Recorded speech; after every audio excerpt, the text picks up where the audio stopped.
Hello, my friends, and welcome. I'm so glad you decided to join me tonight. Before we begin, I want you to take a moment to settle in. Dim the lights, find your most comfortable chair, and leave the busyness of the world behind.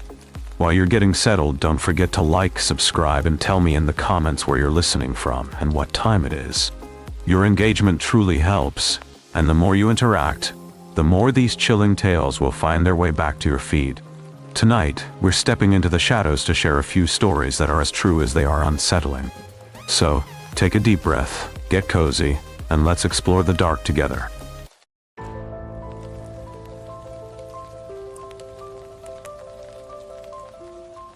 What remains at Vacc? I want to be precise about how I arrived there, because the precision matters more than I understood at the time. I am a technical writer. I have been one for 11 years. Working primarily in the technology sector, documenting processes and systems for companies that build things their own engineers sometimes struggle to explain. I am good at making the complicated legible. I am good at staying outside of what I am describing, observing it, naming it, never becoming part of it. That professional distance is, I have come to understand, both the reason I was drawn to that location and the reason I was not prepared for what it asked of me. My name is Ellen Marsh.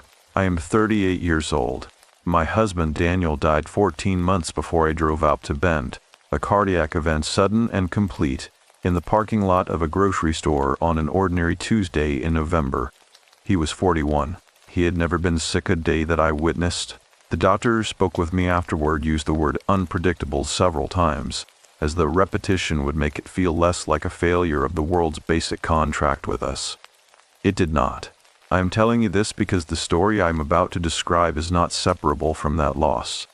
I did not know that when I booked the rental. I thought I was going somewhere quiet, to finish a long overdue freelance project, to breathe different air, to sleep in a place where nothing reminded me of him. That is what I thought I was doing. The drive from Portland takes roughly 3 hours through the Cascades.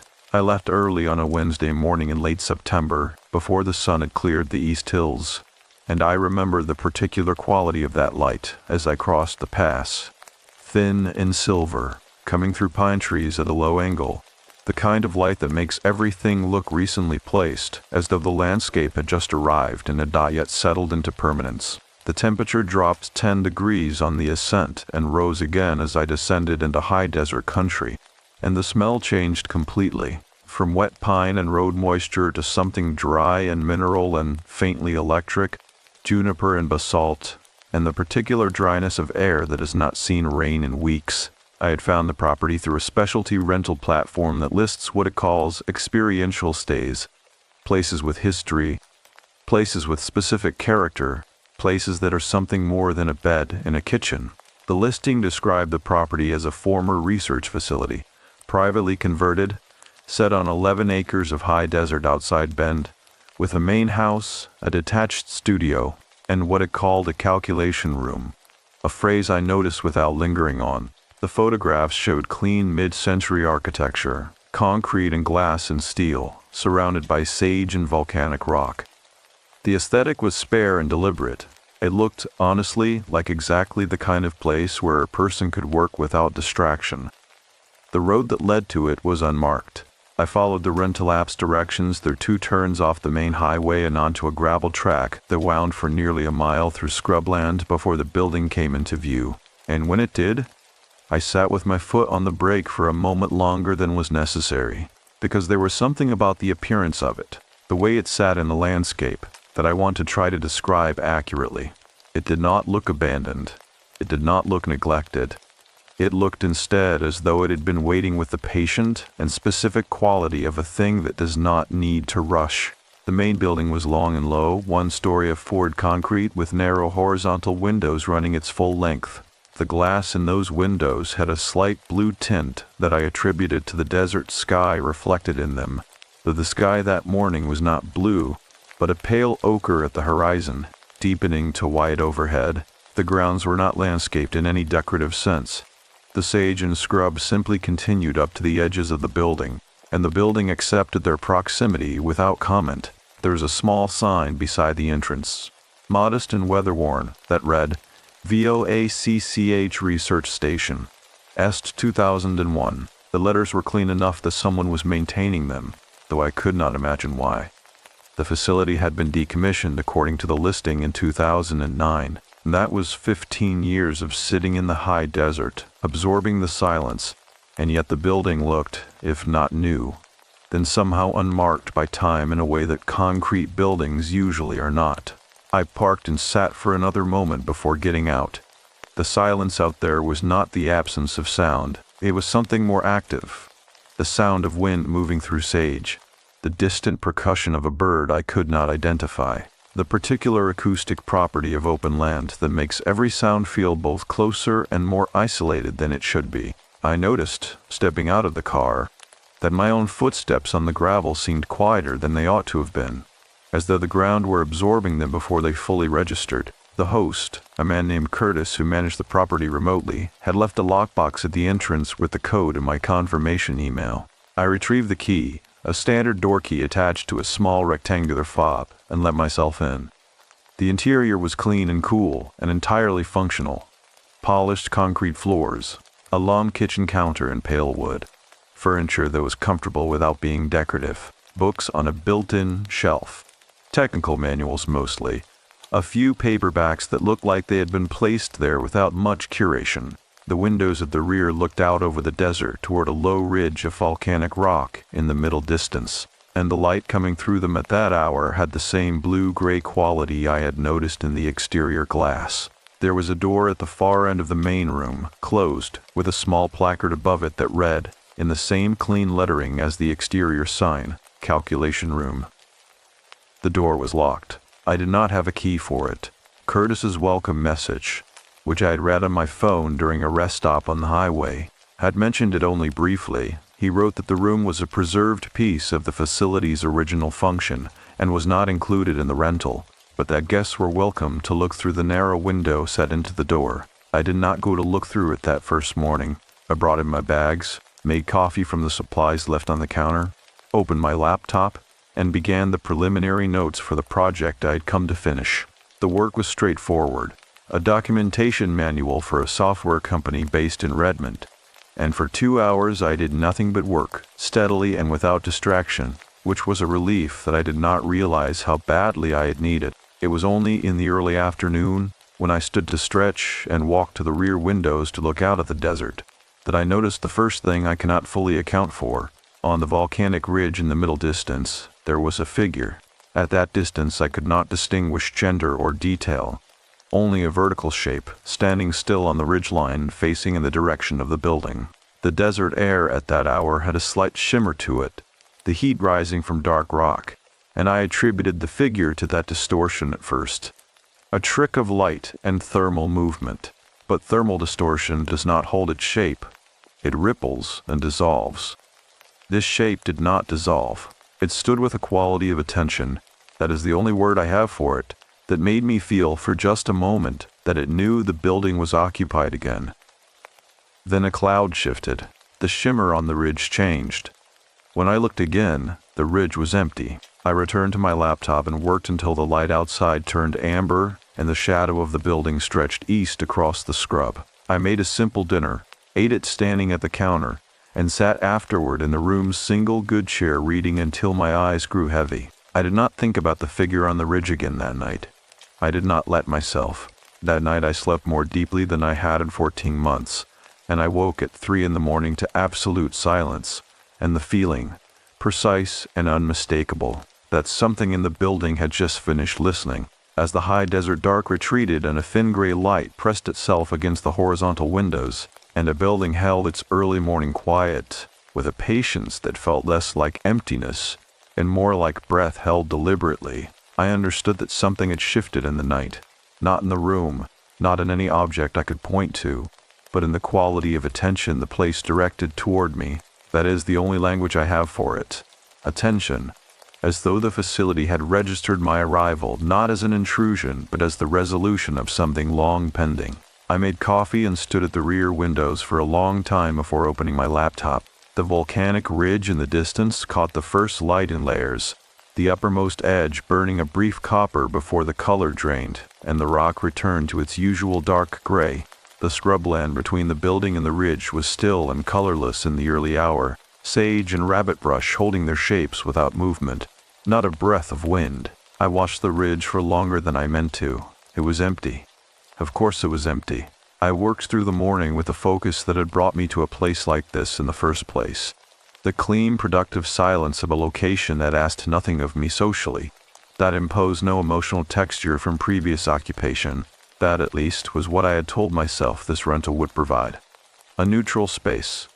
A room without history that could reach me. I finished a substantial section of the documentation manual before noon and rewarded myself with a walk outside, following a packed dirt path that ran along the south side of the building and then curved around to the rear, where the property opened onto a wider expanse of scrubland before the train began its gentle rise toward the ridge. The air was warmer than the morning, but still carried that dry mineral quality, juniper underlaid by something faintly metallic that I could not locate in any specific plant or rock, a smell that had no analog in my experience, which I noted and set aside. The rear of the building, seen from the outside for the first time, showed me something the listing photographs had not made clear. There was a second structure here, smaller than the main building, set back approximately 40 feet from the rear wall, connected to the main facility by a low concrete corridor that ran at ground level. This secondary structure was almost entirely without windows. Its walls were thicker than those of the main building, visibly so. The concrete at the corners had a depth that suggested something closer to a vault than an office.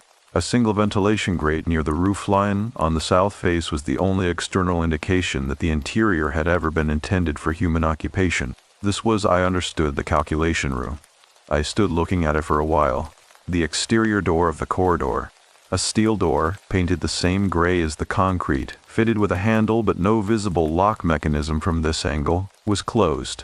The ventilation grate had a patina of rust at its lower edge. The structure itself had that same quality I had noticed in the main building. Not deterioration, but a kind of preserved stillness, as though its materials had simply stopped responding to time at some point and had been holding their arrangement intact ever since. I took out my phone and called up the property listing again, looking for any additional information about the secondary structure. There was very little.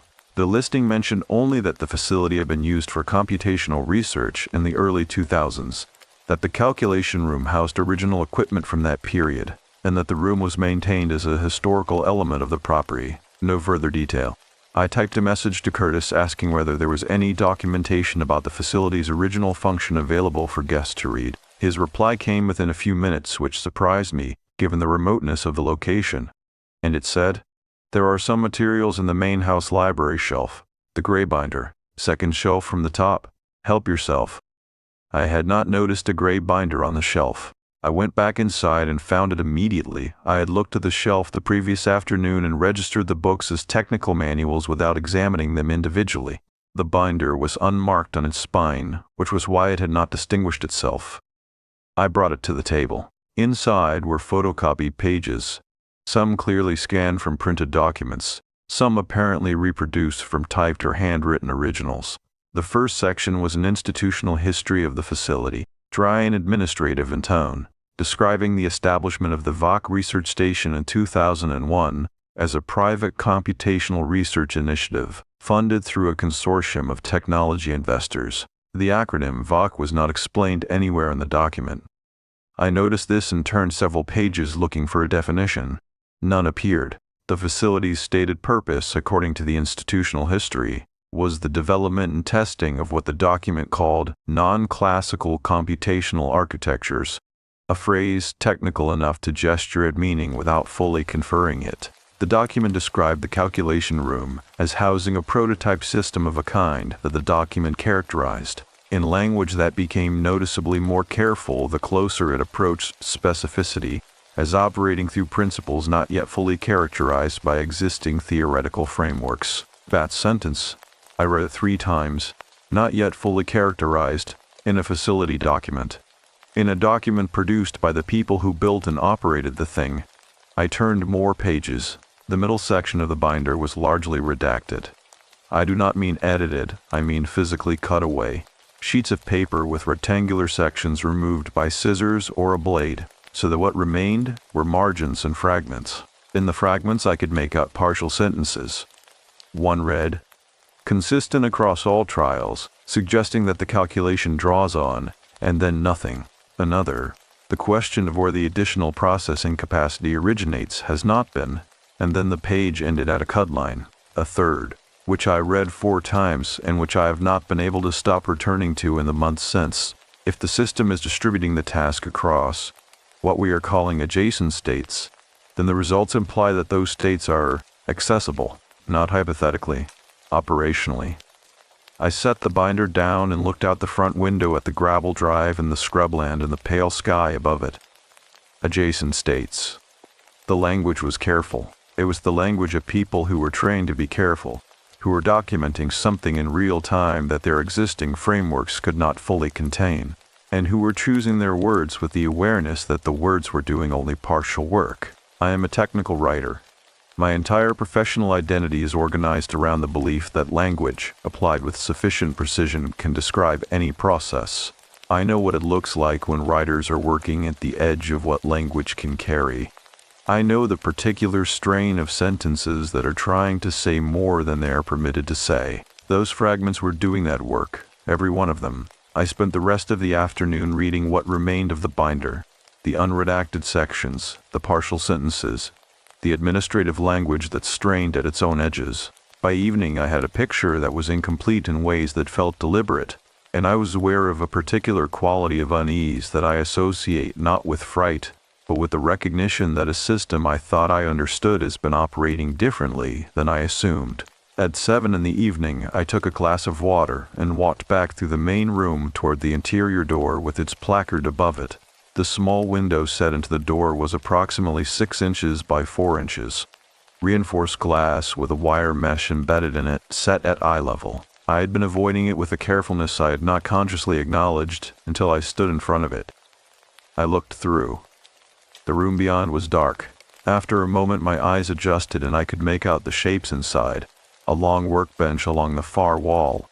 What appeared to be rack-mounted equipment units of a kind I recognized from server rooms. Cables running in organized bundles along the floor and up the walls. Everything appeared to be powered down.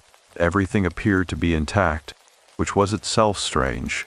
Equipment from 2001 left in place for 15 years in a sealed room should show more deterioration than this. The surfaces looked, in the dim light, not dusty, but clean. And then for just a moment, a single moment, the duration of a breath. A small indicator light on one of the rack units pulsed once, green, steady, and then gone. I stepped back from the window. I stood in the main room with my water glass and I told myself several things in sequence, each of them reasonable, each of them probably true.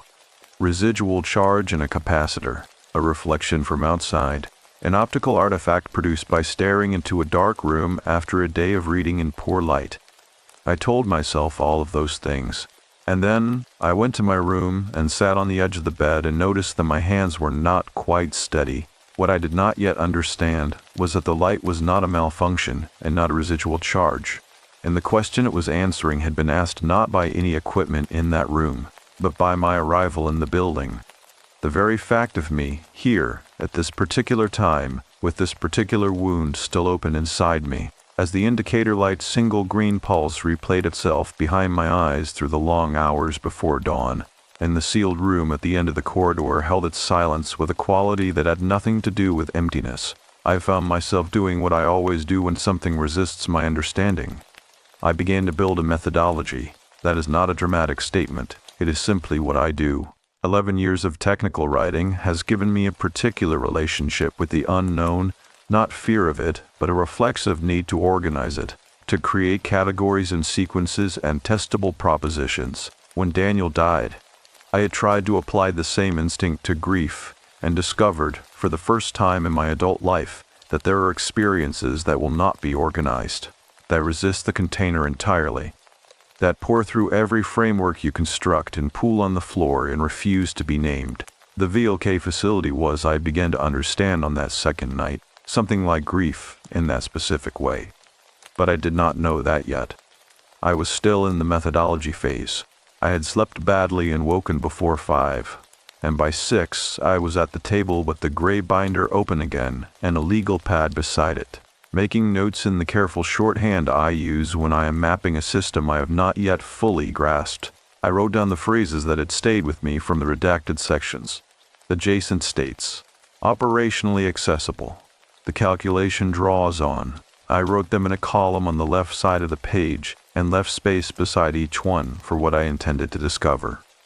The morning was cold in a way the previous morning had not been. A front had moved through overnight, and the sky outside was a flat pewter that pressed down on the desert with a uniformity that erased depth. The ridge in the distance looked painted rather than solid, a flat gray shape against a slightly lighter gray sky. The sage outside the windows had stiffened in the cold and held its posture without moving. No wind, no birds, a silence that was not peaceful. At 8, I sent a second message to Curtis.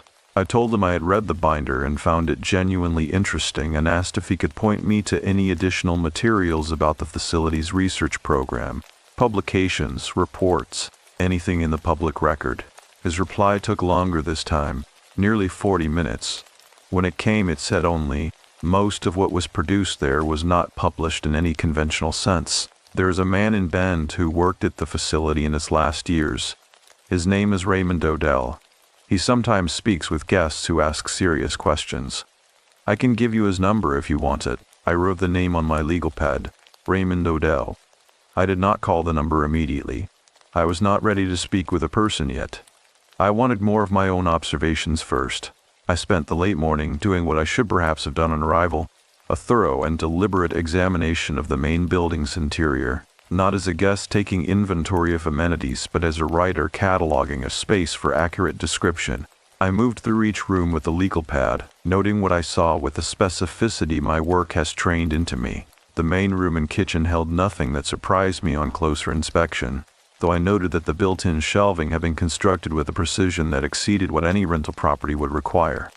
The joins were tight and exact, the materials consistent throughout, and the brackets securing the shelves to the wall were the kind used in environments where vibration is a concern, not a house detail, a laboratory detail. The 2 bedrooms were straightforward.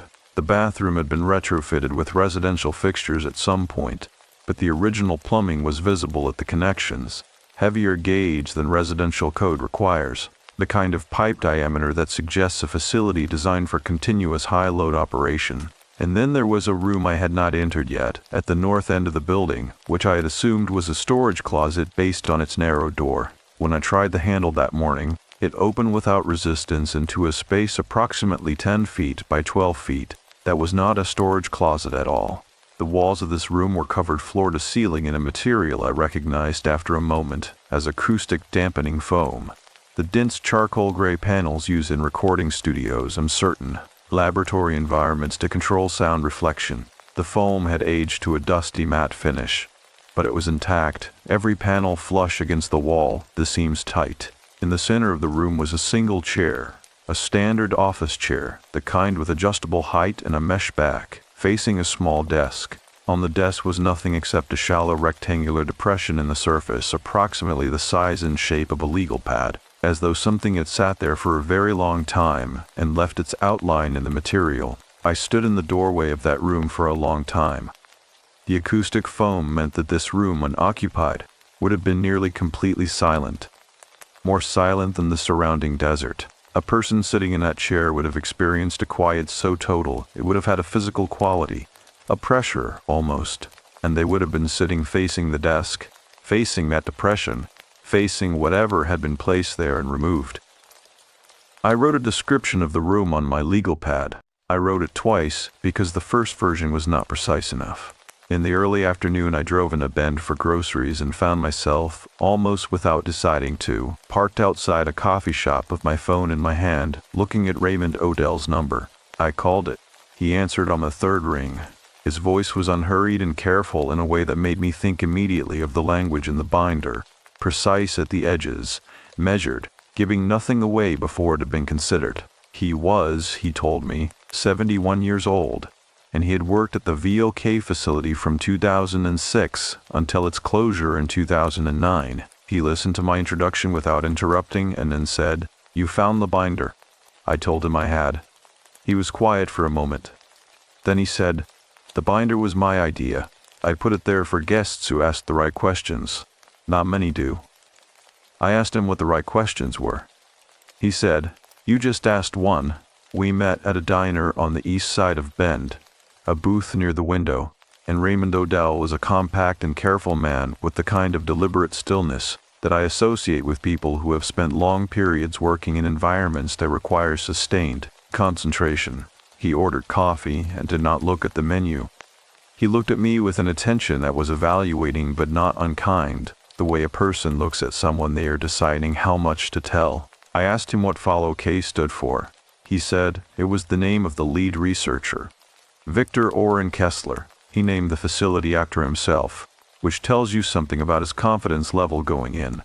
I asked what the facility was researching. Raymond wrapped both hands around his coffee cup and said, "Are you familiar with the basic principles of quantum computation?" I told him I had a working knowledge, enough to document systems adjacent to it, not enough to build one.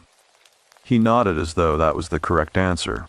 He said, "The standard explanation for why quantum computers can solve certain problems so quickly is that they exploit superposition and entanglement. They process multiple states simultaneously within a single system." Kessler believed that explanation was incomplete. He believed the additional processing capacity had to come from somewhere, that the calculation was not just happening faster, it was happening in more places at once than the physical system could account for. I wrote nothing on my legal pad. I held very still and listened. Raymond said he built the calculation room to test that proposition. The equipment in there was not standard.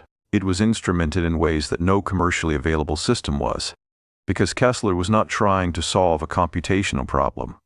He was trying to measure where the solution was coming from. The diner was warm and smelled of coffee, and the particular sweetness of pie kept too long under glass.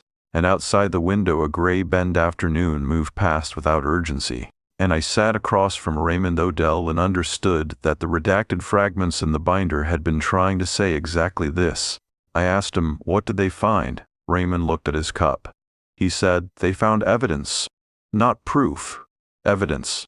Repeatable, documented, peer-reviewed by 3 independent teams who were told they were evaluating an anomalous signal source, not a quantum computing experiment. All 3 teams concluded the signal was real. None of them knew what was generating it." I asked, "What happened to Kessler?" Raymond's expression did not change. He said he kept working, right up until the funding ran out. He believed, by the end, that the calculation room had become, he paused and chose his next word with visible care, sensitized.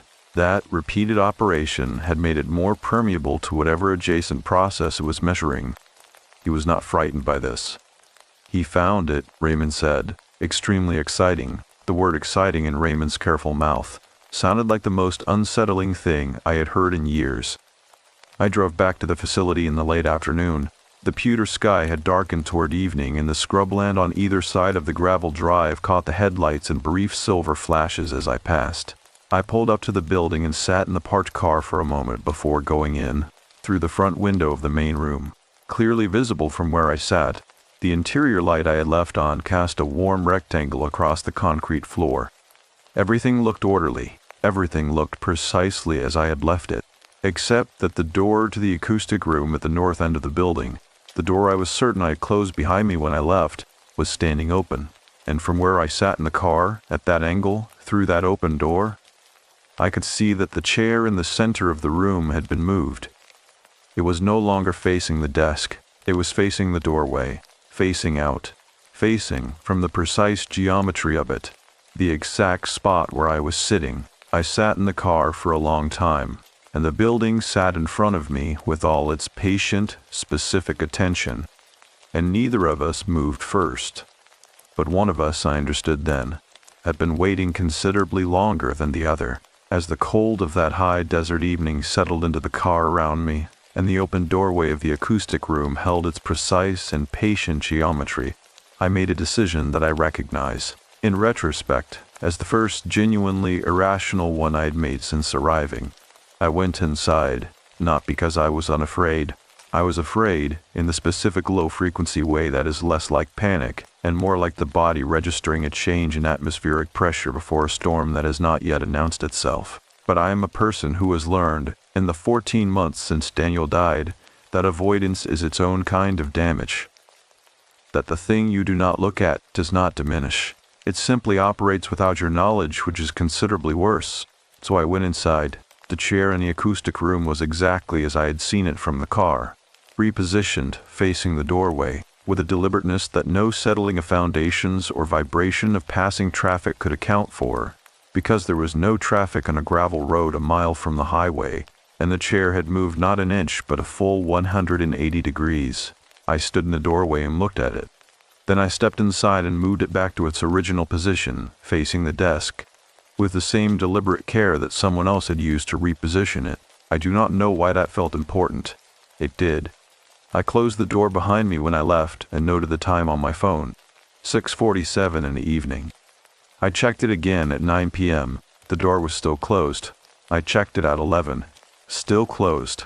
I did not check it after that because I had decided, with the professional portion of my mind that was still functioning in an orderly way, that I needed more information before I could usefully interpret anything I was observing. Reacting without data produces noise, not signal. That is a principle I apply to documentation work, and I applied it here with the same firm deliberateness, which is either admirable or a way of describing denial in more respectable language, perhaps both.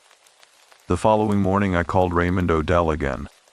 He answered as he had before, unhurried, careful, as though he had been expecting the call, but was in no rush to receive it. I described what I had observed, the chair, its repositioning, the precise angle of its orientation.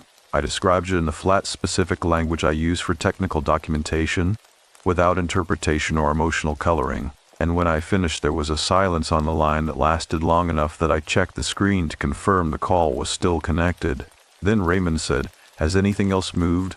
I told him about the indicator light I had seen through the window of the calculation room on my first evening. Another silence. Then, how many times did it pulse? Once, I told him. He said, that is how it starts. One pulse. Then the chair, then something more specific. I asked him what he meant by more specific. He said he would prefer to continue the conversation in person. He asked if he could come to the facility the following afternoon. There was something in his voice, not reluctance exactly, but the quality of a person steeling themselves for a thing they have done before and found costly. I said yes. That left me with a full day and a half to fill, and I filled the first half of it the only way I know how, with research. I had a working internet connection through a mobile hotspot, and I spent the morning doing what I should have done before I booked the rental. I searched for Vacc Research Station, for Victor Oren Kessler, for any published record of what had been done in that facility between 2001 and 2009. The results were sparse in a way that felt engineered rather than accidental. Sparse as opposed to absent, which would have been less interesting. There were 3 citations of a paper by a V.O. Kessler in a computational physics journal from 2004, but the paper itself was behind an institutional paywall I could not access from a hotspot in the Oregon high desert. There was a brief mention of the Vacc facility in a 2007 technology investment newsletter, described only as a non-standard computational research initiative producing results of significant theoretical interest, and there is a single forum post on a site dedicated to unexplained phenomena, the kind of site I would ordinarily discount entirely, from a user who identified themselves only as a former technician at a Central Oregon research facility, dated 2012. I read that post 4 times. The former technician wrote that they had left the facility before its closure, approximately a year before the end of its operation, because of something they described as a change in the room's behavior. They wrote, and I'm recalling this with as much precision as I can, because I did not think to screenshot it, and when I searched for it again 2 days later it was gone. That in the facility's final year of operation, the calculation room had begun producing outputs that were not inputs.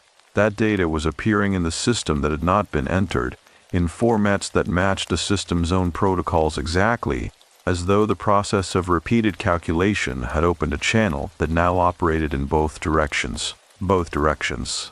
I sat with that phrase in the cold mineral air of the high desert morning in the flat gray sky through the windows, and I let myself, for the first time since arriving, think about what it would mean if the facility's equipment was not simply measuring something from elsewhere, but receiving it. In the afternoon, I put on my coat and walked the grounds with more deliberate attention than I had given them previously. I followed the perimeter of the main building, then the concrete corridor connecting it to the calculation room's exterior, then around the outer walls of the calculation room itself. The walls were, as I had noted before, substantially thicker than standard construction, and on the north face, low to the ground, I found something I had not seen on my first examination. A series of small metal discs, approximately 2 inches in diameter, were set into the concrete at regular intervals along the base of the wall. 8 of them, evenly spaced. Each one had a recessed center and what appeared to be a label beneath a protective coating of clear resin. The resin had yellowed with age, and the labels were not fully legible, but I could make out on several of them a sequence of characters that looked less like text and more like coordinates, or perhaps reference codes of some technical type. I photographed each one with my phone. Then I stood back and looked at the exterior of the calculation room as a whole. Its thick walls, its near absence of windows, its precise and deliberate construction, and I thought about what Raymond had said, sensitized, permeable. A room built to measure something that had over years of operation become better and better at whatever it was doing, until the thing it was doing could not be entirely contained within the original parameters of the experiment. I thought about Victor Kessler, who had found this extremely exciting. I thought about the chair. I went back inside and stood in front of the locked door with its small wire mesh window, and I looked through it again, and the afternoon light that reached the room through its single ventilation grate and produced a dim cross-hatched illumination across the equipment racks. Everything was still. The indicator light on the rack unit I had seen pulse on my first evening was dark. The cables along the floor lay in their organized bundles without disturbance, but on the surface of the long workbench along the far wall. And I want to be very precise here, because precision is the only tool I have that still feels reliable. There was a sheet of paper that had not been there when I had looked through this window 2 days ago. It was lying flat on the bench, oriented toward the window, toward me in the way you would orient a document for a reader. I could not read it from this distance and through the wire mesh. I could see only that it was a single sheet, that it appeared to have text on it, and that it was positioned with a deliberateness that had the same quality as the repositioned chair, not accidental, not residual, but arranged.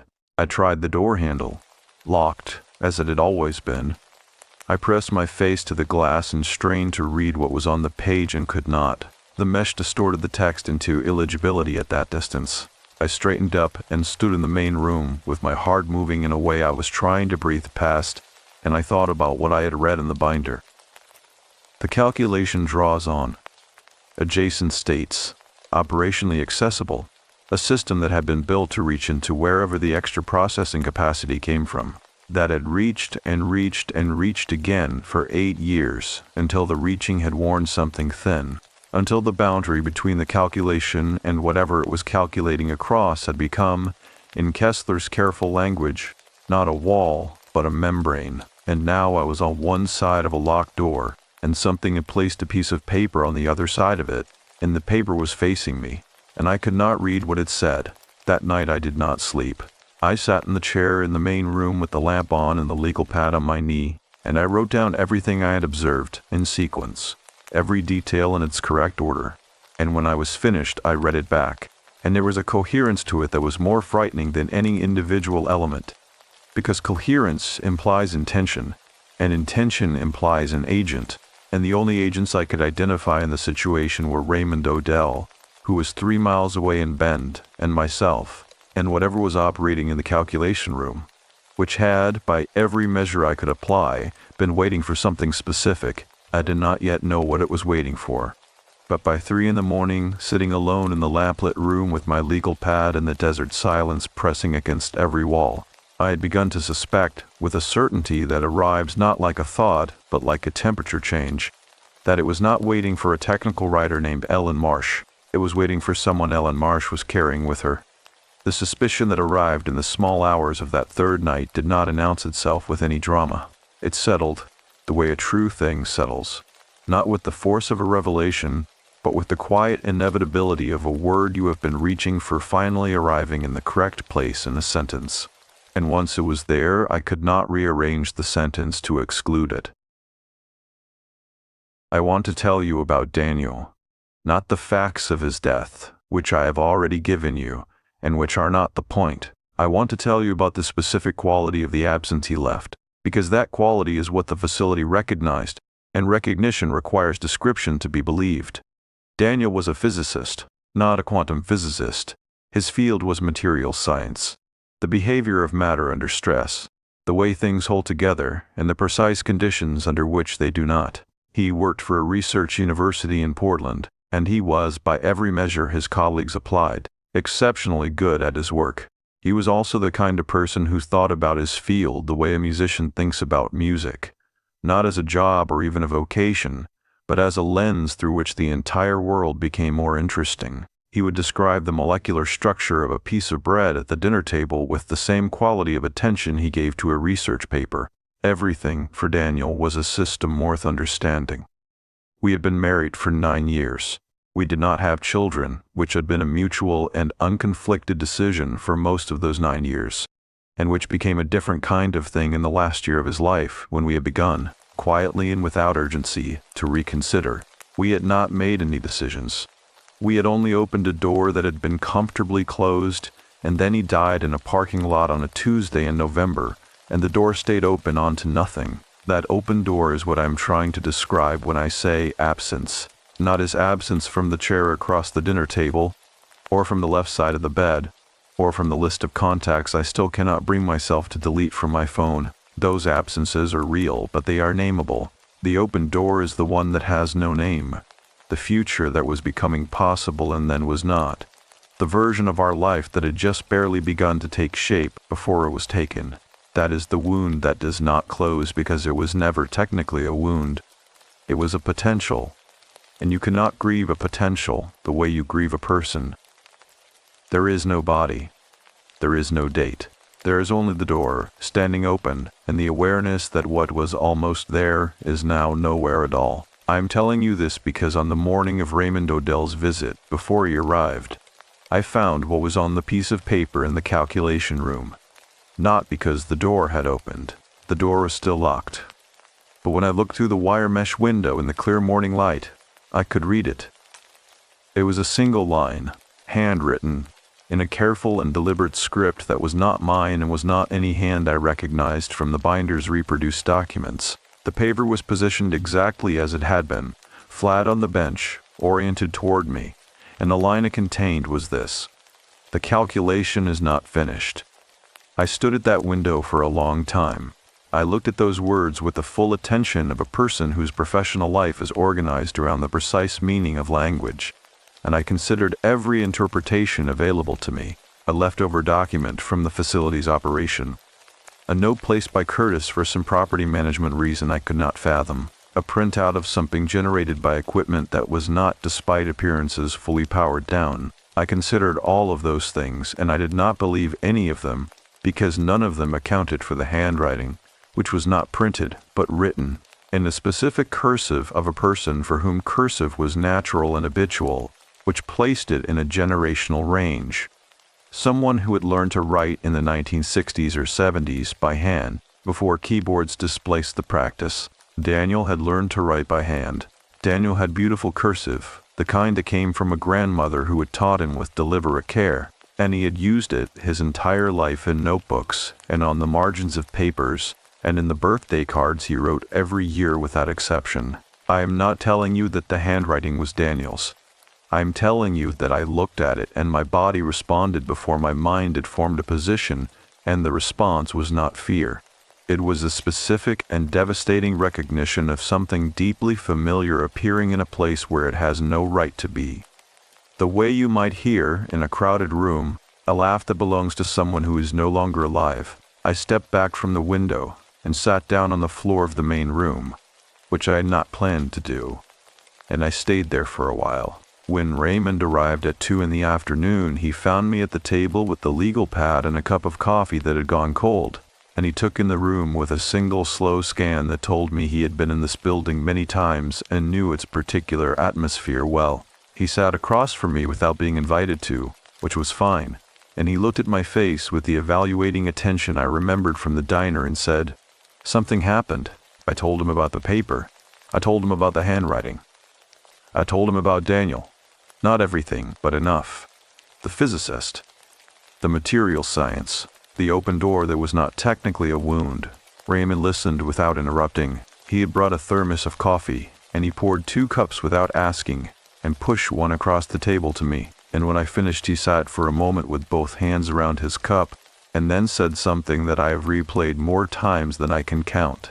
He said Kessler believed, by the end, that the calculation room did not just reach into adjacent states to borrow processing capacity. He believed it had developed, and this is his word, not mine, a preference for certain kinds of problems. The ones that had not been resolved, the ones where the calculation, in his language, remained open. I asked him what kind of problems. Raymond said he was talking about physics, about computational problems with incomplete solutions. But in the last months before the facility closed, he started to use the language differently. He said the room had begun responding to human incomplete states. His phrase, things that were started and not finished, relationships, decisions, he said, and I want to be honest with you, that he was a man under significant stress by this point, and I do not ask you to take this as settled fact. He said the room could not distinguish between an unsolved equation and an unresolved life. The cold mineral air of the building moved across the back of my neck, and I held my coffee cup and I thought about the paper behind the locked door, and the words written on it in a hand that moved through me like a frequency I had not heard in 14 months. The calculation is not finished. Raymond said quietly, "You lost someone." I said yes. He said recently. I said 14 months. He nodded as though this confirmed something he had already suspected. He said Kessler documented several instances, in the facility's final year, of the room producing outputs that appeared to correspond to the interior states of the people working nearest to it, not randomly. Specifically, he believed the room had learned, and again his word, to identify unresolved states and to respond to them with whatever it had access to from across the membrane. I asked, what did it have access to? Raymond looked at his cup for a long moment. Then he looked at me with an expression that was not pity but something more honest than pity, the expression of a person who has carried knowledge that is too large for comfortable storage and has learned to hold it without being crushed by it. He said, Kessler called them echoes. He said the adjacent states the room could reach were not separate realities in the science fiction sense.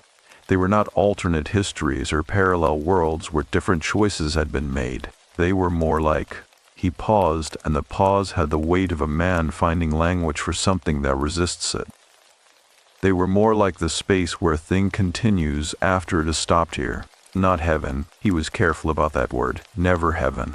Just the continuation of a process that the physical boundary of death interrupts on this side but does not, as far as Kessler could determine, actually terminate. The room was very quiet. Outside, the sage moved without sound in a wind too gentle to hear through the glass. I said, and the paper. Raymond said, yes. I said, the handwriting. He said, yes. I said, he is trying to tell me something. Raymond set his cup down with care and said, I think what the room is telling you is that the channel is open, that the connection is available, but a channel requires 2 parties to complete the transmission. Kessler documented that as well. The room could initiate, could gesture, could leave what he called threshold markers, but it could not complete the exchange without the living participant choosing to cross. I sat with that for a long moment. The lamp on the table cast its warm light across the legal pad where I had written my observations in careful sequence, and the sequence looked back at me with its coherent, patient, undeniable logic. Then I asked Raymond what crossing meant, and he told me. That evening, after Raymond left, I sat alone in the building with the knowledge of what I was being asked to do and the knowledge of what I stood to lose if I did it wrong. And for the first time since Daniel died, I did not feel the open door as an absence. but as a direction. Specific, navigable, and lit, faintly but unmistakably, from the other side. Raymond had been gone for 2 hours before I moved from the table. The thermos he had left behind sat between us like a third presence. Something to look at that was not the locked door at the end of the room, not the legal pad with its careful sequence of observations, not my own hands on the table surface, which I had been studying with the focused attention of a person who needs an object for their eyes while their mind works somewhere else entirely. He had explained crossing with the same measured precision he brought to everything, and I want to reproduce it here as accurately as I am able, because the accuracy matters, and because I have learned, in the months since, that imprecision about this particular thing causes a specific kind of harm. Raymond had said that in Kessler's final documented year of operation, the calculation room had developed what Kessler called a threshold protocol, not a designed feature, not something engineered into the system, but an emergent behavior, the way certain complex systems develop responses that their designers did not anticipate and could not have predicted from the components alone. The room had, through 8 years of repeated operation, through thousands of calculations distributed across whatever membrane separated this state of existence from the adjacent ones, worn the boundary thin enough that it had begun to function not as a wall, but as a surface, something that could be pressed against from either side and that would, under the right conditions, yield. The right conditions, Kessler had documented, were these: a living person with an unresolved connection to someone on the other side of the membrane, inside the calculation room, in the specific quality of silence the room's acoustic dampening was designed to produce, with no active cognitive task occupying the analytical mind. Not meditation, Kessler had been precise about this distinction. Not the emptying of consciousness, but the stilling of its analytical function. The problem-solving mind turned off, the receiving mind turned on. Raymond had described this and then looked at me across the table with that honest, unsparing attention and said, Kessler did it himself in the last months. He had lost his research partner, a woman named Claire who had worked at the facility from its founding.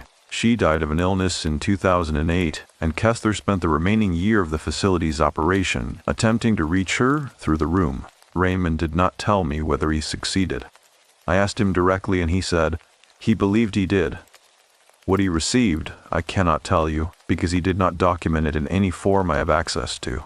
He kept that private. I had asked Raymond, is it safe? He had been quiet for a long moment before answering.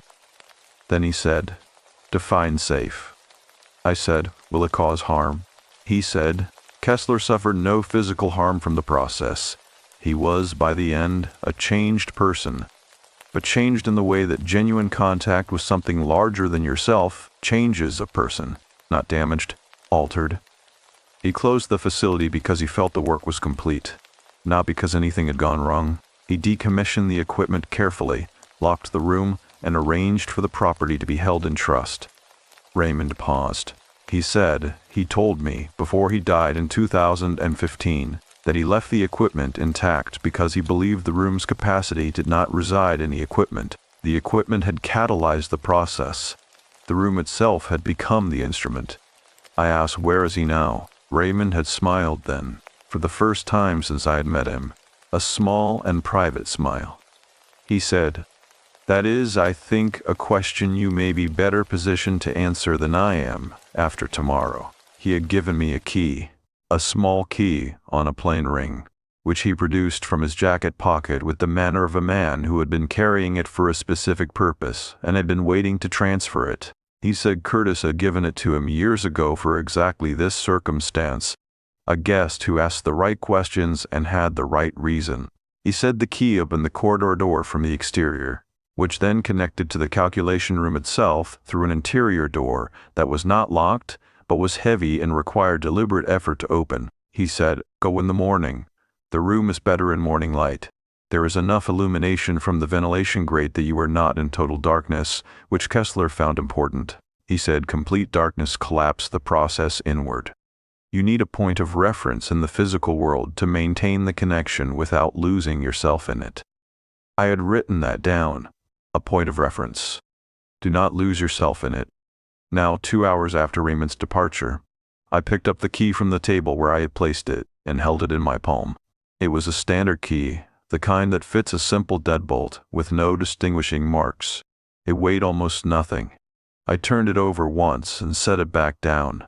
I made dinner without tasting it and cleaned up with methodical care, wiping the counter surfaces, washing the 2 cups, drying them, and returning them to the shelf. There is a comfort in the sequence of domestic tasks that I had discovered only after Daniel died. The way that doing a simple thing correctly provides a structure that grief cannot entirely dissolve. He had cooked mostly, I had cleaned up mostly. In the months after November, I had found myself cleaning things that did not need cleaning, because the sequence of it, the soap, the water, the specific circular motion, the drying, was a syntax that still made sense when almost nothing else did. I went to the acoustic room at the north end of the building and opened the door and stood in it for a long time. The panels absorbed what little sound the evening brought, and the silence they produced was, as I had noted before, total and slightly pressurized. I sat in the chair and faced the desk and the shallow rectangular depression where something had rested for a long time, and tried to practice what Raymond had described, the stilling of the analytical function, the turning off of the problem-solving mind. I lasted approximately 4 minutes before my mind produced 3 separate hypotheses about the depression's dimensions and what object might have created it. I am not, it turns out, a natural at turning off my analytical mind. I am not sure I have ever successfully done it. My entire professional value is organized around that function, and I have spent 11 years sharpening it. And I sat in the acoustic room of the Vacc facility in the high desert of Oregon and tried to set it down and found that it did not have a surface to rest on.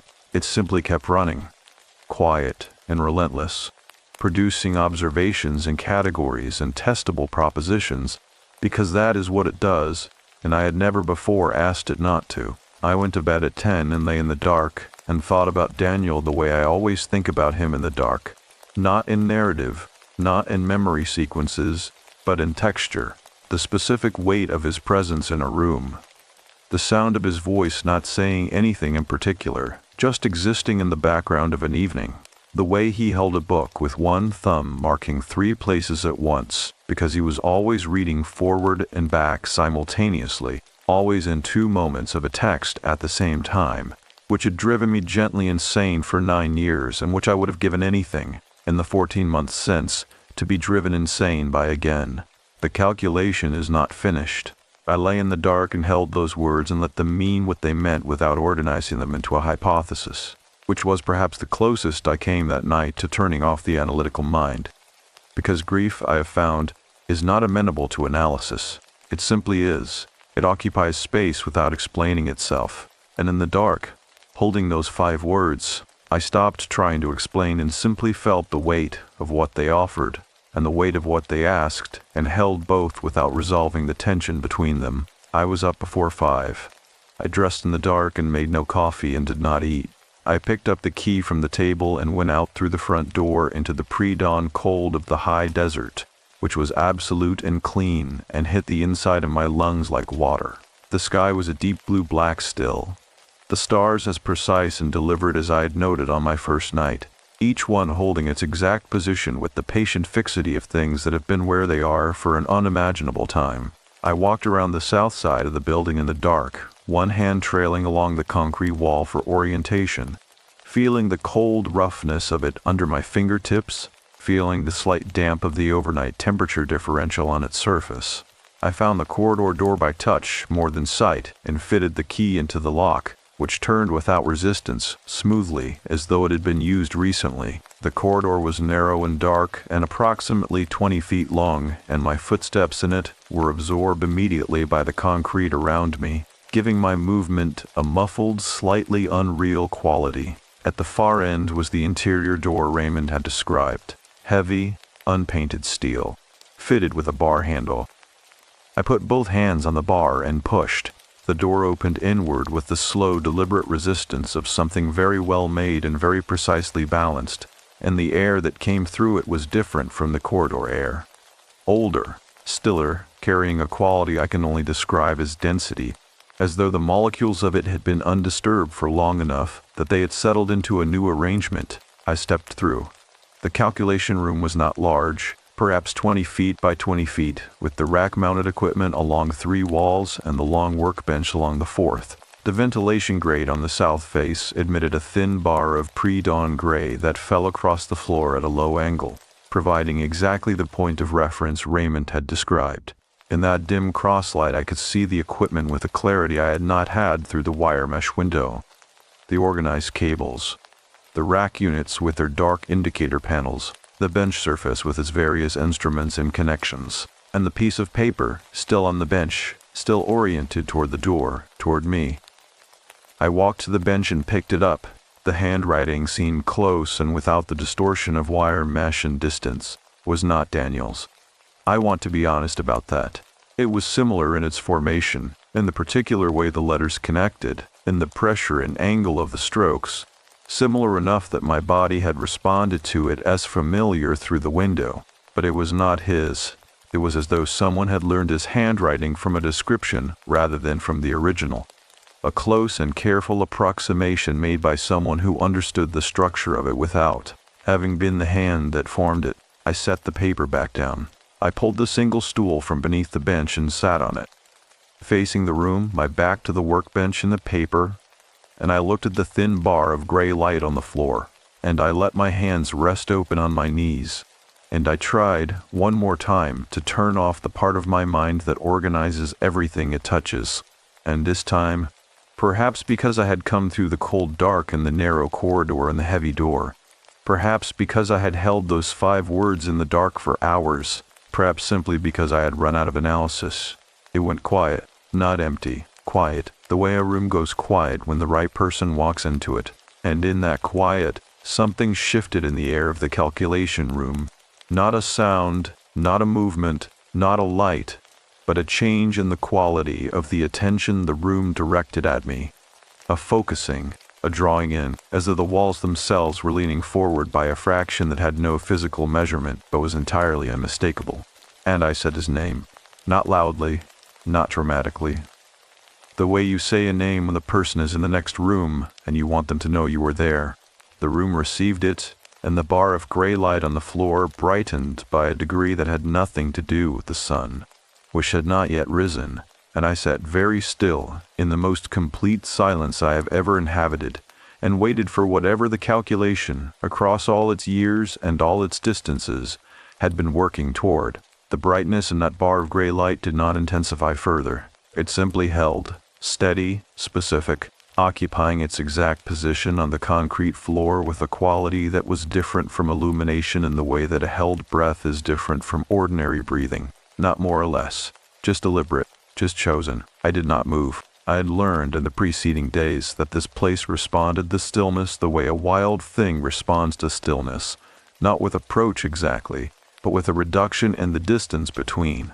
And so I held the stool and my open hands on my knees, and the sound of my own breathing and the acoustic dampening of those walls, which returned it to me softer than it left, as though the room were smoothing it, and then the temperature in the room changed, not dropped, changed. There is a distinction I need to make carefully here. Cold is an absence, the removal of heat, the subtraction of energy. What entered the room in that moment was not an absence. It was a presence with a thermal quality, a specific and recognizable warmth that was not the warmth of the desert morning beginning outside the ventilation grate, because the desert morning was still dark and still cold, and this warmth came from no direction. It was ambient. It was the warmth of a room that has been occupied for a long time by someone who belongs in it. I have lived alone for 14 months. I know, with a precision that only solitude can teach you, the difference between a room that contains one person and a room that contains 2. The room contained 2. I did not turn around. I want to be honest about why. It was not courage, and it was not composure. It was the understanding, arriving from somewhere below rational thought, that turning around was the wrong movement, that whatever was present in that room was present in the way that a reflection is present, which is to say fully and accurately, but not in the way you would see it by turning away from the mirror. The contact was happening in the quality of the air, in the warmth, in something that pressed gently against the inside of my chest, the way a familiar sound presses against the inside of your ear, not behind me, around me, woven through the specific density of the room's settled air. I said, "I did not know how to find you." I said it quietly, to the room, to the bar of light on the floor, to the warm and specific presence that the room had gathered and held. The way the acoustic panels gathered and held sound, the response was not a voice. I need to be precise about this, because I am aware of how this account sounds, and I am not willing to make it more than it was in order to make it more believable. There was no voice. There was no auditory experience of any kind. What there was, and I have spent months trying to find language for it that is both honest and adequate, and this is the closest I have arrived, was a movement of understanding through me. The way a key movement of understanding moves through you when you have been reading a difficult text and a single sentence suddenly illuminates the architecture of everything before it. Not heard, understood, complete and instantaneous, and carrying more information than any sentence could contain. What I understood in that movement was this: he had not been lost. That is the word I had been using for 14 months. Lost, as in misplaced, as in somewhere that was not here, as in a location problem rather than a state problem. The understanding that moved through me corrected that with a gentleness that was itself the most Daniel thing I had ever experienced, because he had always corrected my imprecisions gently, with the specific patience of someone who found the process of arriving at accuracy more interesting than the destination. He was not lost. He was in a different phase of the same process. The word he would have used, the word that arrived in me with the quality of his voice without being his voice, was transition. A material in transition between states does not cease to exist. It reorganizes. It continues as itself in a different configuration. I sat with that for a long moment. The warmth in the room did not waver. Then I asked the question that had been the open door for 14 months. The one without a name. The one that was not technically a wound. I did not ask it in words. I simply let it be present. The way it was always present. The way it had been present since that Tuesday in November. The future that had just barely begun to take shape. The version of our life that had started to become possible. The door we had opened together and had not yet walked through when he crossed a different threshold entirely and left me standing on the wrong side of both. The understanding that moved through me in response to that was not simple. It arrived in layers, the way complex information always arrives, the surface layer first, and then the structure beneath it, and then the principle beneath the structure. The surface layer was warmth, which I have already described. The layer beneath it was something I can only call permission. Not his permission, because he was not the kind of person who granted or withheld permission for anything, but rather the recognition that what I had been asking without knowing I was asking was whether his absence had closed the question entirely, whether the potential, the almost thing, had been voided by his death. The answer, as I received it, was no. Not in the sense of a consolation, not in the sense of a reassurance manufactured by grief in a strange room and an exceptional silence. In the sense of a correction, the same quality as the first understanding, precise and complete and carrying the specific texture of a mind I had known for 9 years. The process does not void the potential.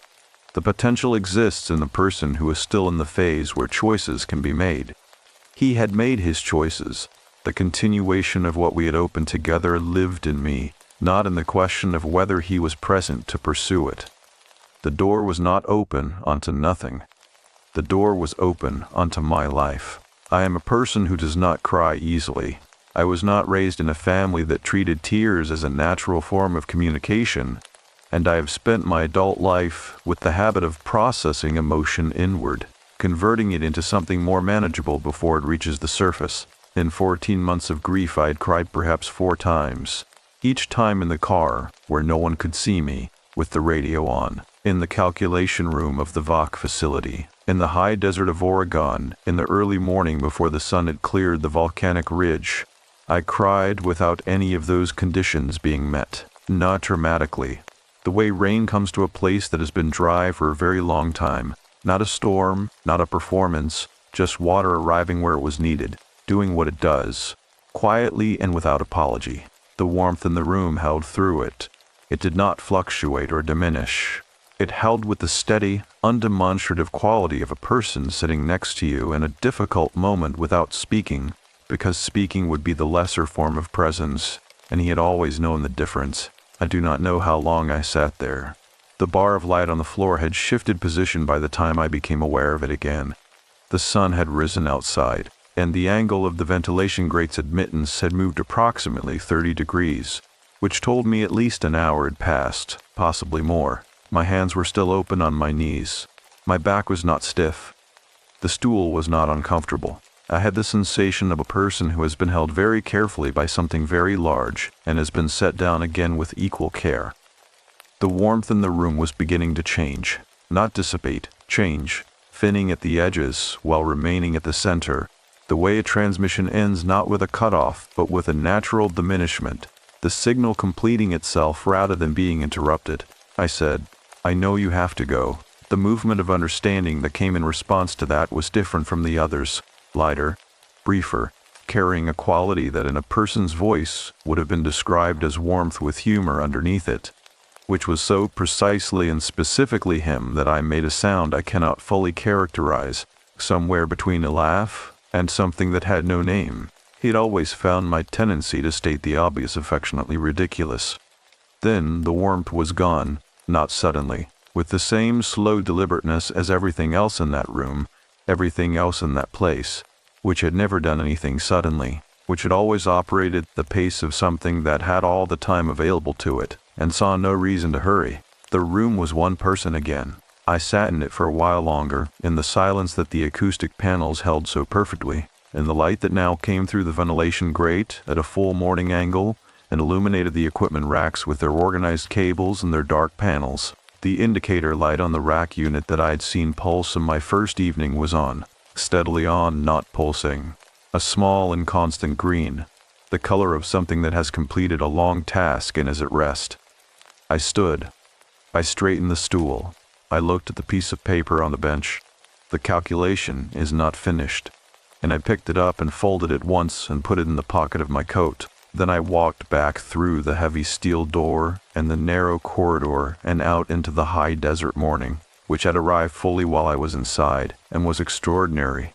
The sky a deep and specific blue, the volcanic ridge burning amber in the new light, the sage releasing its dry, clean scent into air that was cold and brilliant and moving in a gentle wind from the west. I stood outside the corridor door and tipped my face up to that sky and stayed there for a long time.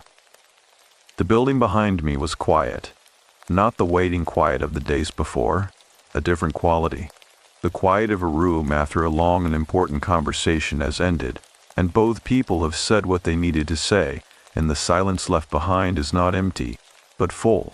Full in the way that only a thing that has been completed can be full. When I walked back around to the front of the building and let myself in through the main door, the acoustic room at the north end of the hall was closed, exactly as I had left it, and I understood, without checking, that the chair inside was facing the desk again, and that it would not move again, and that the building had finished the work it had been holding open for a very long time. Raymond answered on the second ring. I had not planned what I would say, and I did not construct it before dialing. I simply called him from the kitchen counter where I was standing with a cup of coffee that was actually hot this time, actually tasted like something. The particular sharpness of good coffee on an empty stomach that I had not registered in months because food and drink had lost their sensory specificity sometime around last November and had not fully recovered it until that morning. That detail, the coffee tasting like coffee, was the first thing I told him, and there was a silence on the line that was not confused but comprehending. He said, "Good. That is a reliable indicator." I asked him what it indicated. He said that you are back, fully back in the way that matters. Some people come out of the room and they are present in body, but something in them is still reaching across. The senses are the first thing to return when the connection is closed cleanly. I told him what had happened. Not all of it. Some of it was not mine to give to another person's understanding, and I knew that with a clarity that was itself new. The knowledge of what to keep private not as withholding, but as appropriate stewardship of something that belonged to two people, and it always belonged to two people. But I told him the structure of it. the warmth, the understanding that had moved through me in layers.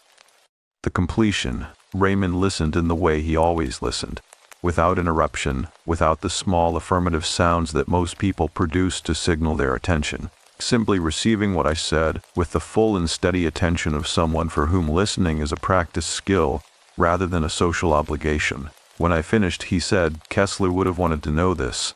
He documented every account he could gather from the people who used the room. He believed the accumulation of accounts was itself a form of evidence, that the pattern across many experiences was more meaningful than any single one. I asked if Raymond had used the room himself. A pause. Then, once. Yes. I did not ask who he had gone in for. He did not offer it. We held that mutual privacy for a moment, and then he said he would like to come by the property before I left, if I was amenable. And I told him I was leaving the following morning, and he was welcome any time that afternoon. He arrived at 3 with a paper bag from a bakery in Bend. Not an elaborate gesture, just a practical one. The kind of person who notices that someone who has spent a morning in an emotionally significant experience might not have thought about eating. We sat at the table with coffee and the contents of the bag, which were simple and good, and the afternoon light through the rear windows fell across the desert in long gold planes that made the sage look illuminated from within. Raymond reached into his jacket pocket and placed something on the table between us. It was a small object, a smooth river stone, dark gray, approximately the size of a silver dollar, with a single vein of white quartz running through it in an irregular line. He pushed it gently across the table toward me and said, Kessler gave one to everyone who came out of the room. He had a collection of them from a riverbed in the Cascades. He said the quartz vein was important, that quartz has a particular relationship with electrical fields, with the kind of charge the room generates, and that carrying one helped maintain what he called the after clarity, the period following the contact when everything is more available to you than usual, when you are more porous than usual, more able to receive. I picked it up. It was warm from his pocket, heavier than it looked, and the quartz vein had a slight ridge to it that my thumb found immediately and settled into with the naturalness of a key finding a groove. I asked how long the after clarity lasted. Raymond said, for most people, weeks. For some, longer. It changes. The intensity diminishes, but what it reveals about the structure of your life tends to stay revealed. You do not go back to seeing the way you saw before. The prescription changes, if you will, and the old prescription no longer fits. I held the stone and looked at the white vein in it and thought about prescription, about the particular accuracy of that word. The idea that what I had been living with for 14 months was not grief adjusted to the correct focal length, but grief seen through lenses that were wrong for what I was actually looking at. The open door as loss rather than as direction. The potential as voided rather than as transferred. Raymond finished his coffee, and we sat for a while without talking, which was comfortable in the way that silences are comfortable only with people who do not require them to be filled. Outside, the volcanic ridge had shifted from amber to a deep rose as the sun continued its descent, and the sky above it was doing the thing that high desert skies do in the hour before dark, becoming more saturated rather than less, the blue deepening toward a purple that had no equivalent in any sky I had seen in Portland, which tends toward gray in every season. Before he left, Raymond stood in the main room and looked at the door with the placard above it, and was quiet for a moment. Then he said, I want to tell you something Kessler said to me in the last conversation I had with him, a few months before he died. He said he had spent his career trying to prove something that he had suspected from the beginning, that the boundary we call death is a property of the physical system, not of the process the physical system is running. He said that if you removed a calculation from one computer and ran it on another, you would not say the calculation had died. You would say it had migrated. I looked at the door. I looked at the placard that read "Calculation Room" in its clean institutional lettering, and I thought about 8 years of a machine reaching across a membrane that no existing theoretical framework could fully characterize, and I thought about what it had gathered on the other side, and what it had learned to hold. Raymond said, he was not a spiritual man, Kessler.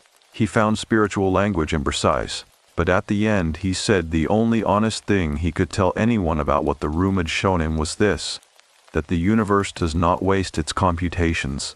He left, and I stood at the front window and watched his car move down the gravel drive and disappear behind the scrubland. And then I was alone in the building for the last time, in the particular quality of its silence, which had changed again and was now neither waiting nor completed but simply present, the way a room is present when it is given what it had to give, and is resting in that. I packed slowly and with attention, folding things that did not strictly need folding, placing items in the bag with a care that was not about the items. The folded paper from the calculation room I placed in the interior pocket of my carry bag, against the lining, where it would not be crushed. The river stone I placed in my coat pocket where my hand would find it easily. I made a last walk through the building before sleeping. The kitchen, clean and orderly. The main room with its built-in shelving and the gray binder returned to its place, second shelf from the top. The acoustic room at the north end. I opened the door and looked in at the chair facing the desk and the panels on the walls, and the shallow depression on the desk surface, and I stood there for a moment feeling the completeness of it. The room having given what it had and returned to its own quiet, I closed the door. I did not look through the wire mesh window of the calculation room.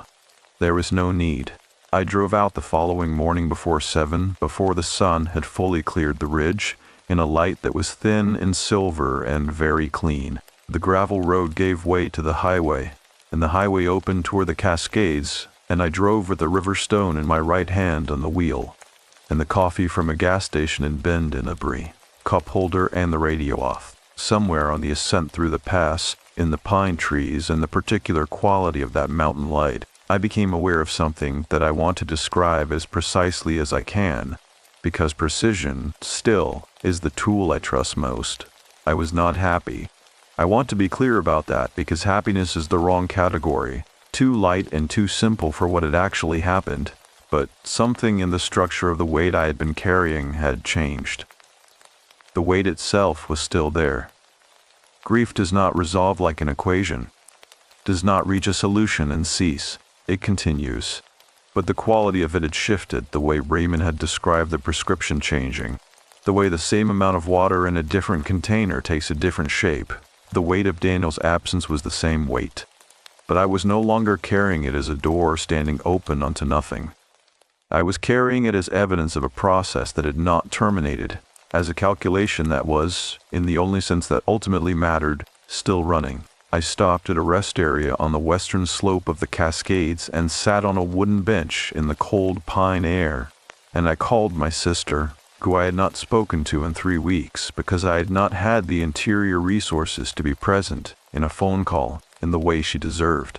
She answered on the first ring, which told me she had been waiting, and I said her name, and she said mine back in a voice that contained everything she had not said in 3 weeks. And we talked for 40 minutes in the cold mountain air about nothing and everything, and it was the most fully inhabited conversation I had had with another human being since the previous November.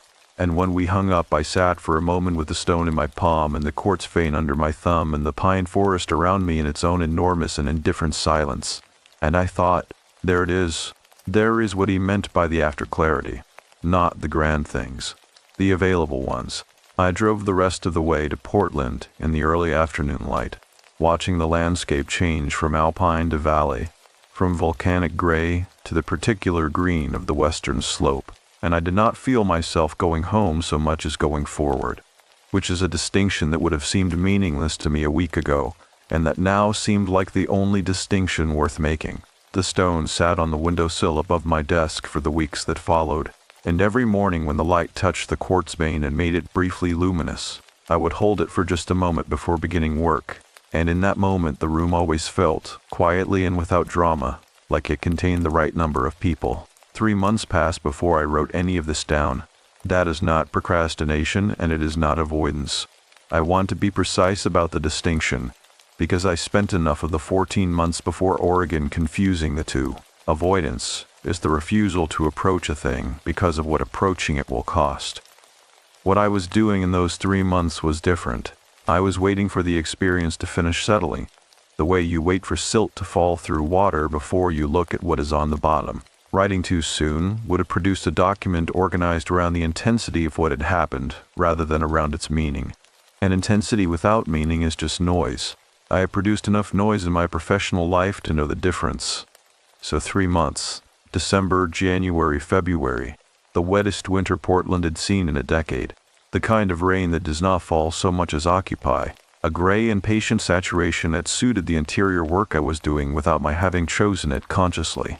I finished the documentation manual for the Redmond Company in early December, delivered it 10 days before deadline, received a response from the project lead that used the word luminous, which is not a word that appears in reviews of technical documentation manuals with any regularity, and which told me that something in the quality of my attention to language had shifted in ways that were showing up in the work even before I was aware of them in myself. The after-clarity Raymond had described was real. I want to document that plainly, because I think it is the part of this account that will be most easily dismissed, and is also the part I feel most obligated to be honest about.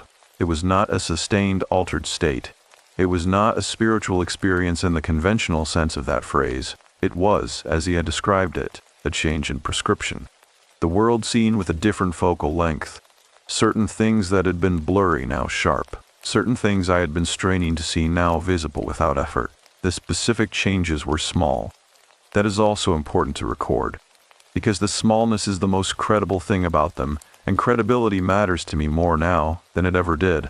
I began cooking again. Not from necessity. I had been feeding myself throughout the 14 months mechanically and without much interest, but from choice, with the specific kind of attention that cooking requires when you are actually present in it, rather than executing it as a maintenance task. Daniel had cooked. I had watched him cook for 9 years and absorbed more of it than I had realized, and the first meal I made in December that was genuinely cooked rather than assembled, a simple pasta with good olive oil and garlic and whatever was in the refrigerator, surprised me with how much I knew about the process. He was in the knowledge without being present to demonstrate it. That is not a mystical statement. It is just true.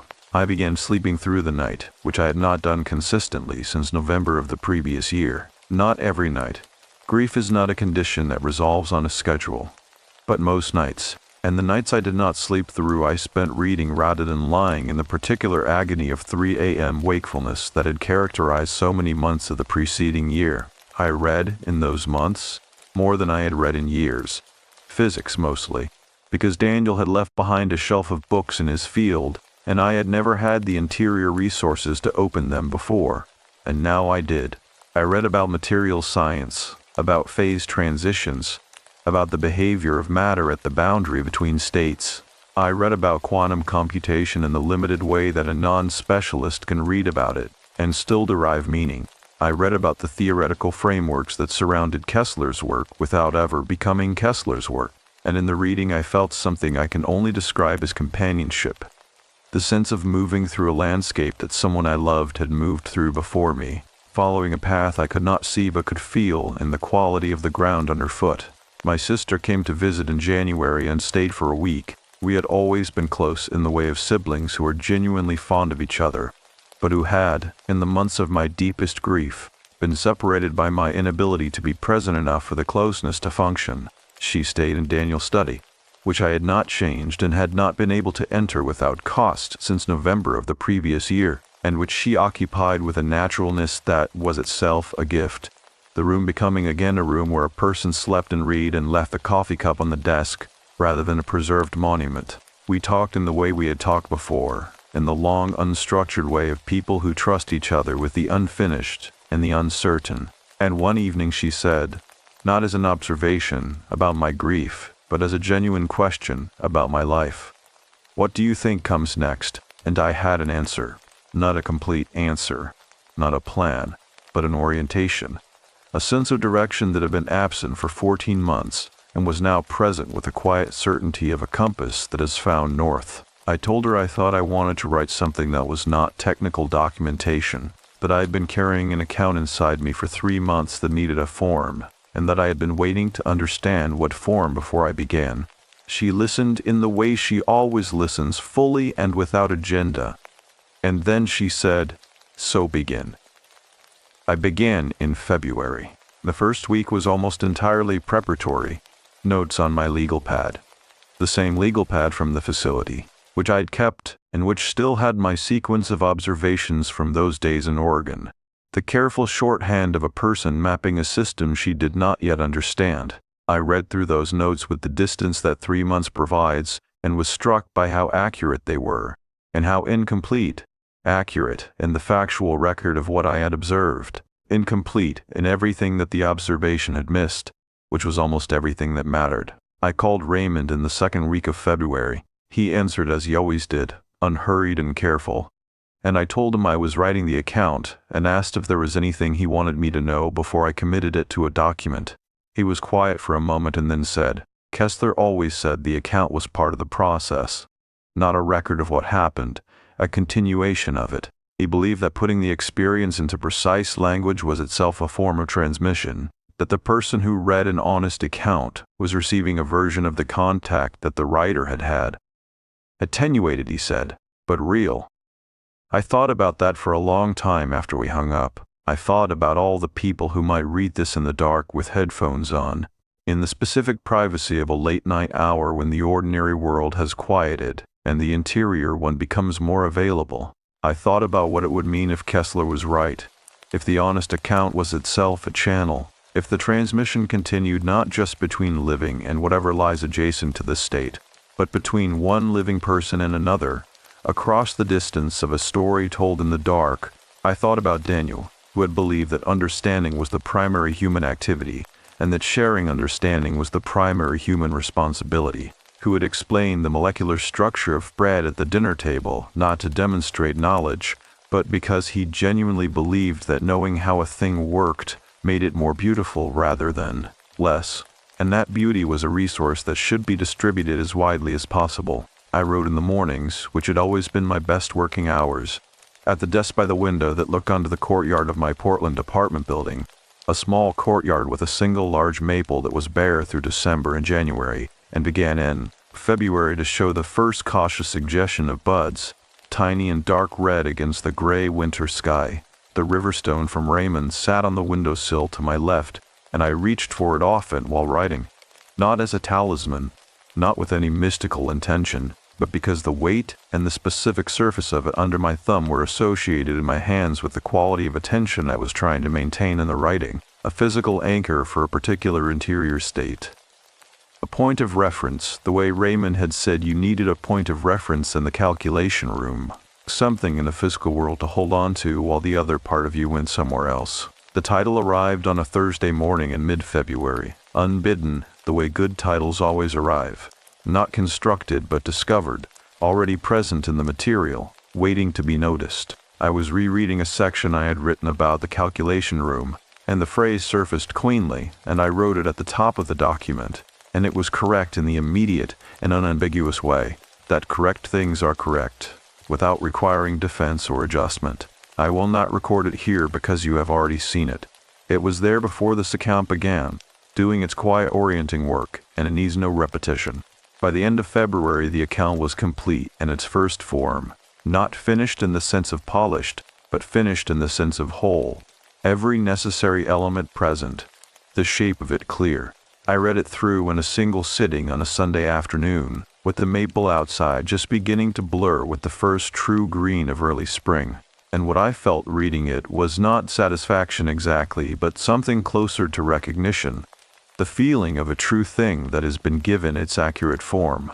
I saved it and closed the laptop and sat for a while in the quiet of the apartment, which was the quiet of a space occupied by one person who was, on that particular Sunday afternoon in late February, at something very close to peace with that fact. Then I opened the laptop again and began to make the arrangements to return, not to the facility itself. Raymond had told me, in our February call, that the property had been booked through spring, that Curtis received more inquiries than he could accommodate, and that the waiting list was long, populated, Raymond suspected, with people who had found their way to the listing through the same sequence of questions I had followed, people who were carrying something unresolved and had found, through whatever combination of searching and instinct guides such searches, the specific location that could help them set it down or carry it differently. Not the facility then, but the territory of it, the high desert, the volcanic landscape, the juniper air, and the specific sky. I wanted to return not to receive anything further, but to mark the completion of the accounts, to perform some deliberate act of closure in the landscape where the opening had occurred, the way you return to a place where something important happened, not to relive it, but to acknowledge that it has become part of the permanent record of your life, and you are no longer afraid of what it cost you. I booked a room in Bend for the second week of March. A simple room, nothing experiential about it, a standard hotel with a view of the mountains.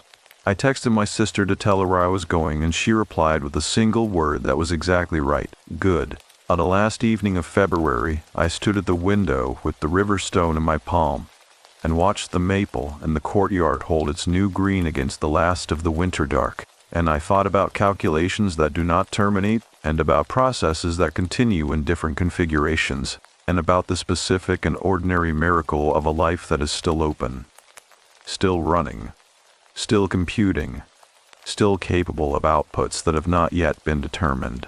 I drove out on a Wednesday morning, which felt correct in a way I did not examine too closely.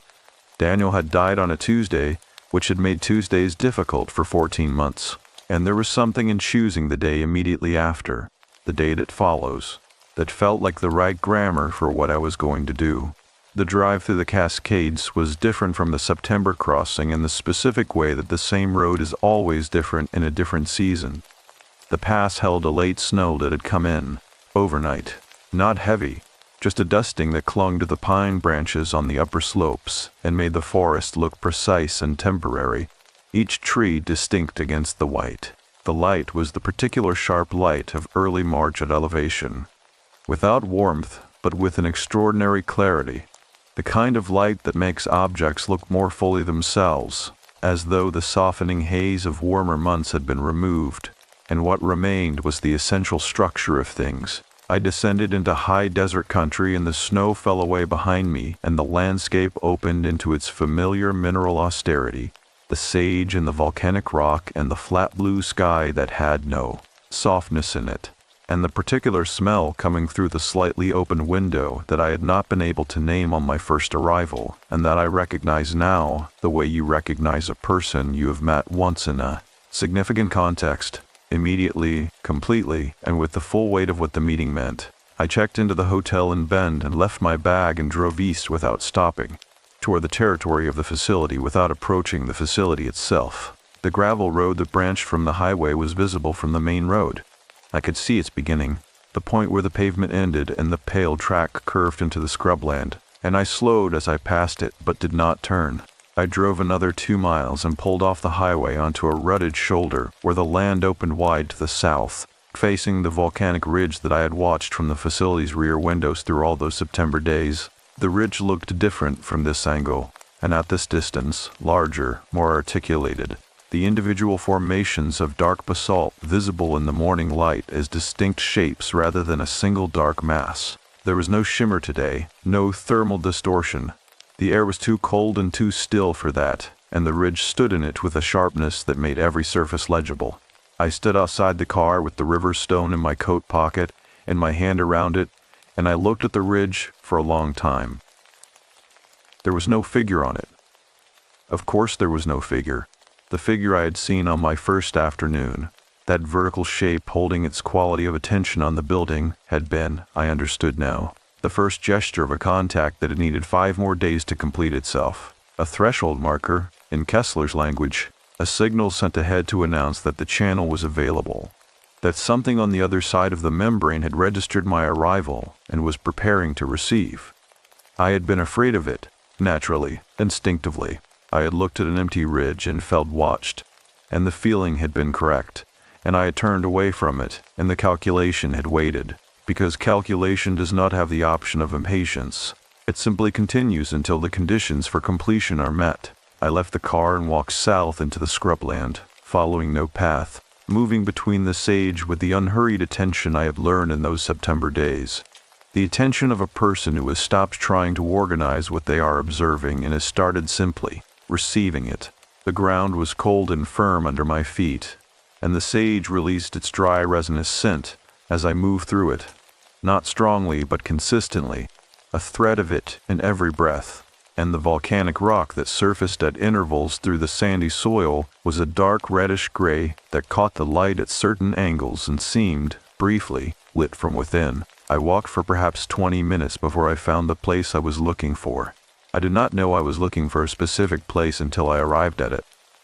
But the arriving had the quality of recognition rather than selection. Not I will stop here, but here's where I stop.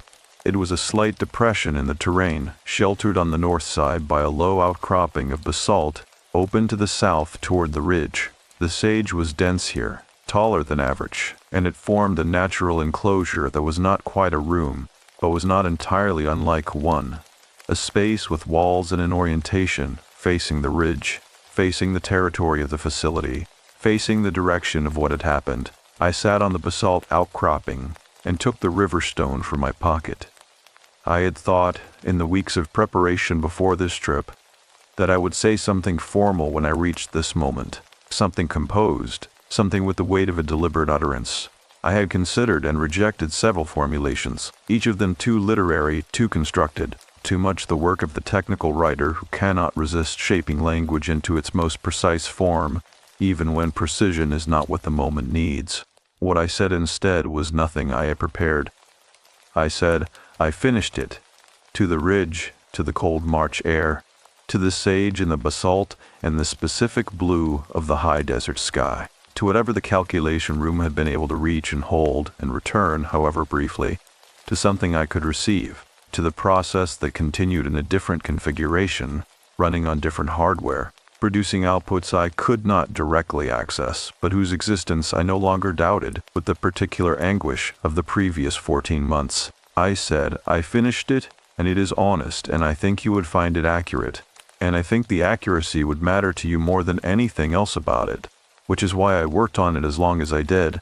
The wind moved through the sage around me with a sound that was not language, but that had, in its specific cadence and texture, a quality I can only describe as responsive, as though the landscape were doing with air what the calculation room had done with warmth, finding the available register for a communication that exceeded the capacity of any conventional medium. I held the stone in both hands, the quartz vein against my right thumb, and I let myself be still in that depression in the high desert ground with the ridge before me and the sky above me and the sage pressing its dry, clean scent into every available breath. Then I did the thing I had driven 4 hours to do. From my coat pocket, I took the folded piece of paper. The paper from the calculation room bench. The paper with its 5 words in the handwriting that was not his, but carried the structure of his. The paper I had kept in the interior pocket of my carry bag for 3 months against a lining where it would not be crushed. I unfolded it and looked at it one final time in the cold, clear light. The calculation is not finished. I had understood, in the months of writing and reflection, what those words actually meant. Not what I had first taken them to mean. Not the intimation of unfinished business or irresolute connection, but something more precise and more generous than that. The calculation that was not finished was not his. It was mine. He had been telling me, through whatever attenuated channel the room had opened, through whatever approximation of his precision the membrane allowed, that the process I was running was not complete, that the life I was in the middle of was still in the middle, that the potential we had begun to open together had not transferred to absence when he crossed his threshold. It had transferred to me, to the calculation I was still running, in the phase where calculations can still make choices and take directions and produce outputs that have not yet been determined. The calculation is not finished, not a lament. An instruction. I folded the paper once more and placed it between 2 flat faces of the basalt outcropping where the rock met the earth, tucked into the shelter of that junction, out of the wind. Hay would not last there. The desert weather would take it in days or weeks, the paper softening and the ink dispersing and the words returning to the general substance of things. That was the point. That was the completion. The message received and held for its necessary duration, and then released back into the process it had come from, which continued in ways and at scales and across distances that no existing theoretical framework could fully characterize. I stood and put the river stone back in my pocket. I stood facing the ridge for a long moment, not waiting for anything, not expecting anything, simply being present in the landscape with the full weight of what it had given me and what I was giving back to it. Then I turned and walked north through the sage toward the car, and the wind came in from the west and moved through the scrubland around me in every direction at once, and the sage held its ground in it, the way things hold their ground when they are rooted in something deeper than the surface. And the volcanic ridge behind me caught the climbing sun and burned briefly, brilliantly, in the specific way that dark stone burns when the light finally reaches it, not reflecting the light but receiving it, holding it, becoming for a moment something other than what it is in the dark. I did not look back. The drive into Bend took 12 minutes, and I spent them with the window down and the cold air moving through the car and the stone in my right hand on the wheel and the particular quality of the high desert morning filling every available space, its dryness, its clarity, its indifferent and magnificent openness, and I thought about nothing that could be named, which is perhaps the closest I have come, before or since, to the specific silence of the calculation room. I called my sister from the hotel parking lot before going inside. She answered before the second ring. I told her the drive had been good and the weather was clear, and I had done what I came to do. She said, "Are you staying tonight?" I said yes. She said, "Good. Sleep well." I said I would. I said I thought I actually would. The maple outside my Portland window would be fully green by the time I returned. Spring would have completed its quiet installation while I was gone. The way important changes complete themselves while you are attending to something else, and the apartment would hold the green light of it through every window in the particular way of Pacific Northwest spring, which is not warm, but is luminous, deeply and specifically luminous, as though the season is compensating for the months of gray by offering a quality of light that other climates never quite achieve. The stone would go back on the windowsill. The legal pad would go in the drawer. The documentation work would continue, and the cooking, and the calls with my sister, and the reading of Daniel's physics books and the specific companionship of a landscape traveled by someone who knew it well and left good trails. And on some mornings, not all of them, not even most of them, but on the mornings when the light came through the window at the right angle and touched the quartz vein in the stone and made it briefly luminous, the room would feel, without drama, without announcement, without any quality that could be called supernatural by anyone who had not stood in the high desert with the wind and the sage, and understood what the calculation room had taken 8 years and all, its patient reaching to demonstrate. The room would feel like the right number of people were in it. Not 2, not 1.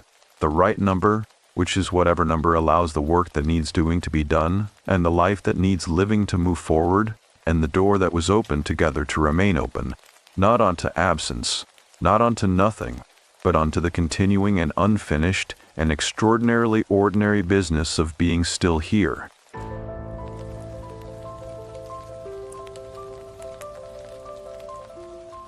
The 45th floor.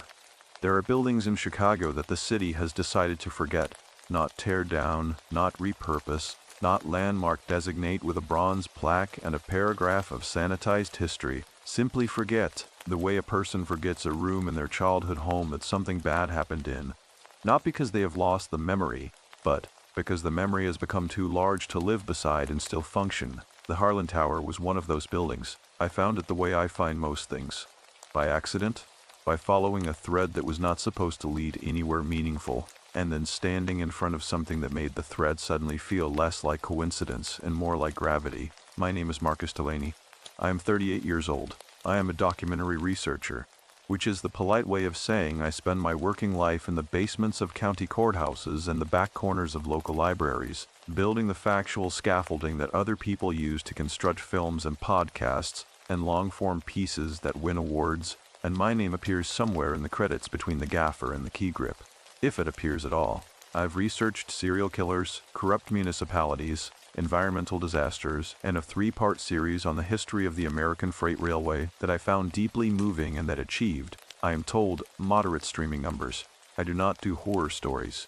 I did not think I was doing a horror story. I had come to Chicago in early November of 2023 to research a piece about urban architecture and the politics of demolition, the way cities decide which buildings get saved and which get erased, and whose voices carry weight in that conversation and whose do not.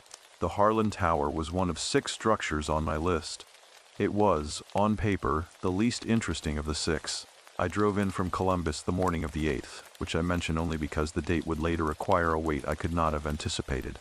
arriving around 10 in the morning when the city was doing that thing it does in early November, where the light looks like it is coming through smoked glass. Present but filtered. The kind of light that makes everything look like a photograph of itself rather than the thing itself. I had rented a room in a small hotel on the near south side, the sort of place that has been renovated twice and both times incompletely, so that the lobby has a sleek, modern desk and the hallways have carpeting that remembers a different decade. My window faced west, which meant I could not see the lake, which suited me fine. I have never entirely trusted Lake Michigan. There is too much of it, and it is too cold, and it sits there at the edge of the city with the patience of something that has outlasted everything built beside it, and expects to outlast everything still.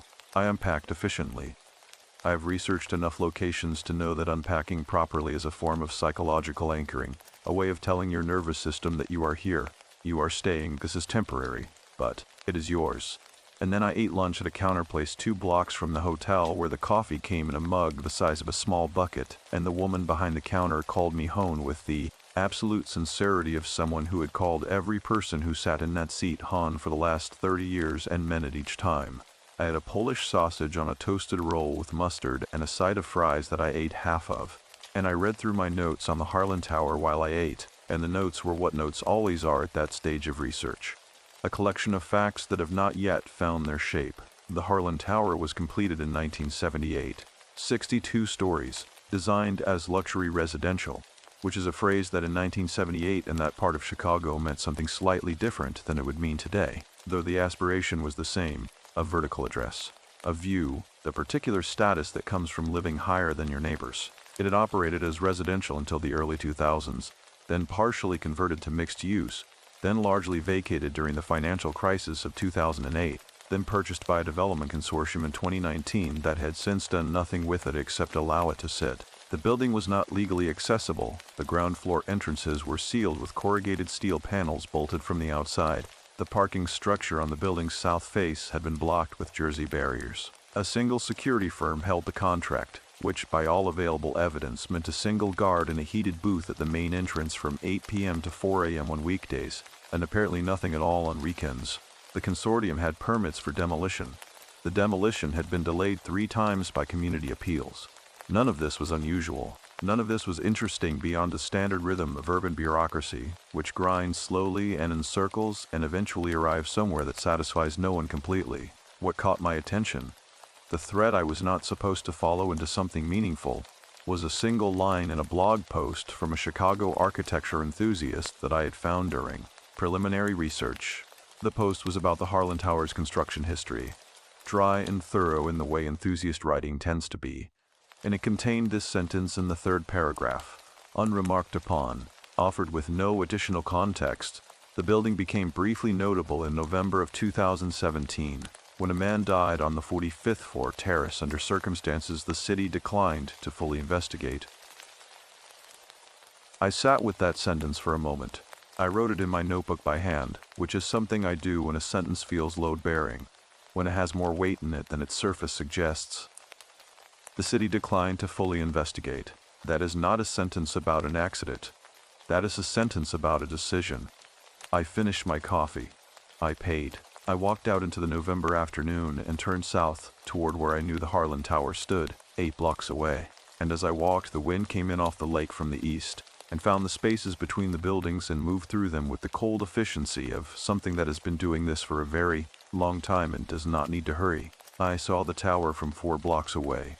It rose at the end of the street, and the pewter light, pale and enormous against a sky that had gone the color of ash. And I stopped walking for a moment, not because I was frightened. I was not frightened, not yet, not for days, but because there was something in the way the top floors caught the afternoon light that made the building look less like a building and more like an object, an artifact of enormous scale, something placed here rather than constructed here, something that had arrived from somewhere else and decided to remain. The 45th floor was a third of the way up. I stood on the sidewalk in the cold and counted the floors with my eyes and stopped at 45 and held that number in my mind for a moment. And then I noticed that the light on that floor looked different from the floors around it, as though the glass on that level was cleaner or thicker or simply older in a different way than the glass on either side of it. I stood there long enough that a man walking a dog gave me a wide, considered berth. I did not go inside. Not that day. I walked back to my hotel in the early dark and ordered a pizza from a place that had been recommended on a local forum, and sat on the bed with my notes spread around me and wrote down everything I had observed, which was not much, and everything I had felt, which was more than I was prepared to explain. Outside, the wind moved between the buildings. I fell asleep before the pizza arrived, and when I woke at 2 in the morning to the cold room and the city quiet outside the window, my first thought, clear and unbidden, the way thoughts come in that hollow space between sleep and waking, was that the building had not looked empty. It had looked occupied. It had looked like it was waiting for something. And the distinction between those two things felt, in that moment, very important. The architecture enthusiast blog was called Vertical Chicago, and it had not been updated since 2019, which meant its author had either lost interest or moved on, or found something that made updating the blog feel beside the point. His name was listed in the About section as Daniel Price.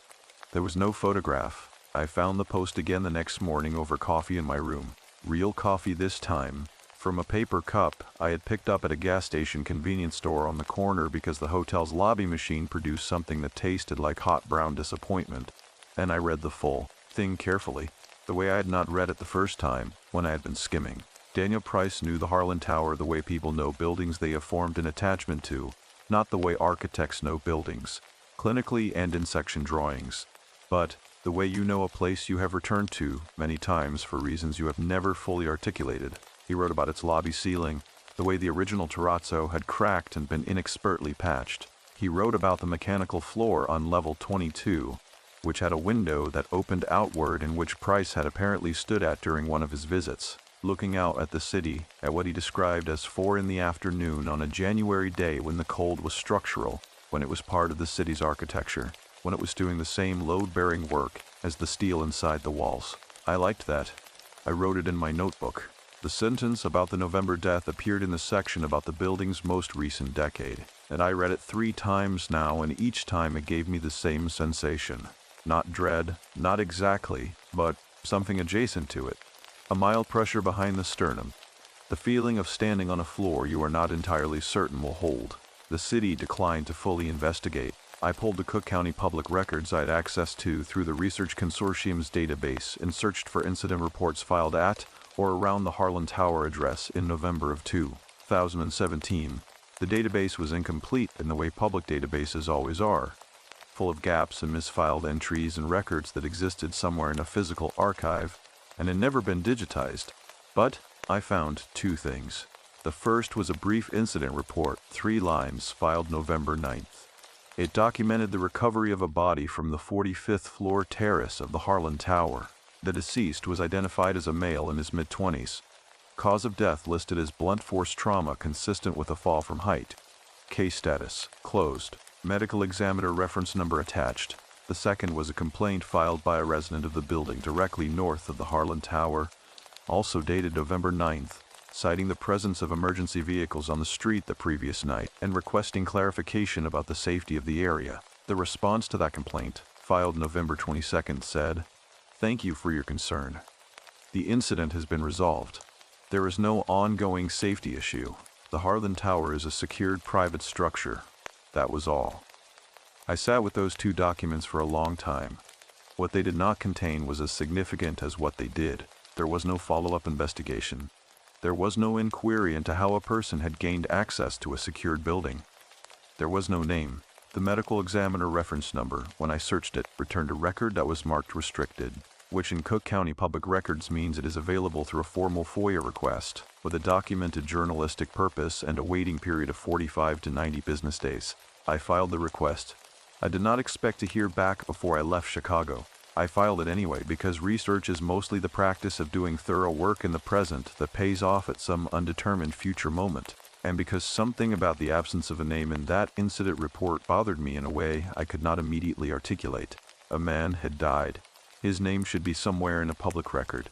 The fact that it was not, the fact that it had been removed or restricted or simply never entered, was not bureaucratic sloppiness. It was a choice. I spent the rest of that morning making calls.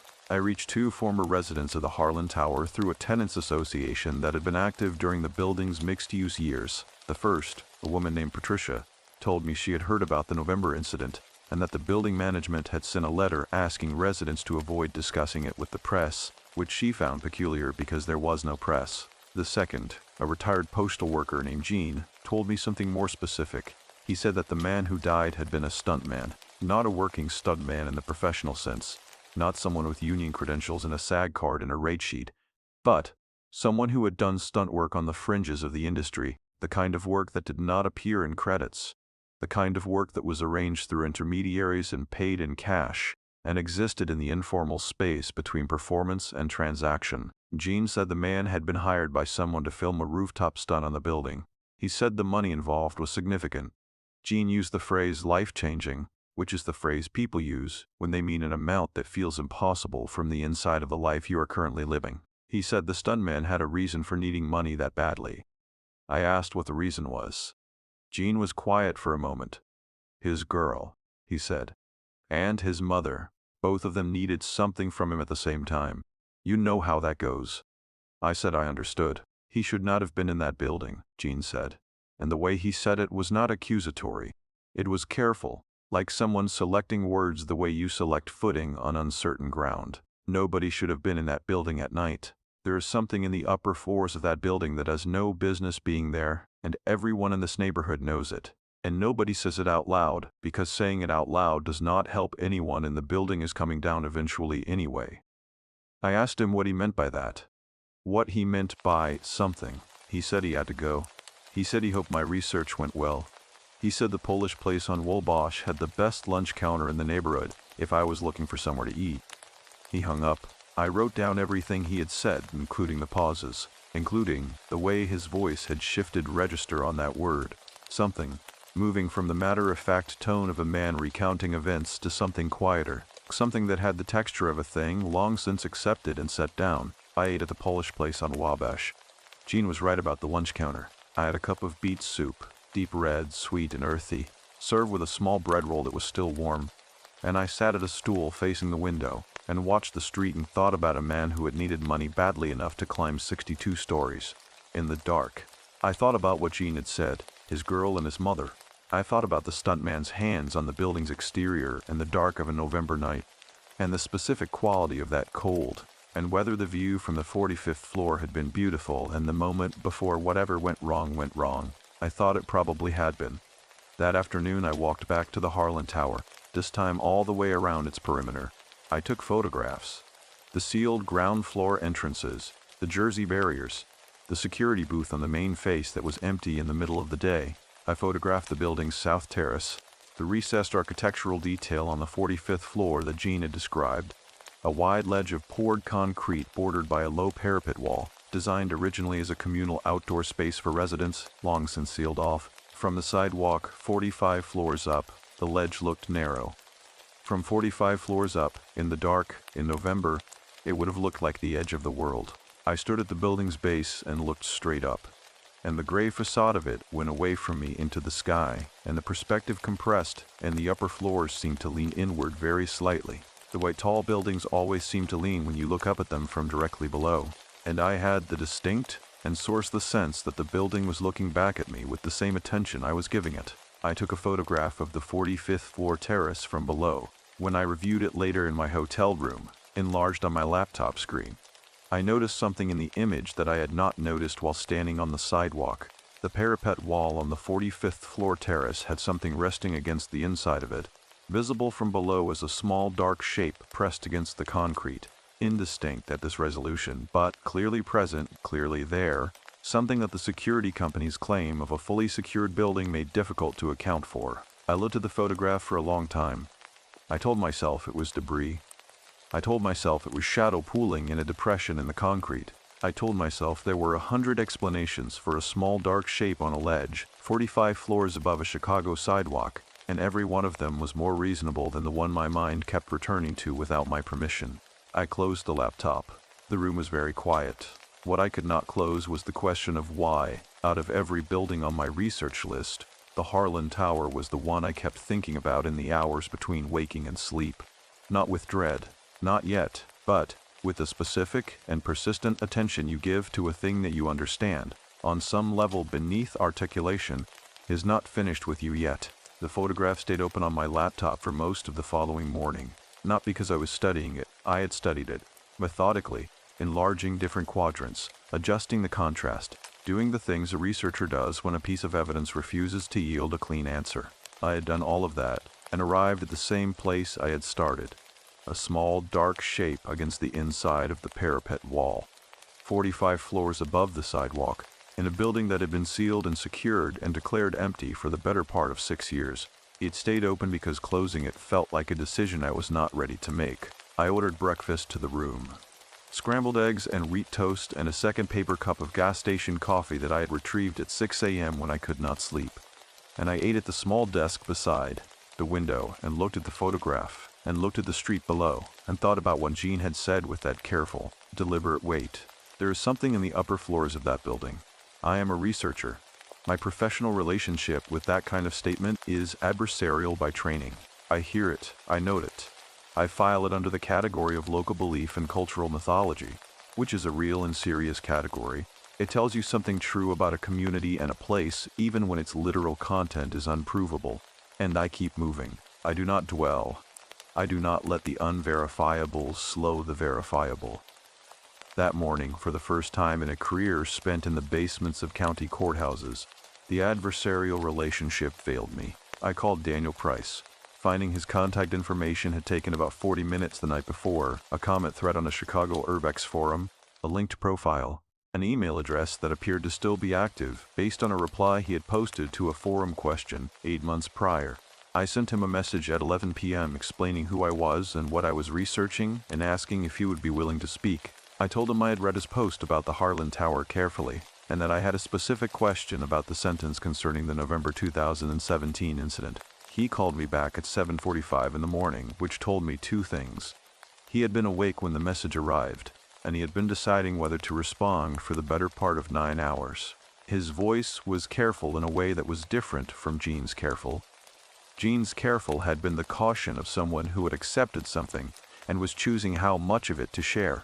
Daniel Price's careful was the caution of someone who had been waiting for a specific conversation and was not entirely sure he wanted it now that it had arrived. He asked me how I had found the post. I told him. He asked what research consortium I worked for. I told him. He was quiet for a moment and then he said, "The sentence about the city declining to investigate. You want to know what that means?" I said yes. He said he had 3 things to tell me, and he wanted to tell them in order. And he did not want me to ask questions until he had finished all 3, because the questions I would have after the first thing would be answered by the second thing, and the questions after the second thing would be answered by the third. I said I was fine. The first thing, he knew who the stuntman was. The man's name was Wade Calloway, 26 years old. He had grown up in Bridgeport, on the south side, and had done small-scale stunt work and urban performance for about 4 years before November of 2017. The kind of work that existed in the informal economy of social media, spectacle, where a man with the right combination of fearlessness and physical precision could build an audience and occasionally convert that audience into income. Wade had roughly 40,000 followers on a platform that no longer exists in its original form.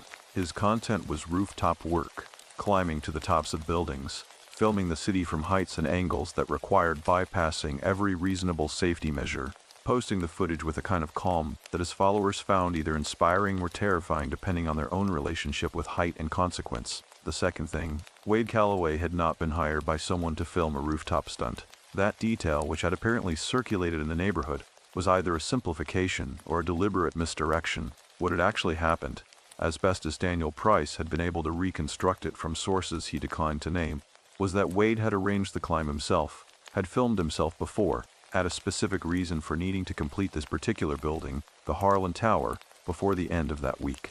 The reason was this. His mother had been diagnosed with a condition that required a procedure not covered by her insurance. The procedure cost just over $150,000.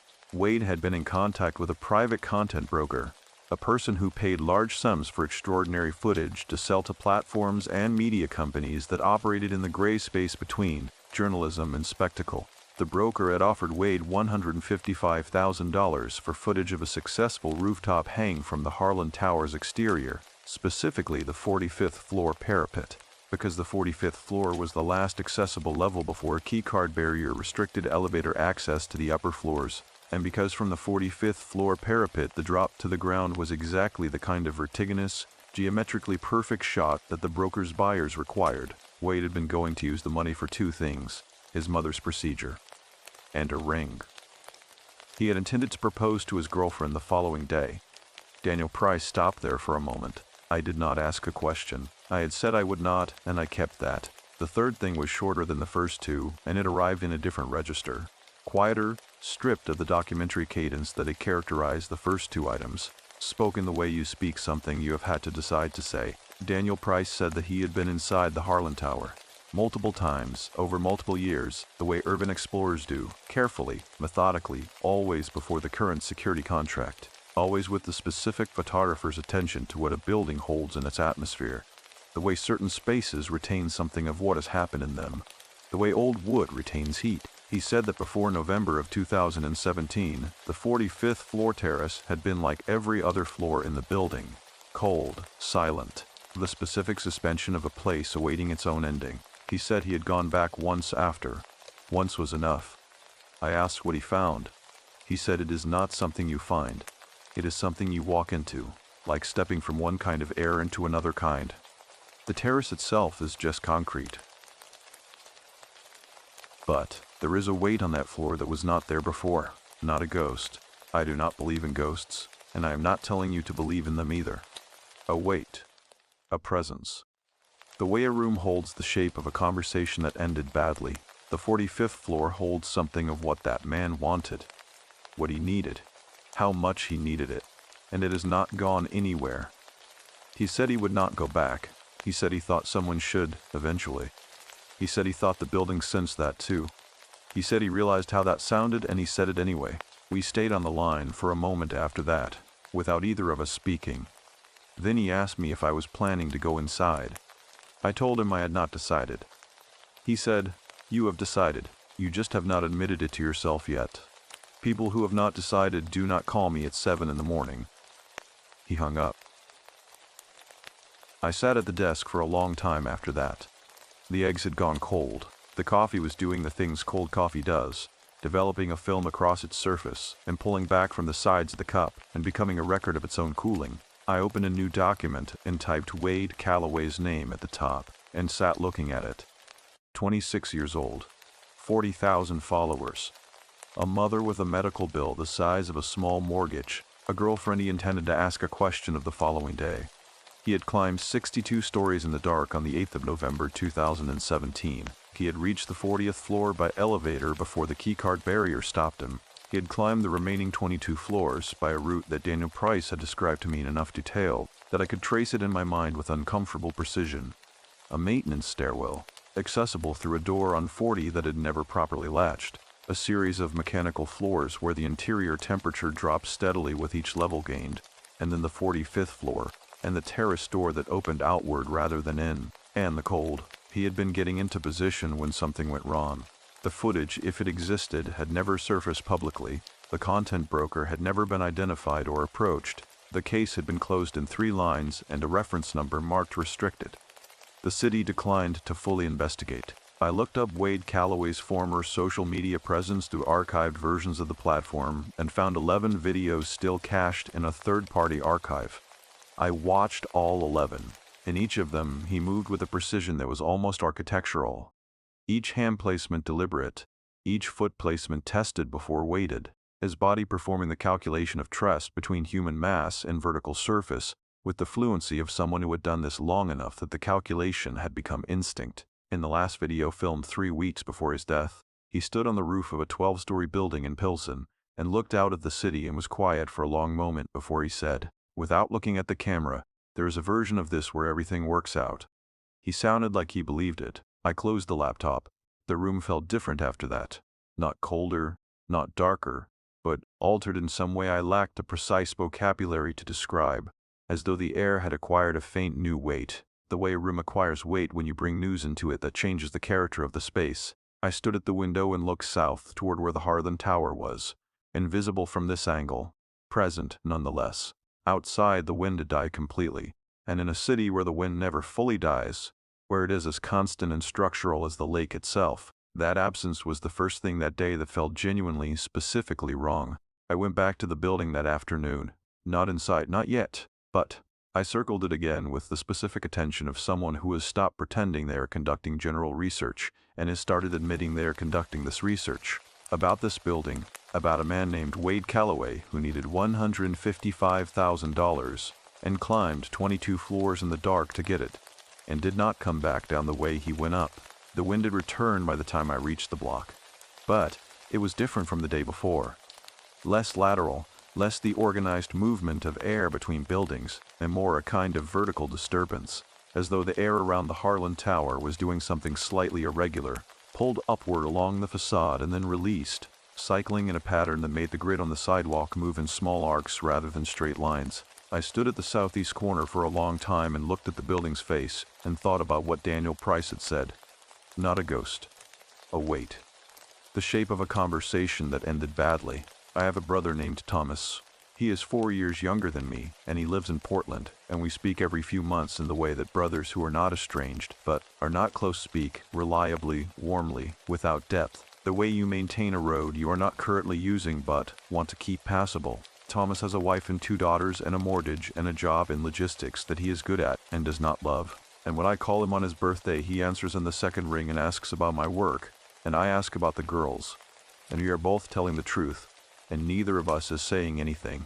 I mention Thomas because standing outside the Harlan Tower on the afternoon of the 9th of November, thinking about Wade Calloway and what he had been willing to do for the people he loved, I thought about my brother for the first time in several months and felt something I did not immediately recognize, and then recognized as shame, not about Thomas specifically. About the general category of what I had and had not done with the people I was responsible to. I noted the feeling in my notebook, which is what I do with feelings I do not have time to examine. I record them so they do not evaporate, and I return to them when I have the capacity to look at them properly. I wrote shame, Thomas, Wade, the difference between needing something and being willing to pay for it.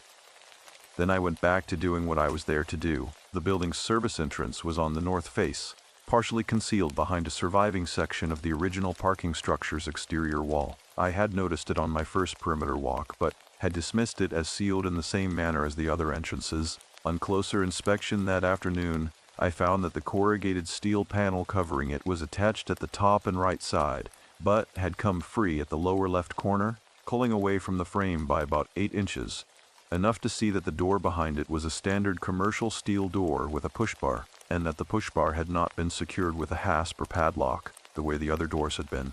I stood there for approximately 2 minutes. I want to be precise about what I felt in those 2 minutes, because precision matters here, and because I have seen the way this kind of moment gets described in other accounts. A sudden courage, a compulsion, a force pulling the narrator forward against their better judgment, and that is not what it was. What it was simpler and less dramatic, and in its simplicity more honest. I had been moving toward this building since I had read a single sentence in a blog post 3 days ago, and every step of the research since then had been a step in this direction. And standing at the corner of a loose steel panel with my hand on the corrugated metal, I understood that all the research in the world was preparation for the moment you stopped reading about a place and entered it. I pulled the panel back. I pressed the push bar. The door opened. The smell of the interior reached me before my eyes adjusted. Dust and old concrete, and the specific mineral coldness of a space that has been sealed for years, where the air has not moved in so long that it has lost the quality of air and gained something closer to the quality of stone. I went in. The service corridor was narrow and low-ceilinged and ran straight for about 30 feet before reaching a junction. Emergency lighting, the kind that runs on a building's backup circuit and burns at about 10% of its intended brightness, cast a greenish pallor along the ceiling that made the dust on every surface look like it had a faint luminescence of its own. I had a flashlight with me, a small but powerful one I carry as standard equipment, and I used it. I found the stairwell that Daniel Price had described, or one very much like it, off the junction corridor behind a fire door that had swollen in its frame and required significant force to open. The stairs were standard commercial concrete, metal-edged, with a handrail on one side that felt solid when I tested it. I started to climb. I want to describe what the building was like in those lower floors, because the contrast with what it became above the 30th matters. And because a thing should be described from its beginning if you want the change to be felt rather than simply reported. Floors 1 through 15 were cold and empty and still in the way that empty buildings are still. The specific silence of spaces where the ordinary sounds of occupation have been absent long enough that the silence has become structural, has become part of what holds the building up. Plaster walls in the residential corridors, most of it intact. Some sections pulled away from the lath, where moisture had worked in from window seals, carpeting in the common areas. The pattern long since faded to a uniform gray-brown that still held the ghost of a geometric design in certain angles of light. Doors standing open on apartments where the last tenants had left things. A shower curtain rod, a single window blind still fixed in its bracket, a section of shelving in a kitchen alcove. None of it felt wrong. It felt like what it was. A place that had been inhabited and then was not. The ordinary residue of vacated human life. Above the 20th floor it began. Not dramatically, not in the way of a sound or a sudden drop in temperature or any of the conventional markers that function as shorthand for wrongness in locations like this. It was subtler than that, and more durable. The air changed quality. I noticed it first on 22, on the mechanical floor, at the window Daniel Price had described in his blog, the one that opened outward, the one he had stood at on a January afternoon and felt the structural cold. I stood at the same window and looked out at the city in the flat gray light of a November afternoon, and the city looked exactly as it should look. Exact and familiar and traversable, and yet I was aware, with a clarity that had nothing to do with fear and everything to do with simple perception, that the air in the room behind me was different from the air on the other side of the glass, not colder, not thicker, different in a way that I would describe as intentional, if that word can be applied to air, if intention can exist in a medium, which of course it cannot, which is what I told myself as I turned back from the window and continued up the stairs. By the time I reached the 40th floor, I was breathing with a conscious deliberateness that I had not employed at any point on the lower levels. My flashlight felt less adequate than it had in the service corridor, not because its beam had weakened, but because the darkness in the stairwell above 40 seemed to receive light differently, seemed to take it in and hold it rather than reflect it, the way certain materials absorb rather than scatter. The keycard reader on the 40th floor elevator panel was dark, non-functional. Whether it had ever worked, or whether it had been installed as a deterrent without being wired, I could not tell. The maintenance door on 40 that Price had described was there, and it was unlatched, and I opened it and found the internal maintenance stairwell beyond it, narrower than the main stairs, metal rather than concrete, and I felt the vibration of my own footsteps differently in the structure. More immediately, more personally, each step registering as a small percussion through the soles of my feet and up through my shins. I came out on 43. I climbed 2 more floors. The terrace door on 45 was exactly where it should have been, at the end of a short corridor that smelled differently from everything below it. Not the mineral cold of sealed concrete, but something else. Something that I sat with for a long time before I named it, because the name felt significant, and I wanted to be certain before I committed to it. The smell was effort. That is the only word I have for it. Not sweat, not the biological evidence of physical exertion, but something more distilled than that. The smell of a human body at the absolute limit of what it is willing to do. The smell of a person spending everything they have because everything they have is exactly what the moment costs. I stood in that corridor for a long time. The terrace door opened outward. I pushed it, and the November air came in like a hand placed flat against my chest, and I stepped through onto the ledge and looked out at the city spread below and around me. The lake a dark line to the east, the grid of streets lit amber in the early evening. The sky above the skyline bruised purple where the last light was making its slow exit westward. It was the most beautiful view I had ever seen from a building, and on the inside face of the parapet wall, exactly where I had seen it in the photograph, there was an object resting against the concrete. A small dark shape. I crouched down. It was a ring box, velvet covered, the velvet gone gray with exposure and time. 6 years of Chicago weather having worked on it steadily and without mercy. It was closed. I did not open it. I did not touch it. I sat on the terrace of the 45th floor of the Harlan Tower in the cold and the beautiful view and understood, with the specific and absolute certainty that arrives sometimes in research when all the threads you have been following converge on a single point, that Wade Calloway had made it to this ledge, that he had stood here, that he had looked at this view, that he had set this box against the inside of this wall before he moved to the parapet's edge to begin the work he had come here to do, and that whatever had happened after that, whatever had gone wrong in the getting into position, whatever had sent him 45 floors down instead of back through the terrace door, he had not come back for it. The box sat against the wall with the patience of something that had been waiting a long time for someone to find it. And the wind moved across the terrace with a sound that was almost, but not quite, like a person letting out a long-held breath. I left the ring box exactly where it was. This was not a decision I made consciously in the moment. It was more that my hands declined to reach for it, the way your hands decline to touch a stove element, even before the rational mind has finished forming the instruction. I crouched on the terrace of the 45th floor in the cold and the fading light, and looked at that small gray velvet box, and my hands stayed where they were, resting on my knees. And after a while I stood up and went back through the terrace door and pulled it close behind me. I descended the building the way I had ascended it, carefully, methodically, the flashlight in my right hand, my left on the metal railing of the maintenance stairs. But the descent was different from the climb in a way that I noticed immediately, and could not explain through any physical variable. The building felt different with the knowledge of what was on the 45th floor terrace. Not more dangerous, not more hostile, more known. The way a stranger becomes a different presence once you have learned their name and the outline of their story, once they have ceased to be an anonymous shape in a room and become a person with specific weight and specific history. Wade Calloway had stood in this stairwell. He had climbed these stairs in the dark with the ring box in his pocket, or in his bag, or held against his chest.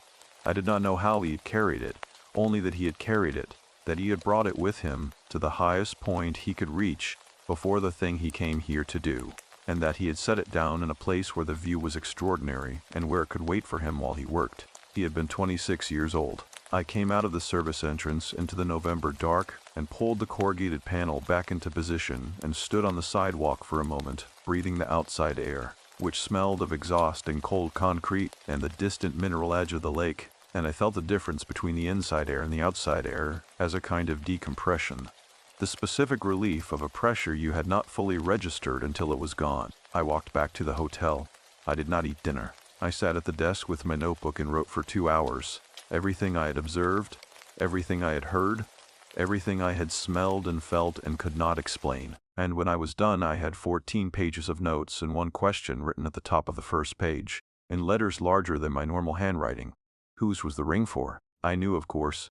The answer was present in everything Jean and Daniel Price had told me. Wade Calloway had a girlfriend. He had intended to propose to her the day after the climb. The ring was for her. But knowing the outline of an answer and knowing the answer are different things, and what I needed, what the story needed, what the story needed, what I needed was the person herself. I found her the following morning. Her name was Renata Voss. She was 29 now, 3 years older than Wade had been when he died, and she lived in Bridgeport, the same South Side neighborhood where Wade had grown up. She worked as a medical billing coordinator.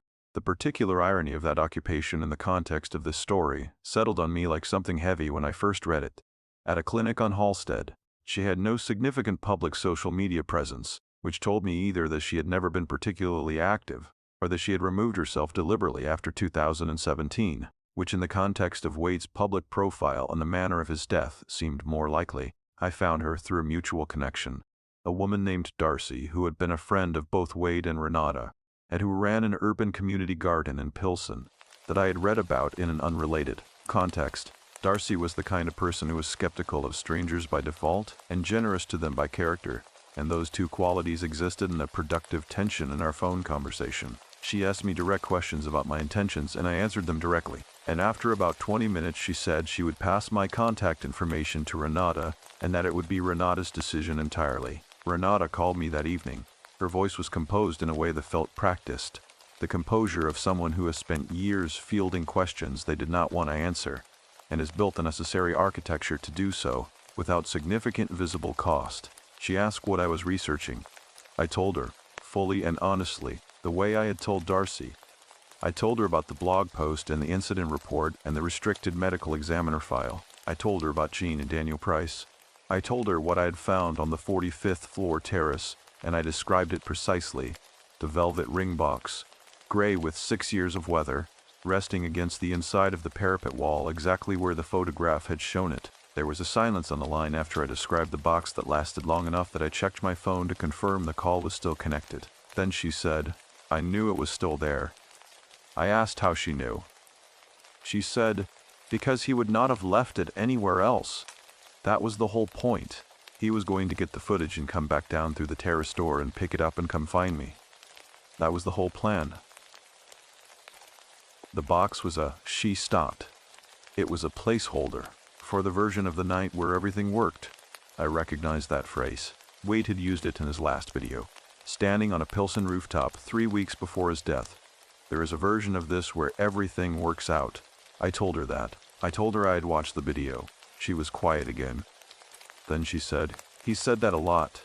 It was his way of... He was not reckless. I want you to understand that. People who do not know what he did think it was recklessness. It was not. It was precision. He was the most precise person I have ever known.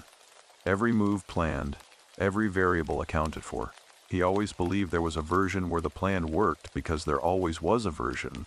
He just needed to find it and execute it and trust his hands." I asked about his hands. I do not know exactly why I asked that. It was not on my prepared list of questions.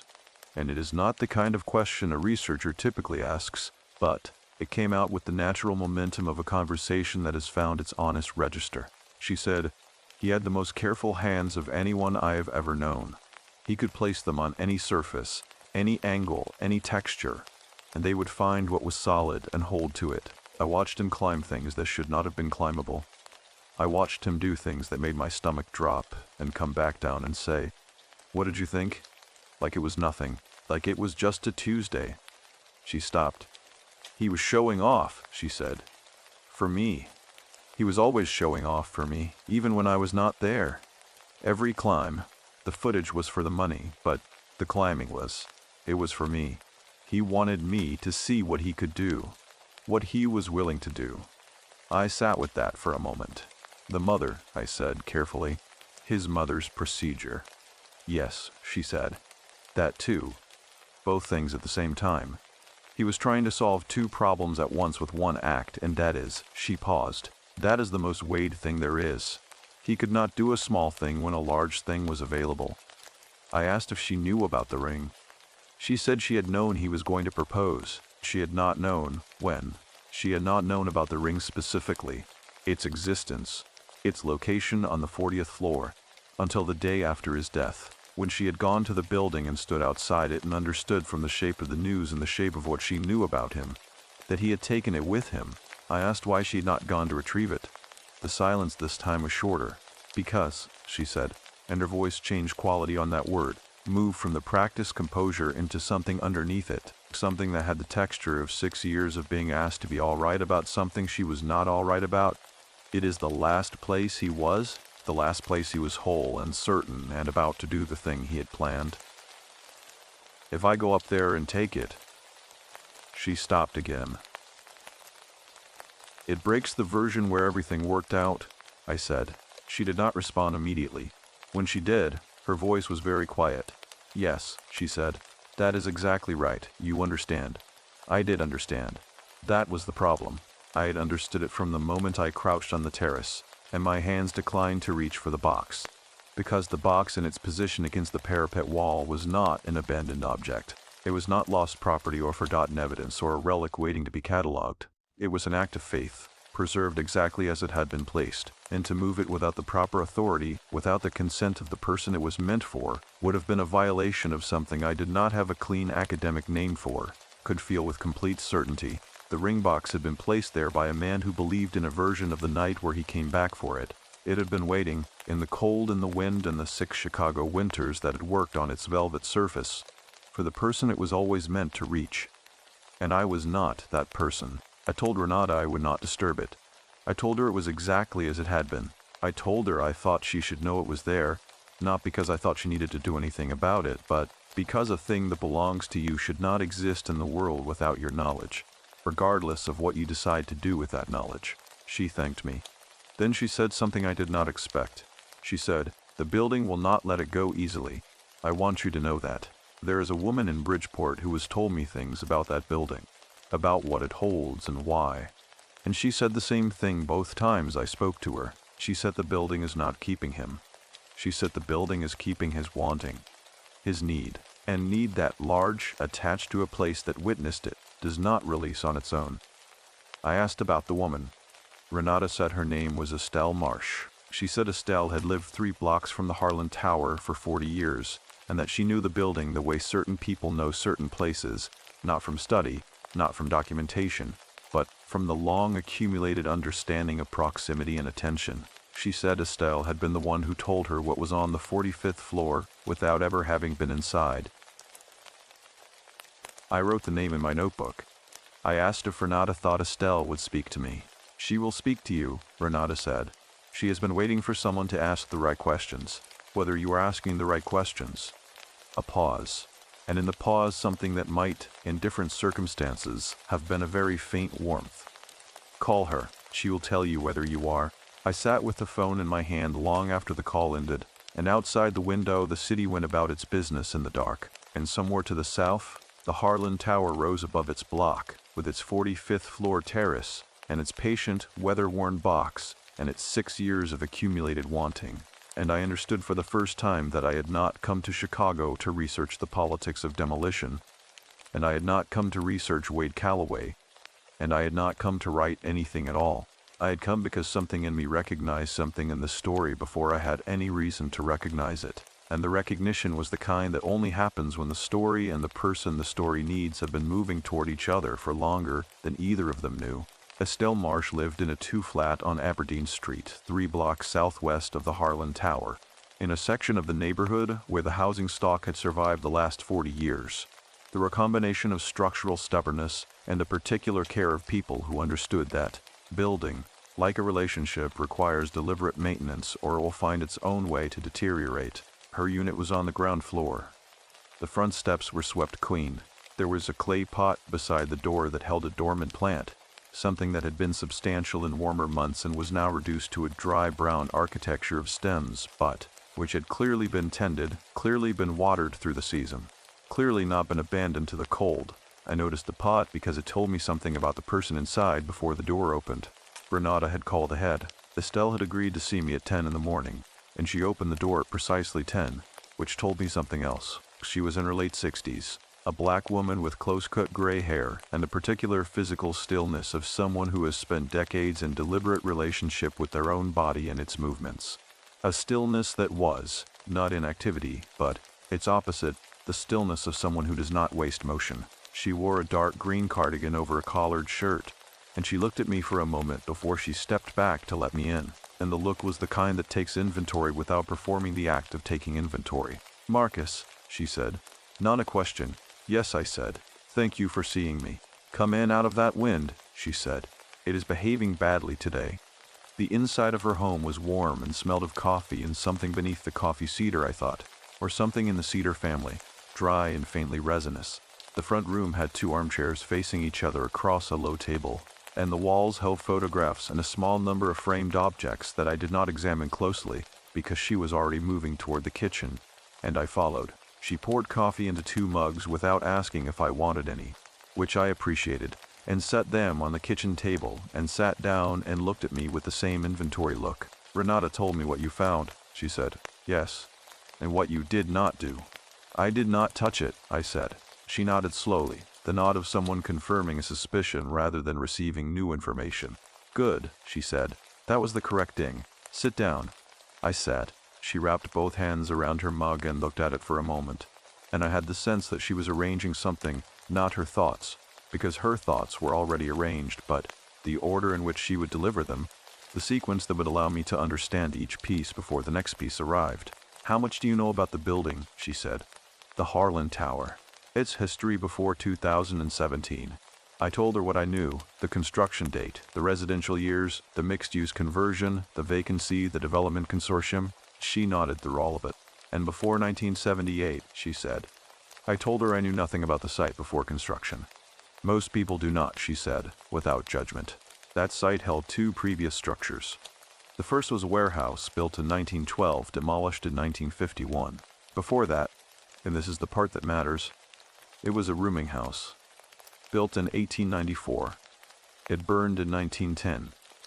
She paused. 11 people died in that fire, she said. Working people. People who were living in that rooming house because they were in the middle of something. Saving money, waiting for a situation to resolve, trying to get from where they were to where they needed to be. The fire started on the 4th floor at 2 in the morning, and the building's fire escapes were inadequate, and the stairwell acted as a flue, and 11 people did not make it out. She lifted her coffee and drank from it and set it down. The warehouse that replaced it had 3 industrial accidents over its operating life, none of them fatal, but each one serious, each one involving a person in the act of doing something necessary, something their circumstances had made necessary, something they needed to complete for reasons that were not abstract. She let that sit. And the Harlan Tower, she said. You know about Wade? Wade is the most recent. He is not the only one. I asked about the others. She said there had been 2 incidents during the building's residential years that had been recorded, and she suspected others that had not. A woman on the 31st floor in 1989, who had been found at the base of the building's exterior on a morning in February. The official record said she had fallen from a window. Estelle said the woman had been a nurse working double shifts to pay for her daughter's college tuition and had been behind on her rent, and had been negotiating with the building management, and had been, by all accounts of the people who knew her, in a specific condition of a person who has committed themselves entirely to solving a problem, and has no reserve left for anything else. A man in 2003, on the 19th floor, a construction foreman who had borrowed money from the wrong people to cover a debt incurred when a project he was managing ran over budget, found in the stairwell between 18 and 19 after what the building management logged as a workplace accident, though the building had been in its mixed-use transition at the time and there was no active construction on that stairwell. She told me both of these stories with the quiet precision of someone who has held them for a long time and knows their weight exactly. The site draws a specific kind of person, she said, not troubled people in the general sense, not people in crisis in the ordinary way. The site draws people who are in the act of desperate necessity, people who are doing something extreme because the people they love require something extreme from them. The nurse. The foreman. Wade. She looked at me directly. People who were spending themselves, she said, completely, for someone else. I wrote that phrase in my notebook. Spending themselves. Why? I said. Why this site? Because of the 1894 fire, she said. 11 people who were in the middle of something. 11 people who did not finish what they came here to do. A place that witnesses the kind of interrupted necessity, that kind of wanting that does not get to complete itself, accumulates something, not malevolence. The site is not malevolence. It is not trying to harm anyone. She paused. It is magnetic, she said. It draws the same energy it was first saturated with. Unfinished necessity, desperate love, the willingness to spend everything. And when it draws a person who carries that, it does not protect them from the consequences of what they are attempting. It only witnesses them, and it keeps what they brought. I thought about the ring box against the parapet wall. Wade's wanting, I said, for his mother, for Renata. Still there, she said, still present on that floor. The building is coming down eventually. The permits are approved and the appeals are nearly exhausted, and when it comes down, whatever it holds will disperse. But until then, it is there, held in the concrete, held in the air of that terrace. She looked at her coffee. Renata has never gone back, she said. I have told her she does not need to. The box is not a burden she has to carry, but I have also told her that there is a thing which can be done, not to release what the building holds, because that is not in our power, but to complete the act. To finish what Wade started, to give the wanting somewhere to arrive. I asked what she meant. She was quiet for a moment. He brought the ring, she said, because the ring was the next thing. The climb was not the end. It was the means. The ring was the end. The proposal was the end.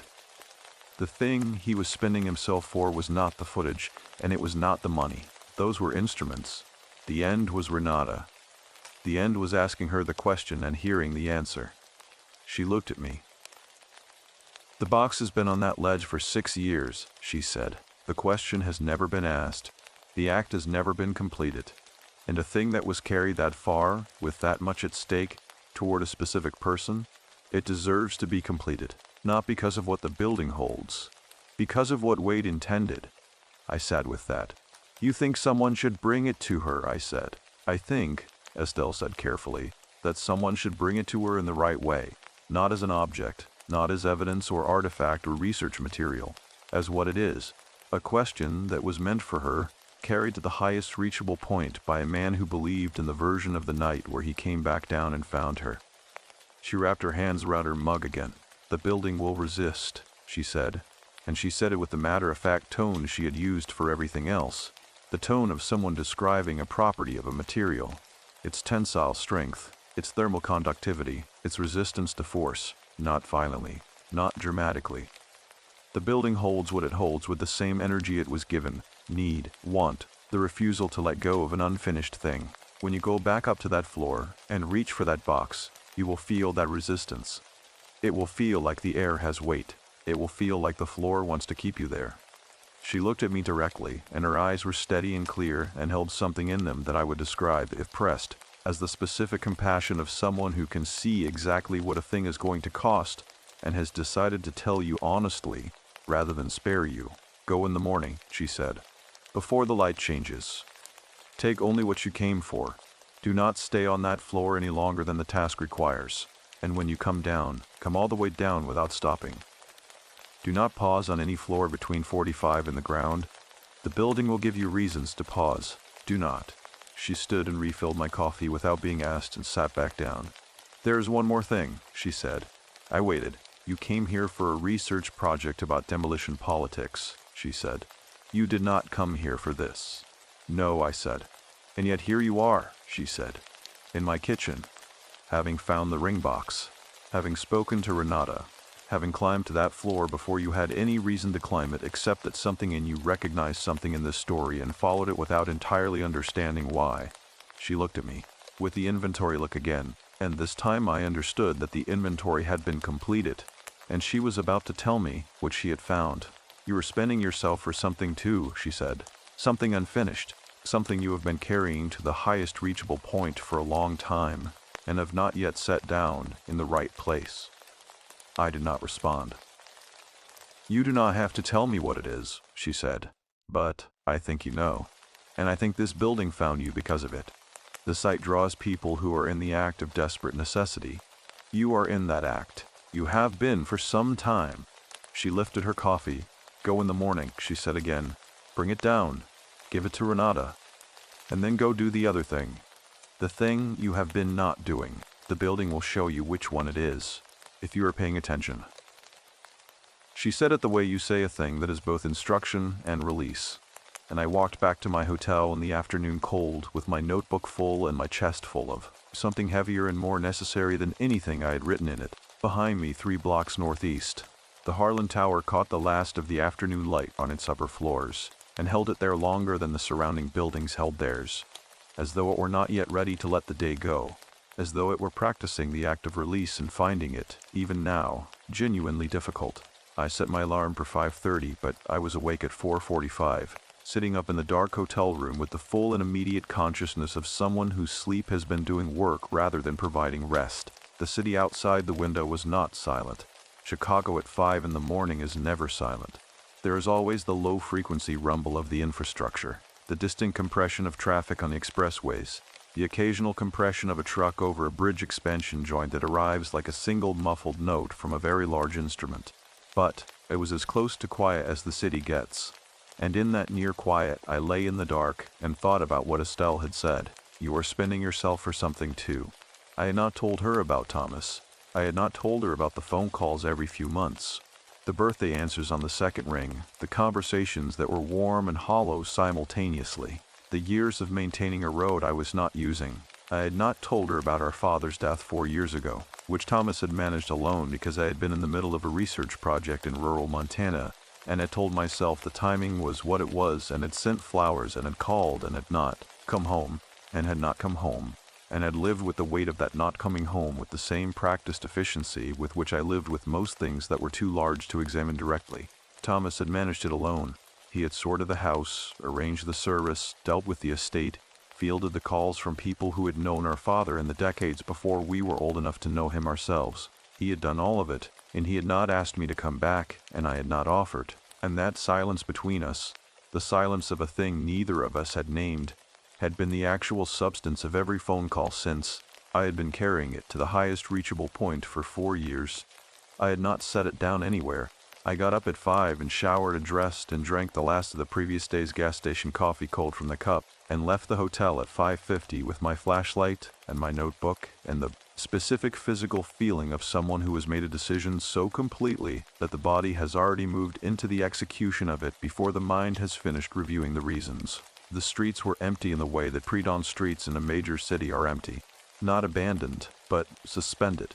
The ordinary flow of human activity paused at its lowest ebb, the city holding its breath between the last of the night and the first of the morning. The streetlights were still on, casting their amber pools on wet pavement. It had rained sometime around 3, lightly, and the sidewalks held the rain in their surfaces, reflecting the light back upward in a way that made the street feel like it existed in 2 registers simultaneously, the real and the reflected. I turned south. The Harlan Tower was visible from 2 blocks away in the pre-dawn dark, its upper floors showing a faint luminescence against the sky that was not quite the luminescence of the city's ambient light reflecting off glass. It was slightly warmer than that, slightly more interior, as though the building were generating a small amount of its own illumination from some source I could not identify and did not want to think too carefully about. I pulled a corrugated panel back at the service entrance and went in. The building at 5:50 in the morning was different from the building at 3 in the afternoon. I want to be honest about this difference, and I want to resist the temptation to make it more dramatic than it was, because the truth of it was stranger and more durable than drama. It was attentive. That is the word I kept returning to in the days after, when I tried to describe it to myself in language precise enough to be trusted. The building at nearly 6 in the morning was attentive in a way that the building at 3 in the afternoon had not been, as though my first visit had been noted and processed and the building had spent the intervening hours making a kind of readiness, the way a room readies itself when it knows company is coming, a quality of gathered attention that had nothing threatening in it and nothing welcoming in it, and was simply present, simply directed. I felt it in the service corridor. I felt it more strongly in the stairwell, from the first landing before I had climbed a single floor. I climbed anyway. The lower floors were as I had left them. Cold, still, the ordinary residue of long vacancy. But the air that had felt merely different in my first ascent now felt specifically organized, as though it were moving with a direction and a purpose that had nothing to do with the building's ventilation systems, which had been non-functional for years. By the time I reached the 20th floor, I was aware of a current. Not a wind, not a draft in any conventional sense, but a movement in the air that was consistently upward, consistently oriented toward the upper floors, as though the building were drawing breath through its own height, and I was moving with the direction of that breath. I did not fight it. I climbed with it. On the 30th floor I paused.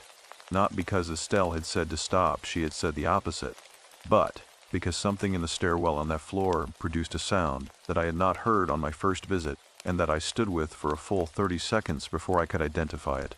It was a sound of someone moving, not above me, not below me, on the floor level itself. Behind the fire door, a sound of weight shifting, of a footstep or the settling of structure in a way that mimicked a footstep closely enough that the distinction required attention. I stood and listened, and the sound did not repeat. I moved on. By 40, the air had the quality I remembered from my first visit, the quality of intention, of purposefulness that existed in a medium that could not by any reasonable measure be purposeful. By 42, it had thickened, which is not the right word, but is the closest word. Thickened in the way that silence thickens when many people are present in a room and no one is speaking.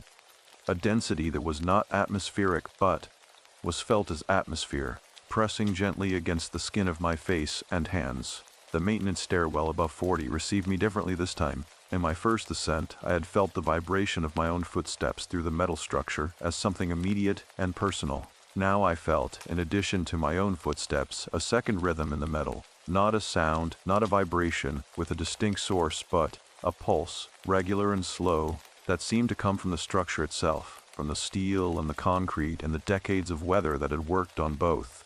I have told this to 2 people since, and both of them asked if I was frightened. I was not frightened. I was the most awake I have ever been. I was awake in the way you are awake in the moment after something that changes everything. The phone call with bad news. The conversation that finally names the thing that has been present and unnamed for years, when the nervous system has committed its full resources to the present moment, and the present moment has the quality of absolute clarity, every detail precise and permanent, every sensation registered with the fidelity of something being recorded rather than merely experienced. I came out of the maintenance stairwell on 43 and climbed the last 2 floors on the main stairs and walked the short corridor to the terrace door. I stopped. The door was the same door, outward opening, metal frame, the weather seal around its edge gone brittle and cracked. But the air in the corridor, the specific air of the last 15 feet between me and the terrace, had the quality that Estelle had described and I had not fully understood until I was standing in it. Weight, not pressure, not cold, weight. The specific resistance of a space that does not want to give something up, not aggressively, not with the character of a warning, but with the character of a long and genuine grief that has organized itself around the act of holding, that has become so practiced in holding that release requires the kind of effort that holding once required. The building was not keeping Wade. It was keeping what Wade had wanted, and what Wade had wanted was on the other side of this door, and the building had been holding it for 6 years with the devotion of something that understood, on whatever level a place can understand, that the wanting was sacred, that the need had been real and the love had been real and the willingness to spend everything had been real, and these things deserved to be held until someone came who understood their value. I pushed the door open. The cold came in.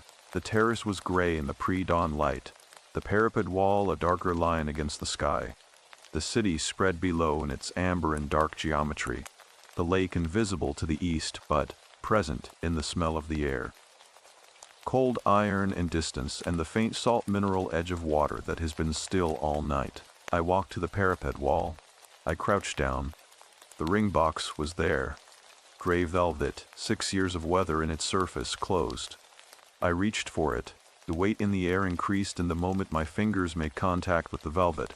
Not a resistance to my hand, not a physical force, but an intensification of the atmospheric quality, a deepening of the gathered attention, as though the building were registering the contact with the full concentration of everything it had accumulated in this place over years and years of patient, unasked-for guardianship. I held the box in both hands for a moment. I did not open it. That was not mine to do. What happened next I will describe as precisely as I can, and I will resist embellishment, and I will trust the plain facts of it to carry what they carry. The weight in the air changed, not lifted, changed. The character of it shifted from the quality of holding to the quality of release, the way a breath changes quality when it moves from inhale to exhale.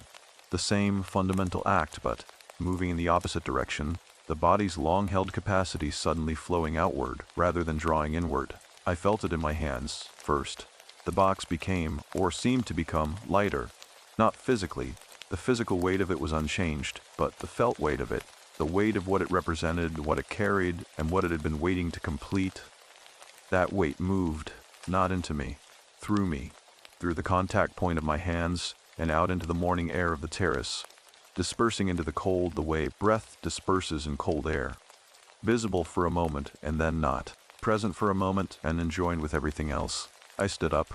I put the ring box in the inside pocket of my jacket, against my chest, where it sat with a warmth that was not the warmth of my body heat transferring into velvet, but something that proceeded and persisted beyond the physics of heat transfer. I looked out at the city for exactly 1 moment.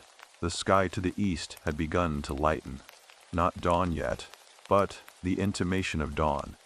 The sky's announcement of its own intention. The first gray-blue softening of the dark above the invisible lake.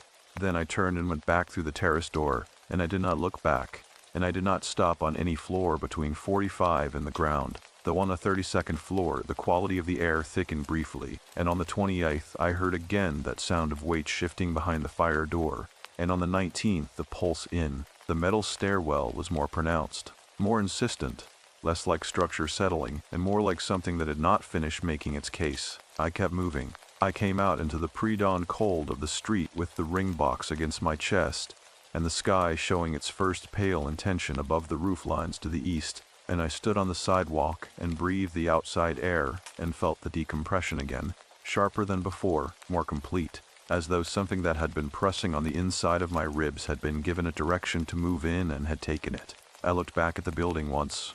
The 45th floor caught the first thin light of the approaching dawn along its parapet wall, the concrete edge of it bright for a moment against the still dark floors above and below. And then the light moved on and the floor returned to gray, and the building stood in its ordinary November enormity, enormous and patient. And this is the word I wrote in my notebook 40 minutes later at the hotel desk. The word that arrived without my looking for it, and that I have not found a reason to replace: relieved. The city was waking around me as I walked back north. The first delivery trucks beginning their rounds, a light appearing in the window of the Polish place on Wabash, and in my inside jacket pocket, the ring box sat against my chest with a warmth that had nothing to do with the cold. And I walked through the first gray light of a Chicago morning carrying a question that had been waiting 6 years to reach the person it was meant for. I called Renata from the hotel room at 7:30. After I had sat at the desk for an hour with the ring box in front of me and written 4 pages of notes that I knew even as I wrote them were not research notes. They were the notes of a person, processing something that had happened to them, not something they had observed, which is a distinction that matters enormously in my profession, and that I had never before had occasion to blur. She answered on the second ring. I told her I had been inside the building.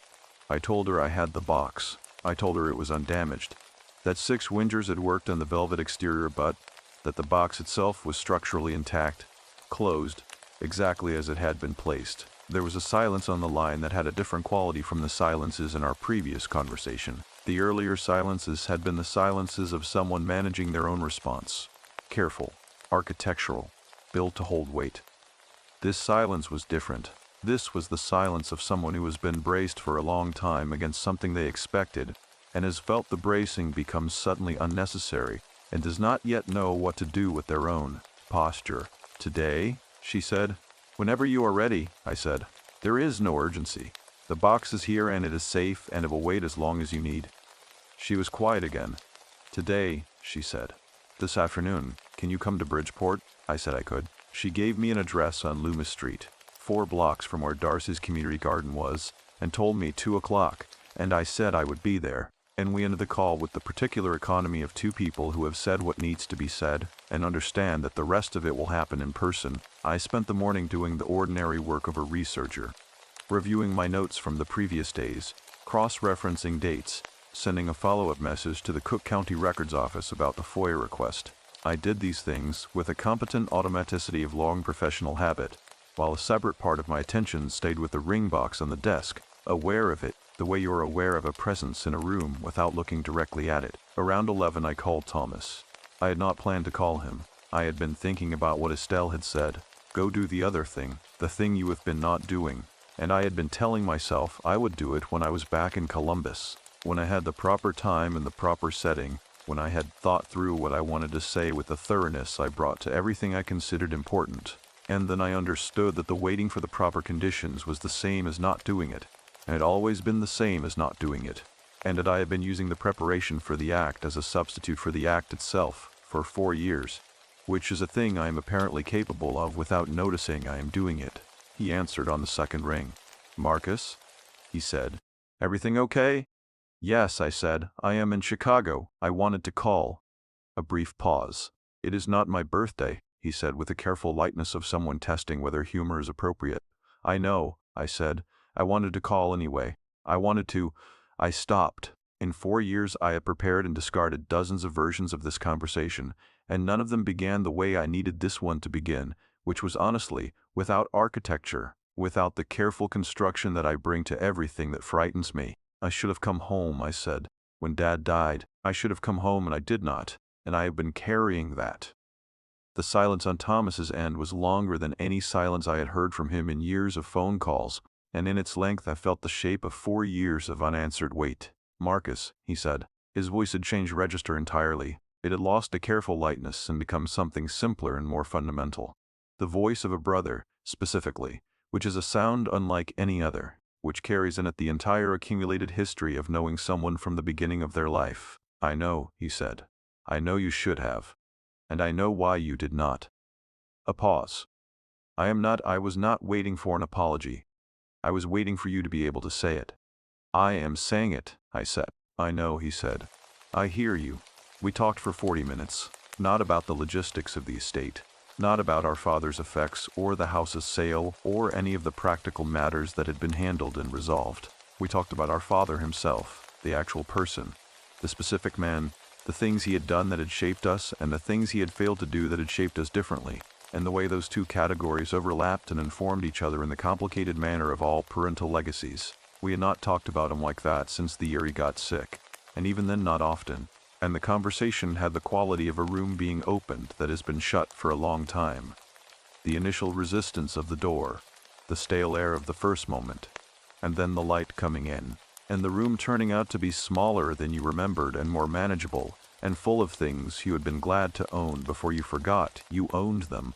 By the time we finished, I had been on the phone long enough that the morning had fully arrived, and the light in the hotel room had shifted from the gray-white of early day to something warmer, more direct, the November sun low and lateral, coming through the window at the angle that made the dust on the desk visible in its beam. "Come to Portland," Thomas said, near the end.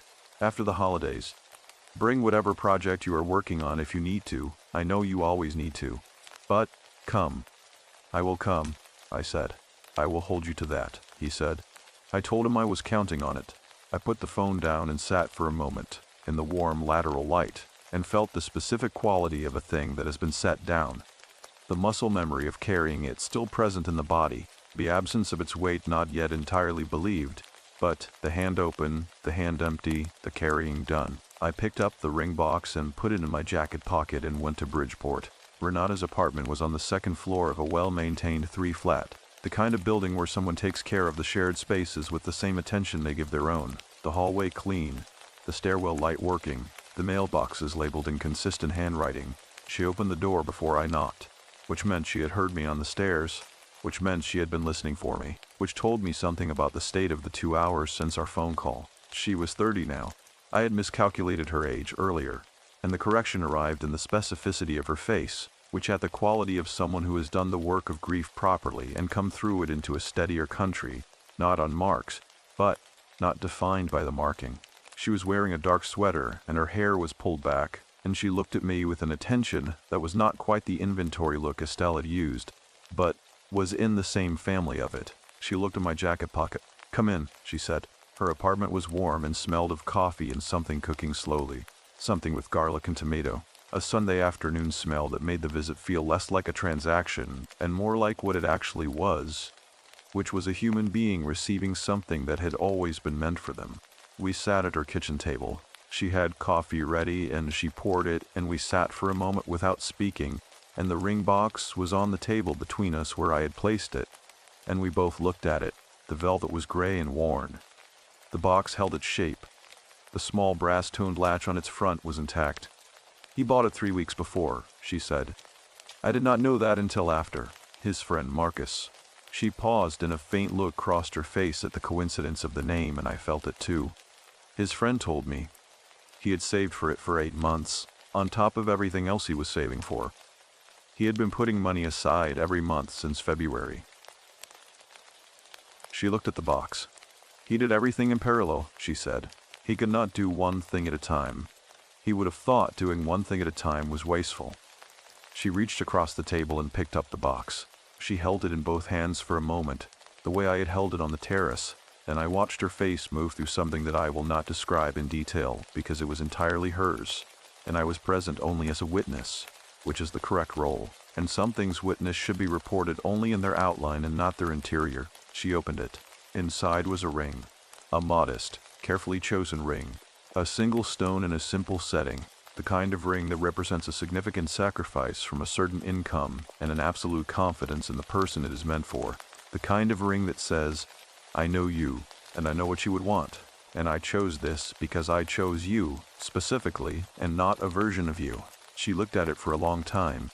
Then she closed the box and held it in her lap with both hands and looked at me with eyes that were full but steady. "Thank you," she said. "He carried it to the highest point he could reach," I said. "I thought you should have it." She nodded. We drank our coffee. After a while, she asked about my research, and I told her about the documentary project, and we talked about the building's demolition timeline and the community appeals and the politics of which structures a city decides to preserve, and it was ordinary conversation, careful and warm. Two people sharing a table in a South Side kitchen on a November afternoon, with garlic and tomato moving slowly through the air, and the city going about its business outside the window. Before I left, she walked me to the door and shook my hand, and held it for a moment. "He would have liked you," she said. "He liked people who followed things to the end." I walked back to the L through the Bridgeport streets in the late afternoon, the sky going that specific deep blue of a clear November evening when the last of the light has left the air but has not yet left the sky, and the ring box was no longer in my pocket, and the absence of it felt like the correct shape of my pocket. Like the pocket had been that shape all along, and I had only now remembered it. On the train north, watching the South Side pass in its lit rectangles and dark spaces, I understood for the first time in the whole of my adult professional life that following a thing to the end is not a research skill, and is not a professional virtue, and is not a habit of mind. It is simply the willingness to stay present until the thing that needs to happen has happened, and to trust that the staying is itself the work, even when the work looks like sitting on a train in the dark, going home. I left Chicago the following morning. The drive back to Columbus took just under 6 hours, which I know because I did not listen to anything. No podcasts, no music, no research audio. For the first time in a long drive in recent memory, I drove in the specific silence of someone who has recently said something true out loud, and is still adjusting to the acoustic change that truth makes in the interior space of a life. The way a room sounds different after furniture has been moved. The same walls and the same floor producing a slightly altered quality of echo. The Illinois landscape in November is not conventionally beautiful. It is flat in a way that feels less like a geographical feature and more like a philosophical position. A sustained, unironic commitment to the horizontal, the fields stripped to their structural minimum after harvest, the sky enormous and gray and doing exactly what it wants without any vertical interference. I have driven through it dozens of times in both directions and found it tedious and found it peaceful, and found it on this particular morning unexpectedly moving. There was something honest about it, something that did not ask to be more than it was. I was home by 3 in the afternoon. I unpacked with the same efficiency I had packed, hung my jacket in the closet, put the notebook on the desk beside the 2 others I had filled in the last 18 months on various projects, and then sat at the desk and did not open any of them. I sat there for probably 20 minutes. Then I opened a new document on my laptop and typed Wade Calloway's name at the top and stared at it. This is the part of the story that is difficult to tell with the same precision as the rest of it. Not because the events are unclear, but because what happened in the weeks after Chicago happened slowly and in the interior, in the register of changed habit and adjusted perception rather than incident. And slow interior change is harder to document than a ring box on a 45th floor terrace. But I will try. The first thing I noticed was sleep. I have had a difficult relationship with sleep for most of my adult life.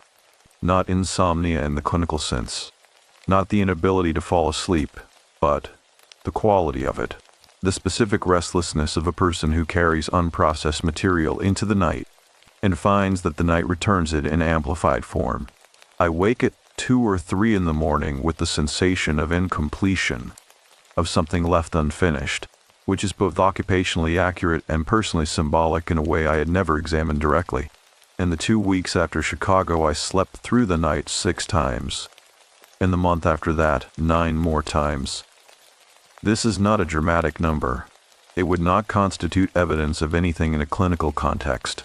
But, in the context of my own history, it was significant, noticeable. A change in the texture of my days that showed up first in the mornings, which arrived less defended than they had, less already braced against the weight of whatever was unresolved. I called Thomas on a Thursday in early December, not his birthday, not a scheduled call, and we talked for an hour and made plans for January. I would fly to Portland, spend 4 days, meet the daughters properly rather than on a video screen where they performed their ages at me, and I performed my unclehood back at them in a mutual performance that satisfied no one. I booked the flight the same evening. The research project, which had been nominally about demolition politics, and which had become something else entirely in Chicago, required a decision about form. what it was, what it was for, what I was going to do with 14 pages of notes about a man named Wade Calloway and a building that held things and an older woman on Aberdeen Street who knew more about the architecture of need than anyone I had ever interviewed.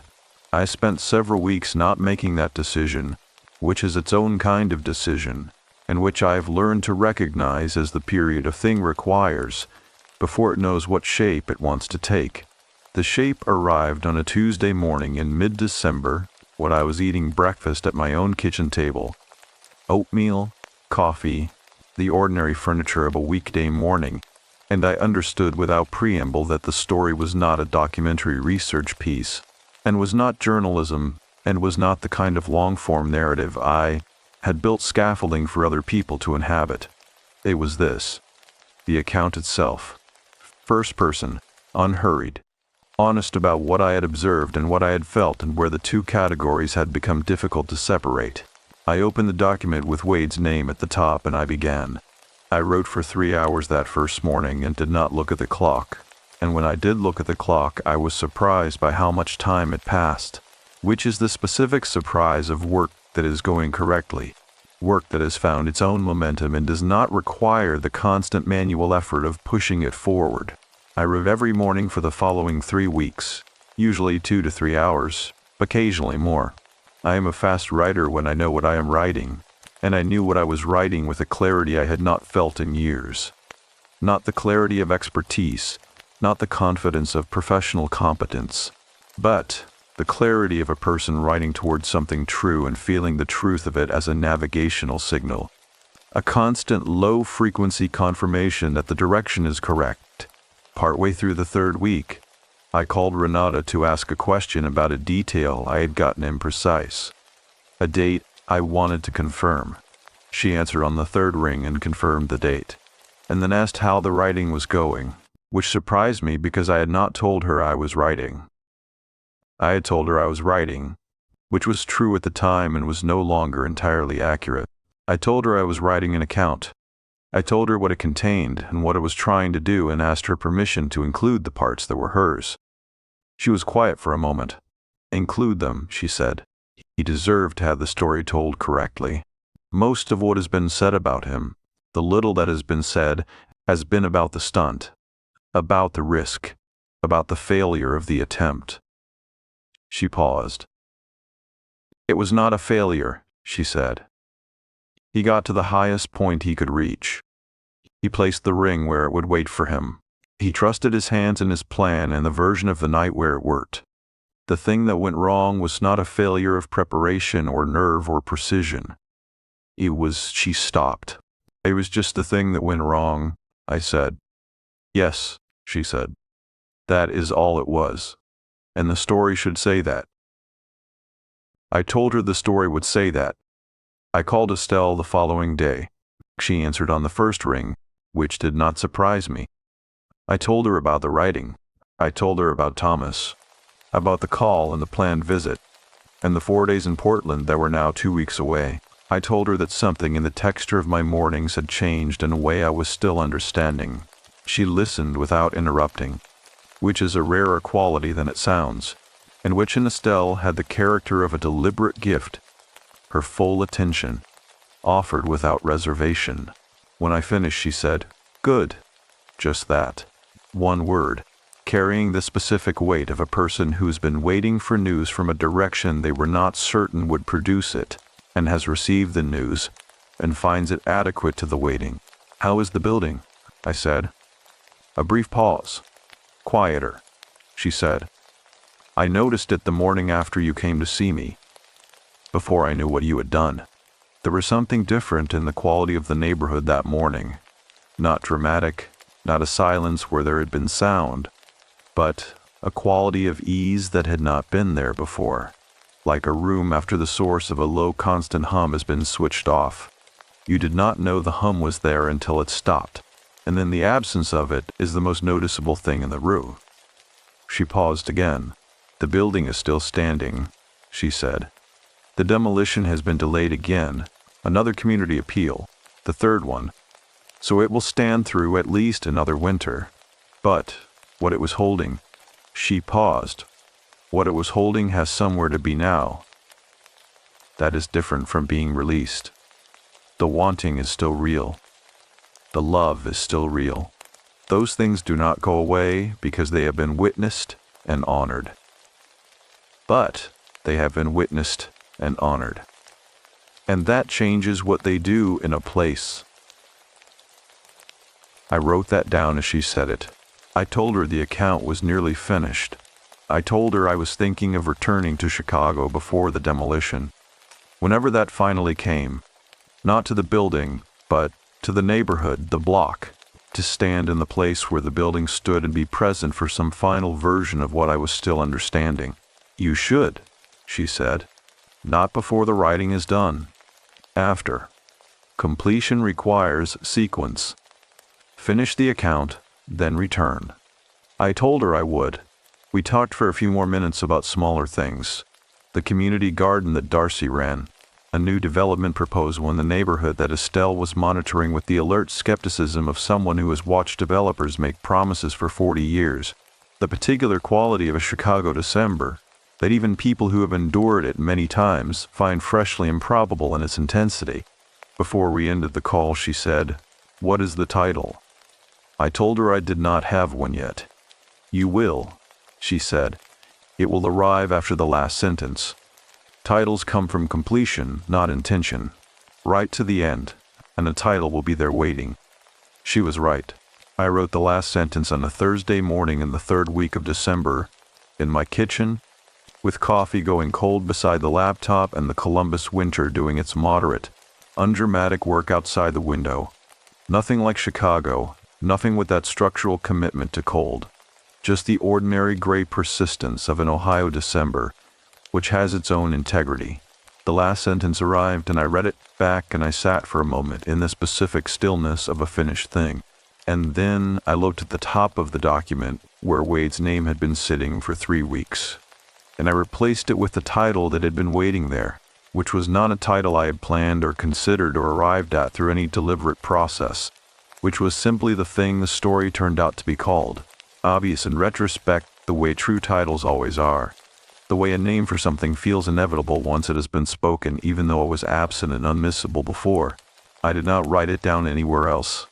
I kept it at the top of the document where it belonged. Outside, the sky was doing the thing Ohio skies do in December. Not dramatic, not the pewter enormity of a Chicago November sky. Just a reliable, low, even gray that asked nothing of you and promised nothing and simply provided the conditions under which ordinary life could proceed, which is its own kind of generosity. I flew to Portland on January 4th. Thomas picked me up at the airport in a car that smelled of the particular mixture of children and coffee and dog, that is the smell of a life fully inhabited. A life in which the evidence of living accumulates in the upholstery and the floor mats without apology, and he shook my hand in the arrivals hall, and then pulled me into a hug that lasted longer than our handshakes usually do, which is to say it lasted exactly as long as it needed to. His daughters were 7 and 9. The 9-year-old was named Claire and had his eyes and a quality of attention that reminded me of no one I could immediately identify, and that I later, lying in the guest room on the second night, listening to the house settle into its nighttime sounds around me, identified as my father, which was a recognition that arrived not with sadness but with something quieter and more permanent, the recognition of continuance, of a thing that persists through the people it moves through, without diminishing in the moving. The 7-year-old was named June, and she decided on the first evening that I was interesting and spent the following 3 days showing me things, her drawings, her room, a particular rock she had found that she considered significant, the way the backyard looked from the top of the climbing structure Thomas had built the previous summer. I stood at the top of the climbing structure with June on the second afternoon, 4 feet off the ground in a Portland backyard with the Cascades somewhere in the distance behind the cloud cover, and June pointed at the gray sky and said with the absolute confidence of a 7-year-old, "It is going to snow tonight." It did not snow, but I stood there in the gray afternoon light and felt something that I had not felt in a specific and conscious way for a very long time, which was simply present, simply here, simply in the place I was in with the people I was with, not carrying anything to a higher floor, not preparing for a future accounting, not maintaining a road from a careful distance, just standing on a small wooden platform in a backyard in Portland with a 7-year-old who had decided I was worth showing things to. I thought about Wade Calloway on the 45th floor in the dark, the city below him, and the ring in his pocket, and the version of the night where everything worked out, still entirely possible, still entirely real, and I understood that the version he believed in had not been wrong. It had simply arrived later than he could wait for, and by a different route than he had planned, and in a form he would not have predicted, which is how the best versions of things usually arrive. The demolition permit cleared its final appeal on a Wednesday in late March. I know this because Estelle sent me a message. She had asked for my email address at the end of our last phone call, which I had given without knowing what she intended to do with it, and the message arrived on a Wednesday morning in my Columbus kitchen with a subject line that said only, "It is time." The body of the message was 2 sentences. The demolition has been approved with no further right of appeal. The building comes down in the first week of May. I booked a train to Chicago for the last weekend of April. In the weeks between Estelle's message and my departure, I finished the second draft of the account, which had grown in the revision from a document of moderate length to something longer and more complete.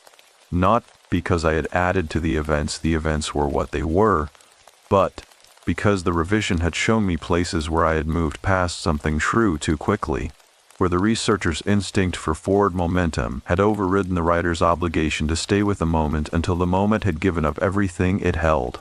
I had also, in those weeks, done one more piece of research. The content broker, the person who had arranged to pay Wade $155,000 for footage from the Harlan Tower, had never been publicly identified.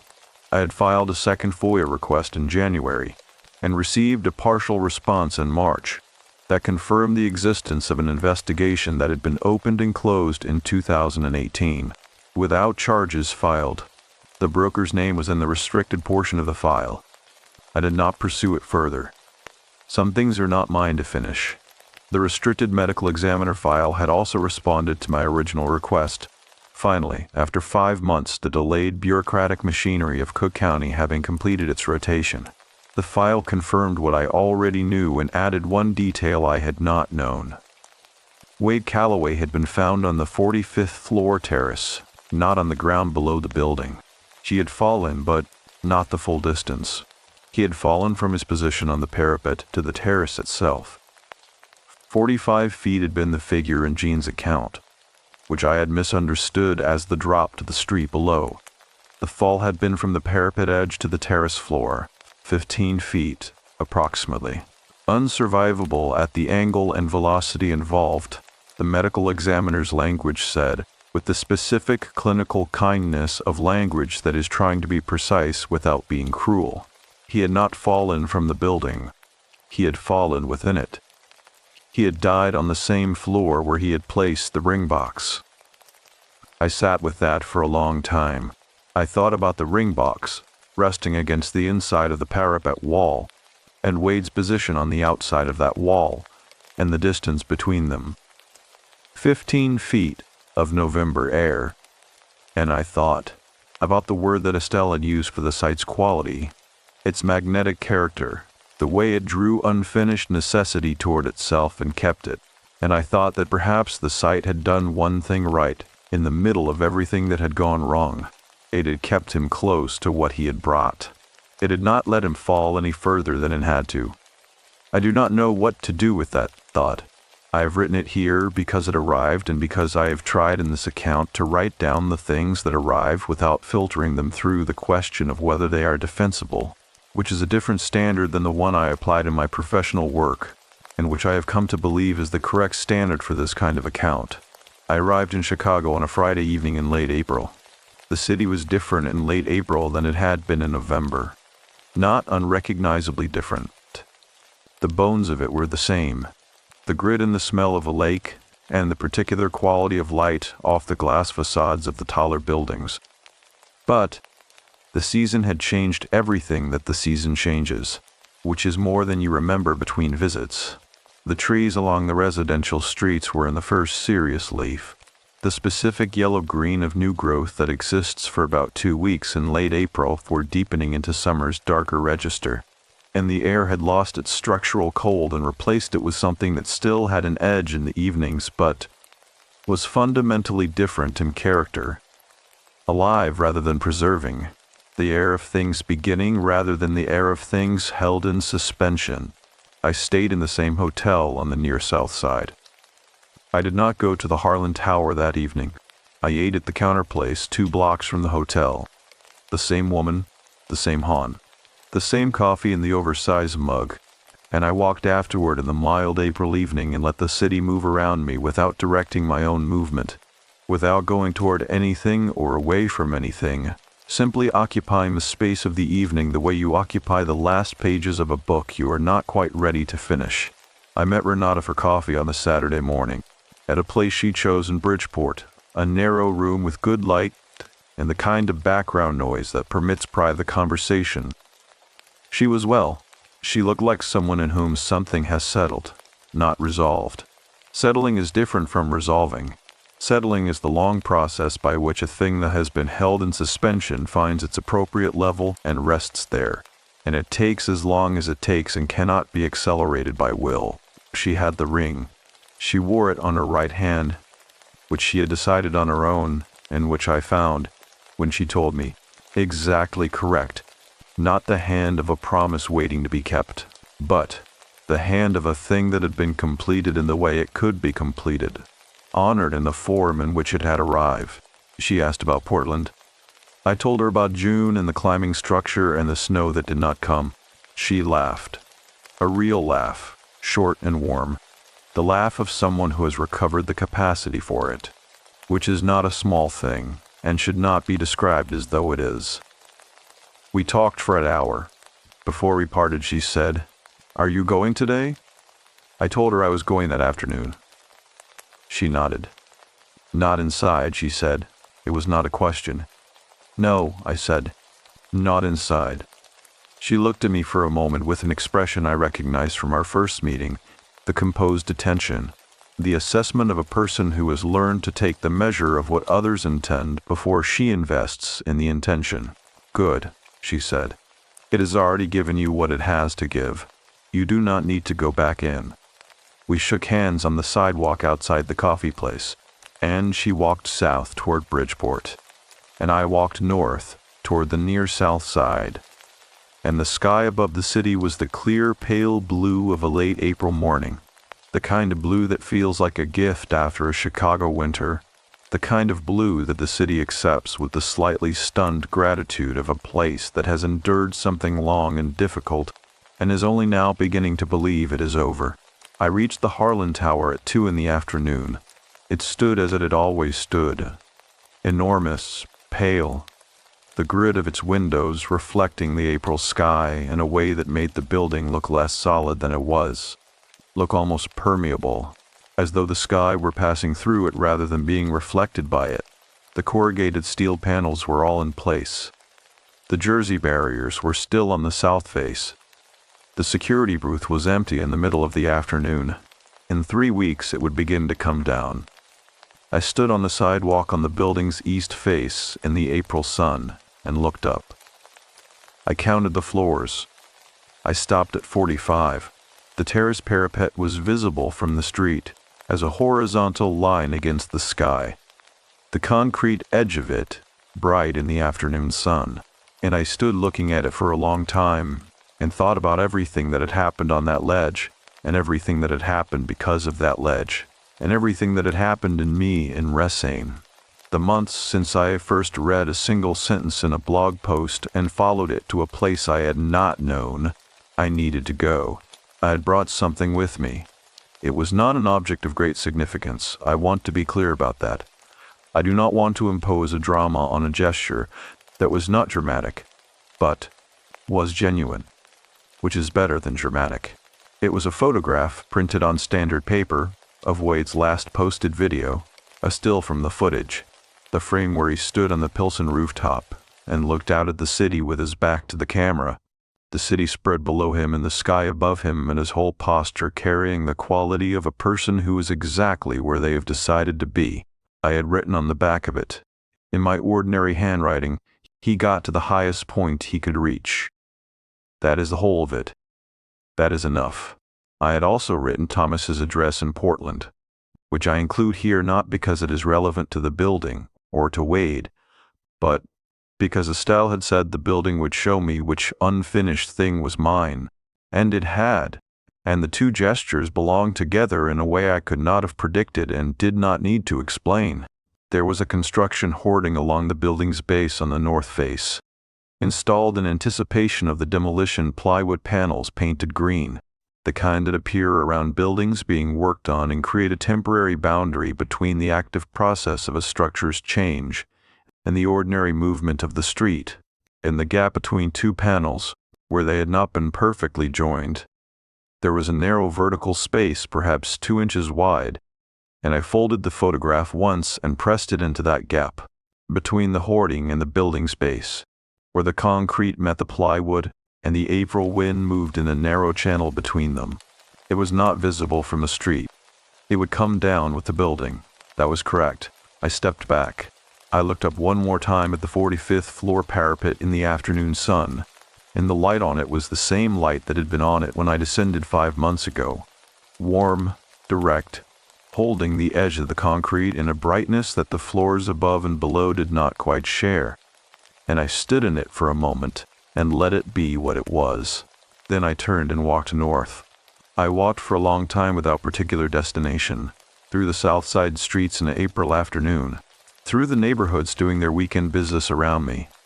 A hardware store with its sidewalk display of seed packets and garden tools. A barber shop with its door open to the warm air. 2 men playing chess at a folding table outside a convenience store, with the specific unhurried concentration of people who have been playing chess together for long enough that the game has become a form of conversation rather than a competition.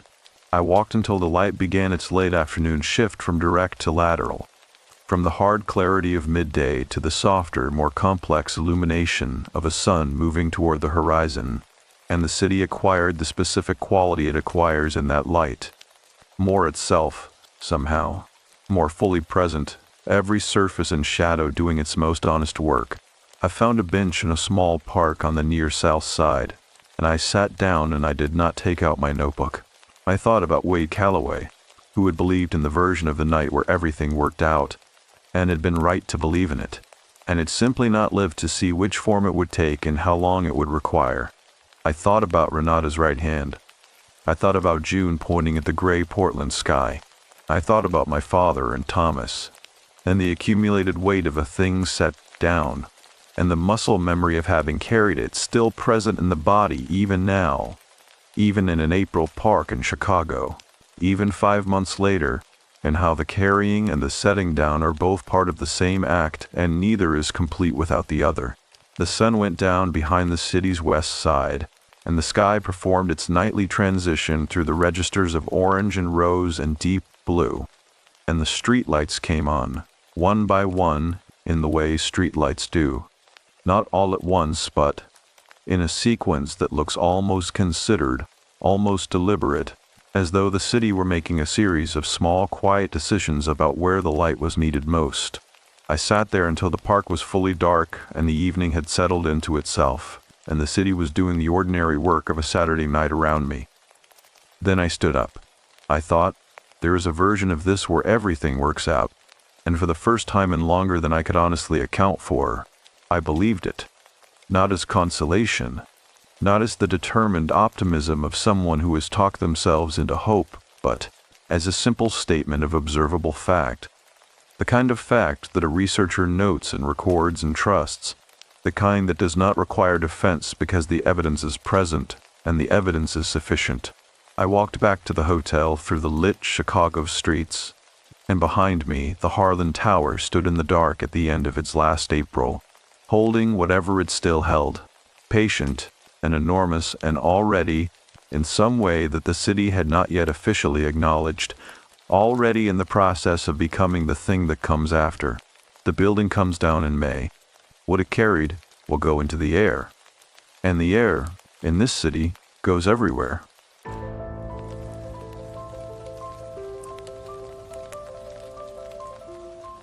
The kept ledger. My father was not a famous man. He did not appear on any list that anyone in our family knew about. He was not the kind of man whose name circulated in the financial press, or whose photograph appeared beside words like alleged or implicated or under investigation.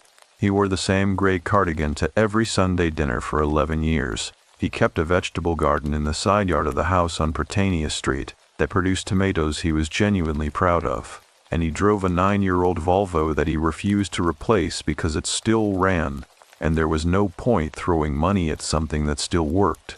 He said that often. There's no point throwing money at something that still works. I did not know until 3 months after his funeral that my father had owned 4 shell companies registered in the British Virgin Islands, 2 in the Seychelles, and one, the one that troubled me most, the one I still cannot look at directly for very long, in Panama. I found out the way that the rest of the world had found out about men like my father, which is to say through a document dump that landed on the desks of journalists at a German newspaper and then traveled, by an act of organized and deliberate collaboration that I have come to think of as one of the more genuinely moral things I have witnessed in my lifetime, outward through a network of reporters in more than 60 countries. The Panama Papers. 11.5 million files, 2.6 terabytes of data. My father's name was in them, nested inside the holding structure of a legal firm called Mossack Fonseca, which is a name I had never heard until the spring of 2016, when the whole careful architecture of his private life began to disassemble itself in the international press. By that point, he had been dead for 89 days. I want to be precise about the timeline because the precision matters to me in a way that I find difficult to explain. There is a version of this story in which I discovered what my father had done while he was still alive, and we had a conversation, and I understand now why he built what he built and what he was trying to protect or hide or carry forward. That version does not exist. What exists instead is the version in which I drove down to New Orleans in the second week of October, 8 months after his death and 7 months after the papers broke, to go through the house on Prytania Street that I had inherited and could not yet bring myself to sell, and to try to understand what I was supposed to do with a man I had loved completely and apparently had not known at all. My name is Della Marsh. I am 37 years old. I teach landscape architecture at a university in Charlottesville, Virginia, which means I spend a great deal of professional time thinking about the relationship between what grows above ground and what lies beneath it. I have thought about that more than once since October.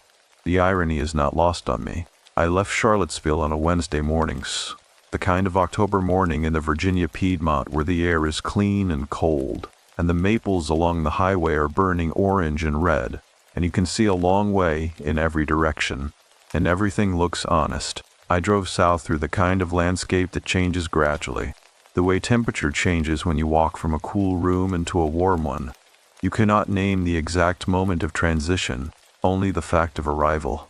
By the time I crossed into Mississippi, the air had changed quality entirely, had become something you felt in your sinuses rather than simply breathed, and by the time I crossed into Louisiana, it was evening, and the sky had turned that particular shade of deep amber that you only see over flat water, and the smell coming through the car vents was river and mud and something else underneath that I have always associated with Louisiana specifically, a sweetness that has rot threaded through it, like gardenias left in a vase 2 days past their prime.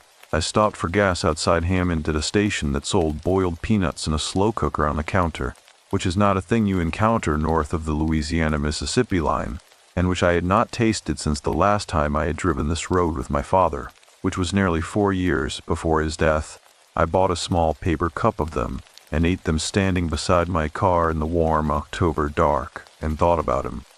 Which is to say, I thought about the person I had believed him to be, which is a different and much more uncomfortable activity than simply thinking about the dead. The house on Prytania Street sits in the Garden District behind a wrought iron fence that my father painted himself every 3 years because he said the professionals charged too much, and it was not complicated work.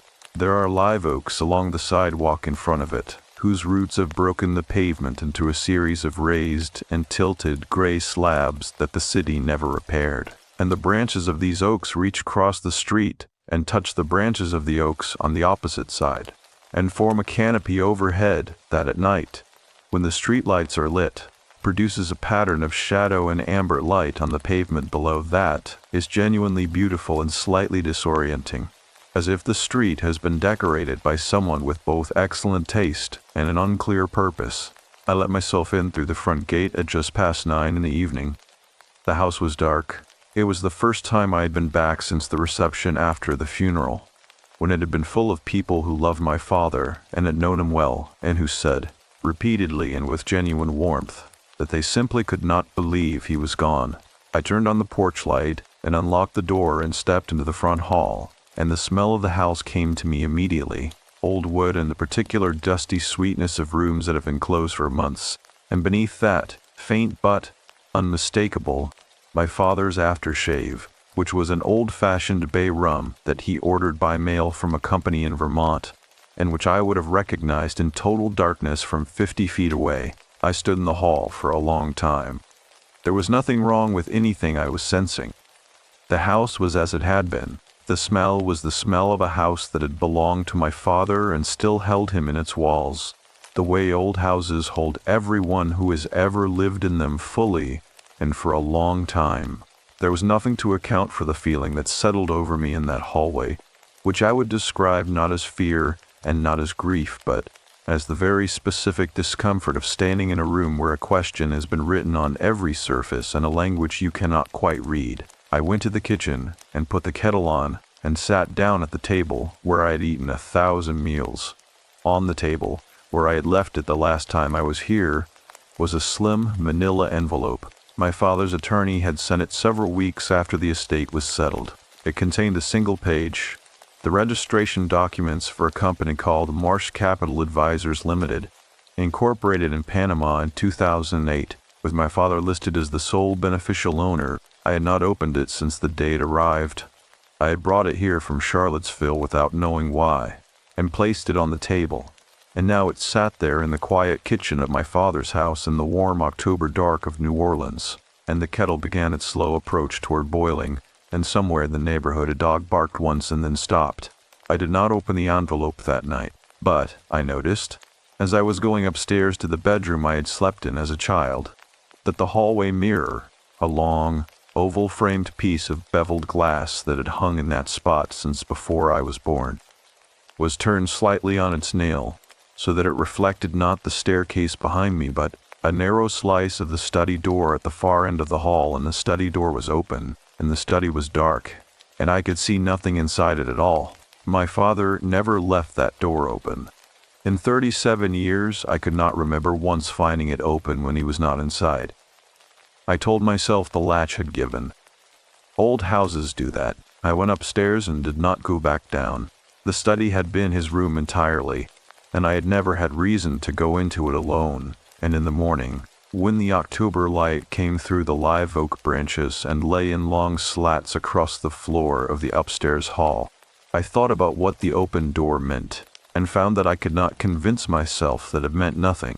The study had been waiting for me the way certain rooms wait, not with patience exactly, but with the quality of something that has already decided what will happen and is simply allowing time to arrive at the arrangement. I came downstairs at 7:30 with the particular slowness of someone who has not slept so much as lain in the dark, performing a kind of sustained inventory of everything they do not understand. The morning light in the garden district has a quality unlike morning light anywhere else I have lived.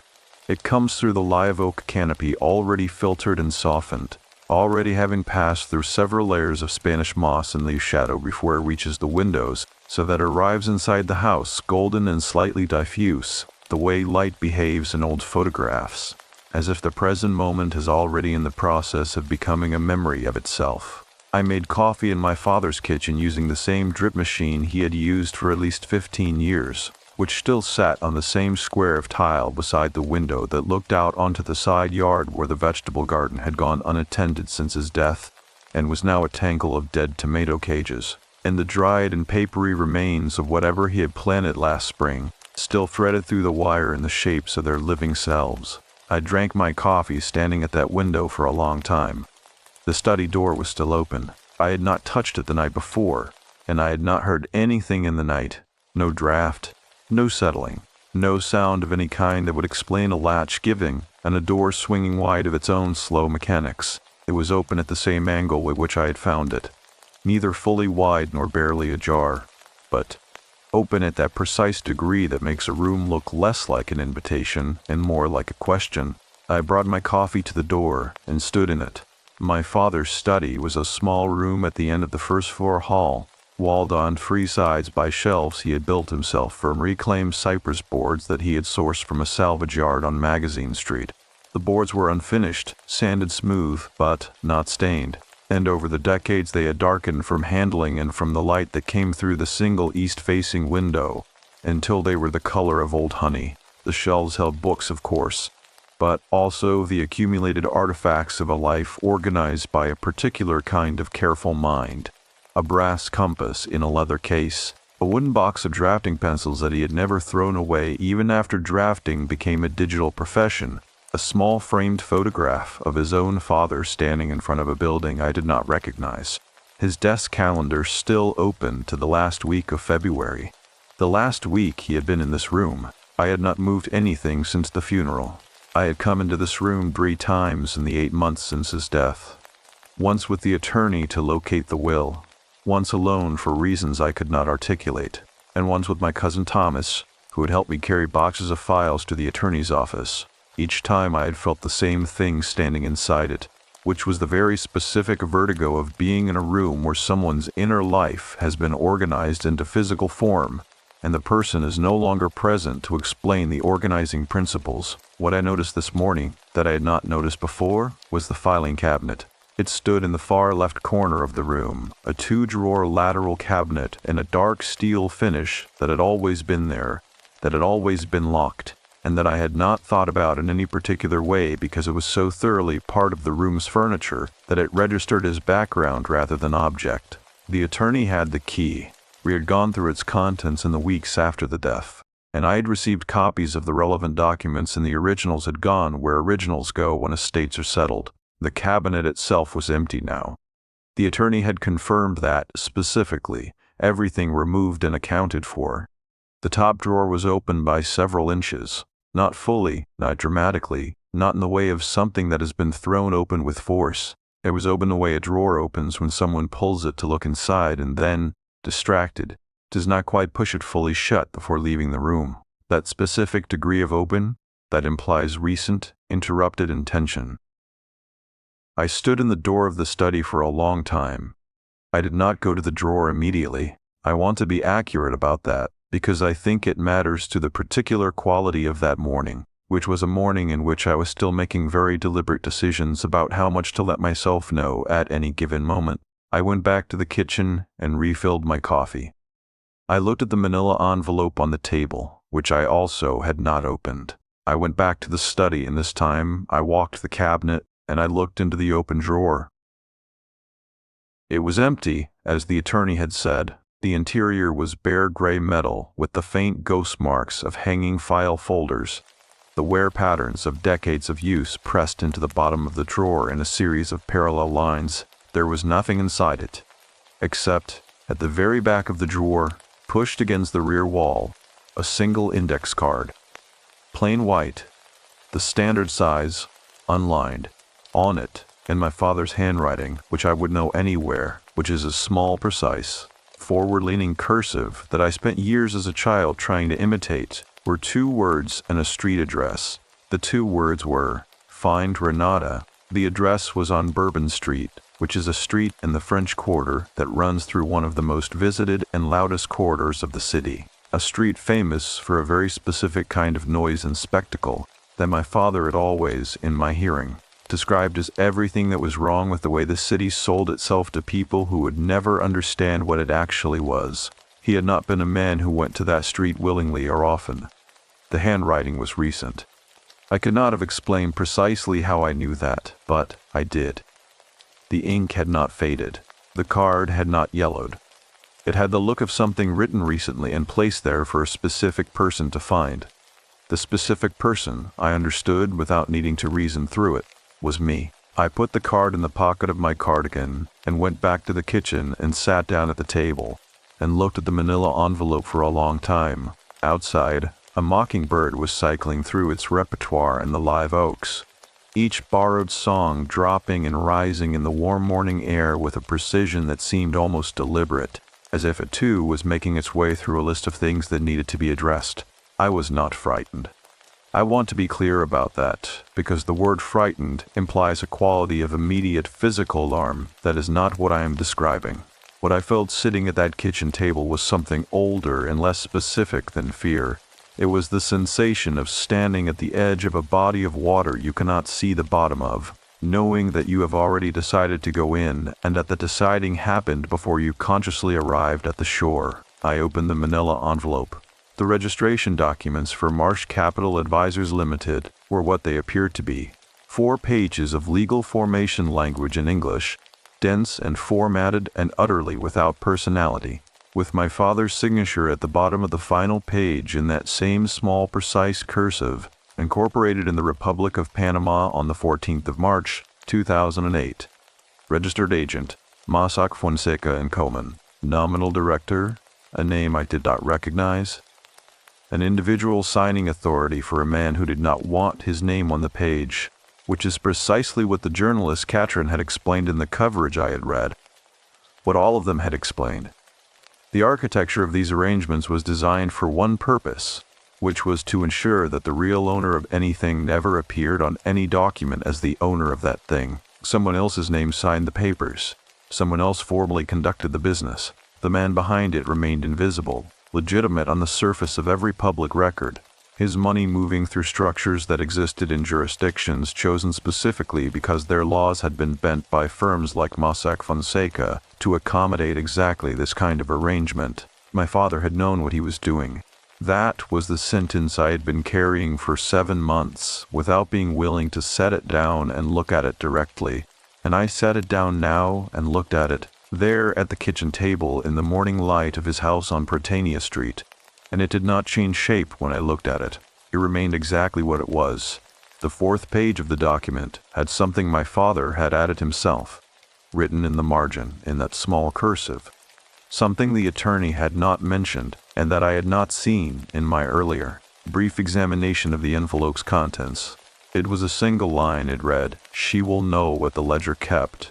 I did not know what that meant. I put the documents back in the envelope, and I put the index card beside it on the table, and I sat with both of them and the cooling remains of my coffee in the quiet of the kitchen, and outside the mockingbird had gone silent, and the morning had reached that particular stillness that comes just before the heat of the day reasserts itself, and the city remembers what it actually is.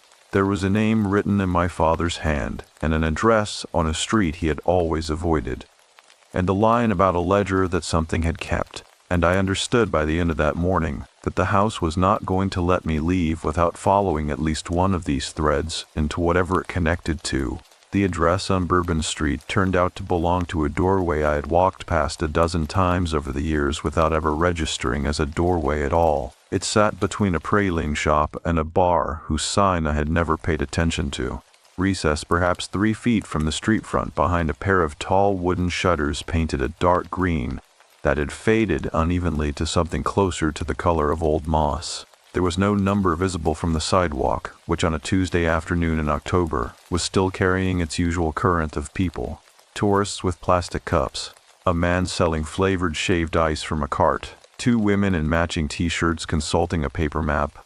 But the address matched, and when I stood directly in front of the shutters and looked more carefully, I could see, set into the plaster beside the left shutter at roughly shoulder height, a small ceramic tile with a number painted on it in a hand that was clearly not commercial, clearly personal, the brushwork of someone who had lettered it themselves some decades ago, and had not seen any reason to replace it since. I had left the house on Prytania Street just after noon, after spending the better part of the morning sitting with the documents in the index card and the particular quality of thought that comes when you are trying to map a landscape that keeps rearranging itself. I had eaten something, toast I think, from the bread I had brought with me from Charlottesville, and I had walked the 14 blocks to the streetcar line and ridden it into the quarter, which is not the fastest way to reach that part of the city, but which felt necessary in a way I could not fully articulate, as if the slowness of the transit was a form of preparation, as if arriving too quickly would mean arriving before I was ready.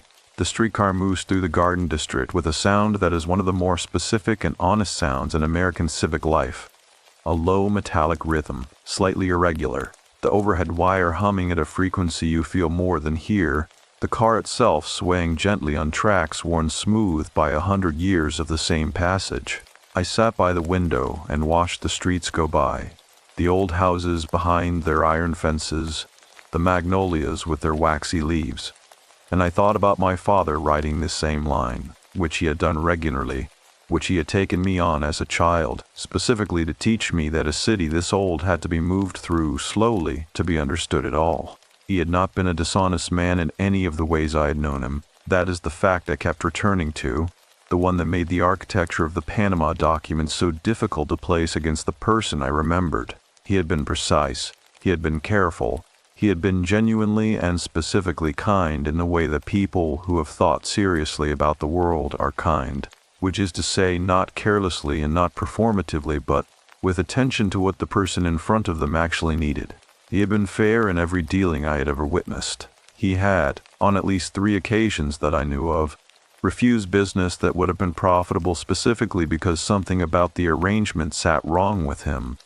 And yet, the shutters opened inward when I put my hand on the right one and applied slight pressure. There was no lock mechanism I could see, no buzzer, no indication that I was expected or that this was a place that received visitors in any formal sense. Beyond the shutters was a short tiled corridor, perhaps 8 feet long, floored in hexagonal black and white ceramic tile of the kind found throughout the older buildings at the French Quarter. The grout between the tiles darkened to the color of slate. The corridor opened at its far end into a room. The room was a shop of a kind. I say of a kind because what it contained did not resolve into the category of shop immediately or easily. There were shelves, certainly, and the shelves held objects, but the objects were not organized in the manner of commercial display. They were arranged the way a personal collection is arranged, which is to say according to a private logic that is coherent to its keeper and opaque to everyone else. Glass bottles of various sizes and colors, some sealed with cork, some with wax, some with what appeared to be folded paper. Bundles of dried plant material I did not recognize, tied with natural cord and hung from a low ceiling beam. Stacks of journals, the marbled paper-covered kind, some obviously very old. A wooden card catalog of the library variety, its small brass-handled drawers closed and unlabeled.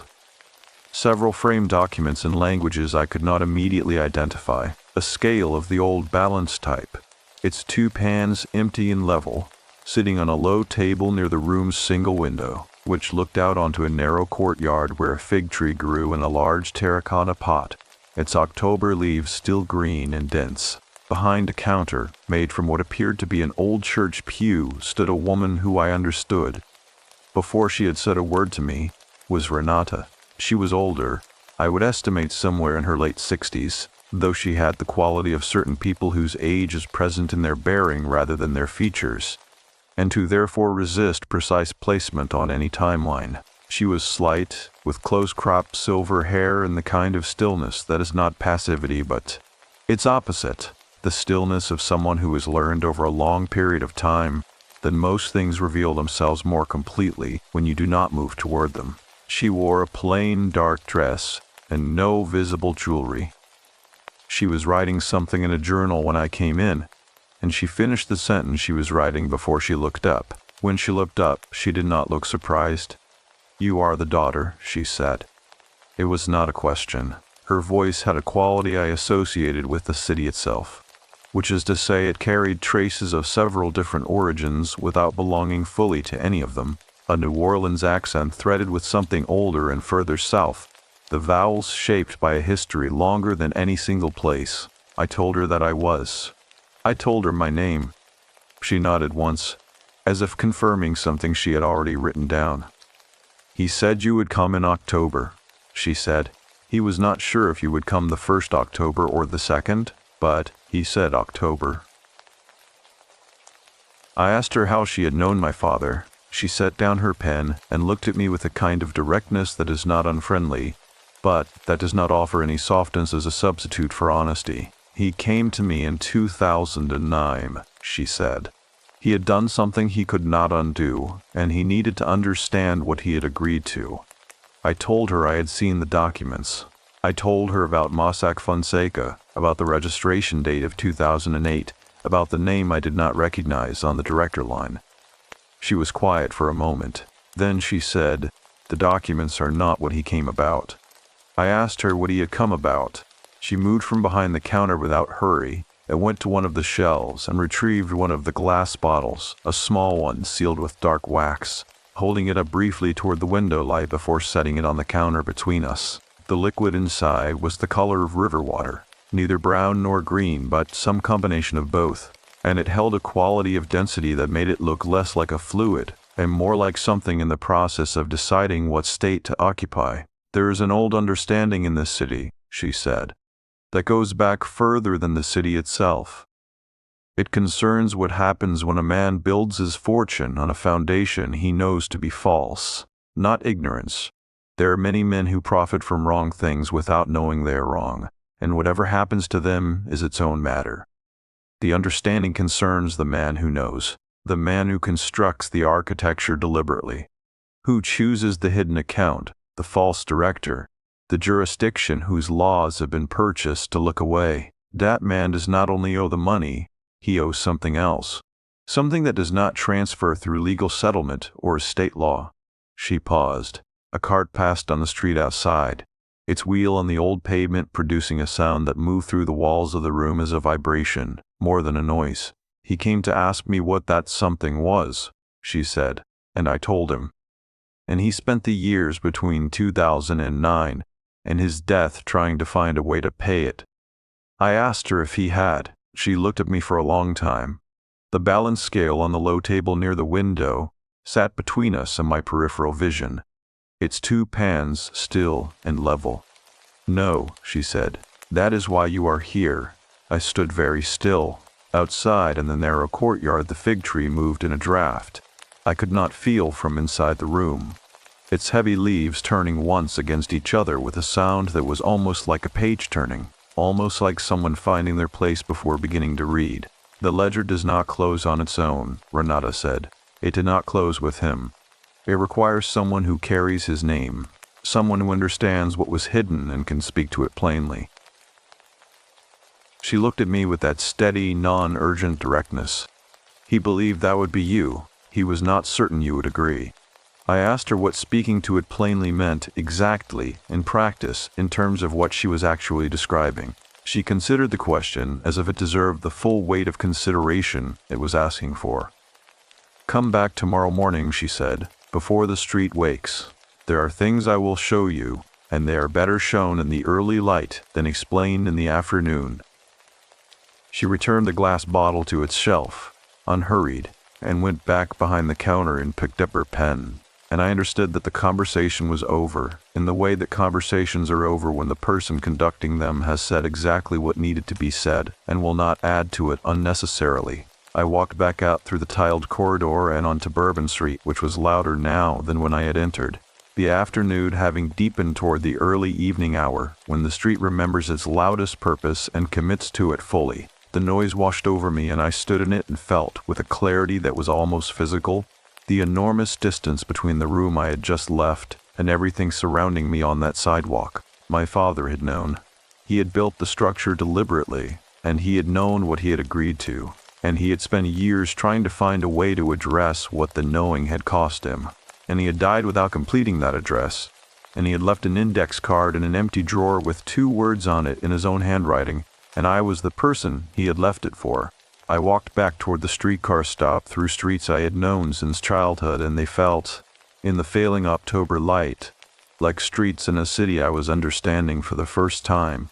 Renata had said, "The ledger does not close on its own," and I had not asked her yet who the ledger belonged to, or what exactly it had been recording, and I knew that those answers were waiting in the early morning of the next day. in a room full of objects I did not have names for. The French Quarter before the street wakes is a different city entirely. I arrived to the green-shuttered door at 6:30 in the morning, having walked from Prytania Street in the dark gray pre-dawn that settles over New Orleans in October like something that has decided not to lift, only to thin gradually as the light increases behind it. The sidewalks were wet from the overnight humidity condensing on the old brick and concrete, and the smell of the quarter at that hour is stripped of everything that covers it later in the day. No food smells, no spilled sweetness, no crowds carrying their particular warmth, leaving only the older smell underneath, the one that belongs to the buildings themselves, which is river damp and old mortar, and the particular breath of structures that have been standing long enough to develop a presence that is not entirely architectural. I had not slept well. Not badly, exactly, but in the shallow and interrupted way of someone whose mind is conducting business that the conscious self has not been fully briefed on, surging every hour or so into a wakefulness that felt purposeful without being informative, then settling again into something that was not quite rest. I had lain in the upstairs bedroom of the Prytania Street house and listened to the live oaks move against the window screen and thought about my father at 22 years old, which is the age at which he had arrived in this city from a small town in rural Mississippi with $40 and a civil engineering degree and the particular confidence of someone who has never been seriously wrong about himself. He had told me that story many times. It was one of his foundational stories, the kind a person returns to because it contains something they want to stay true. He had built a consulting practice over 20 years that was, by every measure available to me, legitimate and respected. He had worked on flood control infrastructure, on levee assessments, on the long, painful process of remediation that followed the storms of 2005. He had been paid well for work that was genuinely necessary. There was no version of his professional history that required what I had found in that filing cabinet. And that was the thing I had been circling for months without landing on, the thing that kept making the documents feel like a document about a different person. He had not needed the structure he had built. Whatever Marsh Capital Advisors Limited had been used to hold, it had not been the result of desperation, which meant it had been a choice made from somewhere other than necessity, and that was a harder thing to carry. Renata was already at the counter when I pushed through the shutters. 2 small cups of coffee sat on the surface between us, and she gestured toward one without preamble, and I took it and held it with both hands and felt the warmth of it against my palms while she finished something she was writing. The room in the early light was different from the room of the previous afternoon.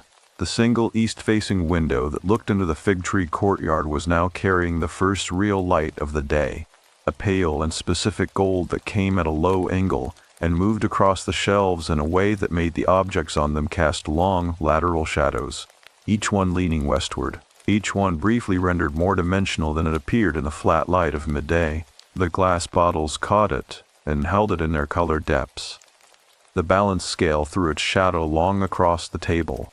Renata set down her pen and looked at me. "Your father came to me in the spring of 2009, she said, and her voice in the early morning quiet had a different quality than it had carried in the afternoon, lower, more deliberate, as if the hour itself had asked her for a certain care. He had read something, an article about the structure of offshore accounts, about Mossack Fonseca specifically, that had appeared in a financial magazine, not an exposé, a fairly ordinary piece of financial reporting, but something in it had caused him to understand what he had agreed to when he signed those documents the previous year. What he had understood, that the structure he had built was not private, she said. Not in the sense he had believed. He had been told by the man who brought the arrangement to him that the secrecy was absolute, that the jurisdictions involved had no reporting obligations, that the nominee director structure was standard practice used by thousands of legitimate business people worldwide, all of which was technically accurate. What the man had not told him, what Mossack Fonseca's arrangement depended on people not understanding, was that secrecy purchased from a system built on corruption is not the same thing as privacy. It is a debt. The secrecy belongs to the system, not to you, and the system will eventually call what it is owed. She lifted her own cup and drank from it, unhurried. He understood this before the papers broke, she said, by 7 years. He had 7 years of understanding exactly what he had built and what it meant, and 7 years of trying to find a way out of the structure that would not destroy everything he had built alongside it. I asked her why he had not simply closed the company, dissolved the accounts. The articles I had read in the months after the papers broke had described the process clearly enough. It was not simple, but it was possible. People had done it. He began that process twice, Renata said. The first time in 2011 and the second time in 2014. Both times he stopped. I asked her why.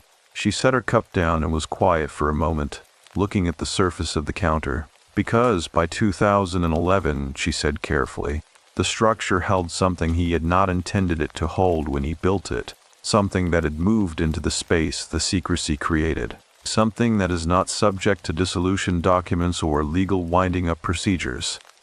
The morning light had reached the balance scale and the shadow it threw had shortened as the sun rose, the two pans sitting in their perfect equilibrium, casting nothing now but the faintest outline of themselves on the table beneath. I asked her to explain what she meant by something that had moved into the space. She stood and moved to the wooden card catalog and opened one of its small drawers and withdrew from it a folded piece of paper, which she unfolded and laid on the counter between us. It was a hand-drawn diagram, the kind made with careful attention and no artistic pretension. Simply a record of a spatial relationship. At its center was a rectangle labeled with 2 words, hollow account. Around the rectangle, connected to it by lines that radiated outward like the spokes of a wheel that had no rim, were other shapes, other labels. Some of the labels were words I recognized in a financial context. Others were not. One of them, in the lower left corner of the diagram, connected to the central rectangle by a line drawn in a different ink than the others, darker and applied with more pressure, read, "What the ground remembers." I looked at that label for a long time. In this part of Louisiana, Renata said, and in the older parts of the understanding that this city was built on, there is a specific belief about what happens to wealth that has been deliberately hidden from the people and the place it was taken from. Not wealth that was simply accumulated. Not even wealth that was accumulated unfairly in a broad sense. The world is full of that, and what happens to it is its own long story. This is specifically about wealth that has been placed behind a wall of purchased law, behind a structure that was built to prevent the land, the community, the people it came from knowing it existed. She touched the lower left corner of the diagram. The land keeps its own account, she said. That is the oldest version of the understanding. The ground remembers the weight of what was taken from it and hidden, and the hidden thing does not simply sit where it has been placed. It accumulates interest of a kind that no financial instrument was designed to measure. I asked her what form that interest took. She looked at me steadily. "Your father could not sleep in this house," she said. "Not in the last 4 years of his life. You did not know that." It was not a question. She was telling me something she knew I had not known, and she was correct. I had not known. He had not told me. "He told me," she said. "He told me that the study filled, at night, with a quality he described as the sound of an accounting, not a literal sound, a pressure, a sense of columns being extended, of figures being carried forward. He said it was worst in the room where he kept his records, where the filing cabinet stood. The filing cabinet with the open drawer. The index card at the back of the empty drawer, in fresh ink.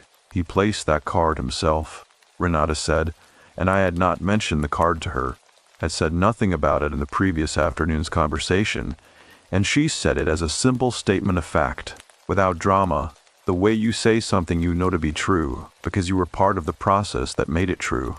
He came to me 6 weeks before his death, and we discussed what you would need and where you would need to go to begin the closing of the account. He wrote the card here, at this counter, and he asked me to make sure you found your way to what it pointed toward. Diagram on the counter between us. The account has been open for 16 years, Renata said. The interest is considerable. The closing requires someone who carries the name, who understands the nature of the debt, and who is willing to go to the place where the ground first received what was hidden. I asked her where that was. "Not in this city," she said. "The company was registered in Panama, but that is the paper address, the legal fiction, the money that capitalized it. The first deposit, the original act of hiding, that came from here. From work done here, on these floodplains and these levees and this ruined and recovered ground, the first act of concealment happened in a specific place. She folded the diagram back along its original creases and set it aside, and looked at me. There is a levee road, she said, that your father surveyed in 2007, the year before he built the structure. He was paid for that survey through a subcontract that was not reported through his main practice. The payment went directly into what became the seed account for the Panama Company. The road is outside the city, south and east, where the land flattens toward the water, and the levee grass grows tall enough to lose a person in if they walk off the maintained path. She described the location with a precision that told me she had described it before, had perhaps rehearsed the description against this specific morning. That is where you need to go, she said. Not to perform anything complicated, to go to the specific ground and to say out loud what was taken from it and hidden, to name the debt, to close the account in the only way that has ever actually closed it, which is acknowledgement. Outside in the courtyard, the fig tree was moving again, a slower movement than the previous afternoon, more like breathing than wind, the large leaves turning against each other with a sound that had the quality of paper being organized, of pages being put in order. What happens if I do not go? I asked. Renata picked up her coffee cup and found it empty, and set it back down with the quiet finality of someone who has said what they came to say. The account stays open, she said. The interest continues to accumulate. The study door keeps opening. The drawer does not close. She looked at me with that steady, non-urgent gaze. And you already know what it sounds like, she said. At night, when the columns are being extended. I had not told her about the nights in the upstairs bedroom. I had not told her about the quality of the wakefulness, the purposeful surfacing every hour, the sense of business being conducted without my full participation. I had not told her any of it, and she had not asked. The morning light was fully established now. The gold of it hardened into the cleaner white of mid-morning, and the shadows on the shelves had shortened to almost nothing, and a balance scale sat in the even light with its two pans empty and perfectly level, waiting with the patience of something that has been waiting for a very long time and has made its peace with the waiting. I left Renata's shop with a hand-drawn map she pressed into my palm at the door without a word, and the address on it pointed south and east toward water. And I understood that I had been moving toward that road since the moment I had turned onto the highway in Charlottesville 4 days ago, and felt the landscape begin its long, slow change toward somewhere lower and older and much less easily drained. I drove south out of the city on a Thursday morning with the hand-drawn map on the passenger seat beside the manila envelope, and a thermos of coffee wedged against the center console, and the sky ahead of me was the color of old pewter pressing down on a landscape that had been steadily flattening since I left the last of the city's neighborhoods behind and entered the kind of terrain that does not belong entirely to land or water, maintains a permanent negotiation between the two. The road Renata had marked took me off the main highway at a junction with no signage beyond a green reflector post that had been bent by something and never straightened, leaning toward the road at an angle that made it look less like a marker and more like a gesture of resignation. From there the road narrowed and the pavement gave way to a packed shell surface that is common to that part of Louisiana. Crushed oyster shells pressed into the roadbed over decades until they had become something harder than gravel and whiter than concrete, the surface clicking softly out of the tires with a sound that was, under the circumstances, somewhat difficult not to notice. On either side of the road, the land was doing what South Louisiana land does, at its most elemental, which is to say it was existing in a state of provisional solidity, the soil dark and dense and threaded through with the root systems of grasses that had been growing in this specific place long enough to have become the primary structural argument against the whole territory dissolving back into the water table it sat above. The levee grass on the south side of the road had grown to shoulder height and moved in the offshore wind in long, slow lateral waves that had a quality I could not look at directly for very long, without feeling something shift in my perception of the horizon, as if the land itself was breathing. My father had stood on this road in 2007. I had found, in the weeks after the papers broke, a reference in his work files. one of the boxes I had carried with my cousin Thomas to the attorney's office, to a levy survey conducted in the late summer of that year for a subcontracting arrangement with a firm whose name I had looked up and found to be dissolved. Its registration lapsed in 2012 with no forwarding address and no public accounting of its work. The survey notes were in his handwriting. The billable hours were recorded. The payment line read, paid in full, direct transfer, and then the name of an account number I now recognized as the seed account for Marsh Capital Advisors Limited. The first deposit, the original act of placing something behind a wall and asking the wall to hold.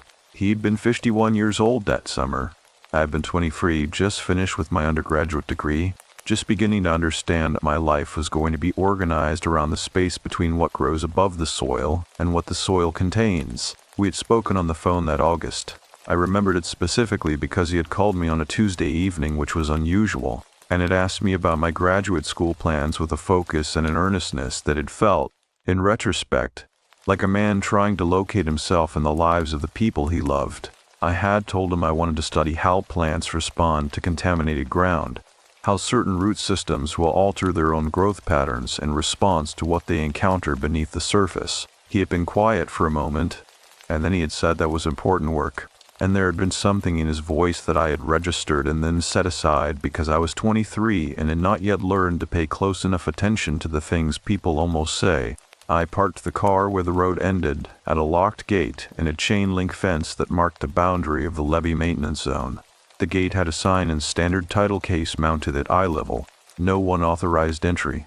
I stood beside the car for a moment and looked at the gate and the road beyond it and the levee grass on either side moving in that slow, lateral, breathing way.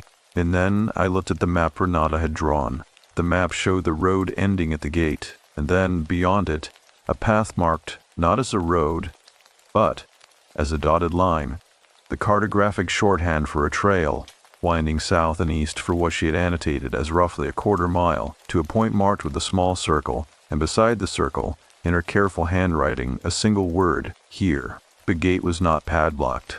The chain that held it was looped through the post and the gate's frame, and the loop was closed by the chain's own weight. And when I unwound it, the gate swung inward with a sound of metal on compressed shell, and I went through and left my car on the roadside and walked the dotted line into the levee grass. The path was real. It had been used, and used recently enough that the grass on either side of it had not closed in to erase it. The compressed line of its surface still distinct enough to follow without effort. I walked it slowly, the thermos left behind in the car, nothing in my hands. The manila envelope also left behind because I had understood when I picked it up to bring it, and then set it back down that what I was doing here was not a paper transaction. The offshore account had been a paper transaction. The nominee director had been a paper transaction. All of it had been paper, layer upon layer of paper, designed to ensure that the actual weight of what had been hidden never had to be held in anyone's hands directly. What Renata was asking me to do was the opposite of that. The path curved south, and the levee rose slightly to my right, its grass-covered slope blocking the wind for a moment, and then releasing it again as the path crested a low rise, and I saw what was ahead of me, which was water. Not the river itself, but the margin of it, the outer edge of the floodplain where the land made its final argument before conceding, a shallow and still expanse of brownish water perhaps 50 yards wide, edged with cypress knees and the skeletal lower trunks of trees that stood permanently in several inches of water and had adapted to that permanence over a very long time, their bark darkened to the waterline and pale above it. At the near edge of this water, where the path ended at a low bank of dark soil, was a wooden post that had been driven into the ground at some point in the past and had been there long enough to develop a patina of weathering and a leaning quality that suggested the soft soil had been slowly accepting it for years. Someone had tied a piece of faded cloth to the post, red originally and now a pale rust, and it moved in the offshore wind with the same slow movement as the levee grass. I stood at the end of the path and looked at the water and understood with a certainty that arrived not as a thought, but as a physical fact, that I had been here before. Not literally, I had no memory of standing on this specific ground, but the recognition that moved through me as I stood there was not the recognition of a place I had visited. It was the recognition of a place I had inherited. It carried the specific weight of something handed down through a person's choices and arriving in the hands of the next generation already shaped by the original handling. My father had stood here. The survey notes placed him on this levee road in August of 2007.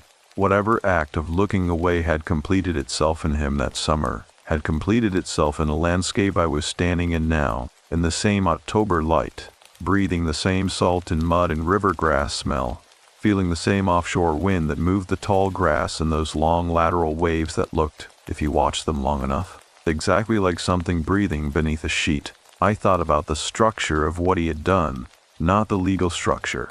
I understood that now, and its outlines the way anyone who had read the coverage of the papers understood it: the nominee director, the jurisdiction with purchased confidentiality, the movement of money through a holding vehicle that existed on paper in a country chosen specifically because its laws had been bent by a law firm that charged €1,000 to make a person invisible. I understood all of that. What I had not let myself understand in the 7 months since the envelope had arrived was the interior structure. The decision itself, as a decision, the moment in which a man who knew what was right had looked at what was expedient, and had chosen expedience and had known in the moment of choosing that it was a different kind of choice than the ones that had organized his life until then. He had not been desperate. He had not been coerced. He had been offered something by someone he trusted professionally, and he had taken it. And he had known what he was taking even as he took it. And then he had spent 16 years carrying the specific weight of that knowing, which is a weight that Renata understood and which I was beginning to understand, standing at the end of a dotted line path at the edge of a Louisiana floodplain. To be not metaphorical at all, it was the weight of the ground beneath me, specifically. The ground that the levee survey had been conducted on, the ground whose structural assessment had been paid for through the account that became the seed of the hidden structure, the ground that had been looked at and measured and documented, and whose information had been rooted through a mechanism designed to prevent anyone from knowing whose hands had done that looking. The ground had not forgotten whose hands those were. I understood this not as a supernatural claim, or rather, I understood it as something for which the categories of supernatural and ordinary were not the most useful available framework. The ground held what had been done to it. The water held the record of what had passed through it. The levee grass grew from a soil that had been assessed and documented, and that assessment rooted into a hidden account. And the grass did not know that, and did not need to know that. But the fact of it was in the soil. The grass grew from all the same, and what was in me, standing there, was my father's blood and my father's name and 17 years of phone calls and Sunday dinners, and the gray cardigan and the Volvo and the tomatoes he was proud of, and also, now, this, the envelope, the index card, the 2 words in fresh ink, the study door that kept opening. I thought about what Renata had said about naming the debt, not performing anything complicated, going to the specific ground and saying out loud what was taken from it, acknowledging. I stood at the post with the rust-colored cloth for a long time. The water in front of me was perfectly still in the shelter of the cypress trunks, its surface a dark mirror holding the gray October sky. A great blue heron stood in the water 20 feet to my left with the absolute stillness of a thing that has learned to be patient by living in a place where patience is the only available posture. And it did not move when I arrived, and it did not move now. My father had surveyed this ground and taken the payment through a hidden structure, and that payment had been the first stone in a wall that had stood for 16 years and had done its intended work of concealment, and had also, in doing that work, created the space that something had moved into, the way water moves into any sealed space that is not as sealed as it appears, finding the gaps in the mortar, finding the places where the structure was not quite what the paperwork said it was. I said his name out loud. It was not a dramatic moment. The heron did not move. The water did not change. The levee grass continued its slow lateral breathing in the offshore wind. I said his full name, and then I said mine, and then I said, in plain language, what the money was, and where it had come from, and what structure it had been hidden inside, and for how long, and what that hiding had cost in the currency that Renata understood, and that the ground beneath my feet had been keeping track of in the only accounting system available to it, which was the one that does not recognize jurisdictions with purchase confidentiality laws and does not accept nominee directors and does not file with anyone because it does not need to file with anyone. It keeps its own record in the soil, in the root systems, in the dark water at the floodplain's edge that holds the sky in its surface and gives nothing back that has been given to it except by its own decision and in its own time. When I finished speaking, there was a moment of such complete quiet that I could hear my own heartbeat.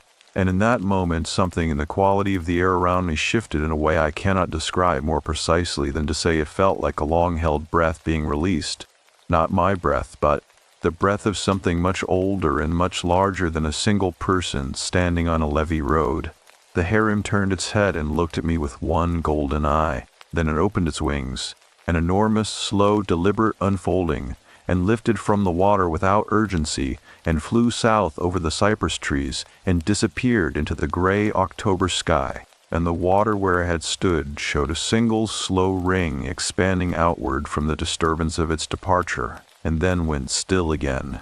I stood at the edge of that water for a long time after the heron had gone, and when I finally turned back toward the path, the levee grass was no longer moving, and the wind had settled, and the quality of the air had changed in a way that I recognized from the study the previous morning.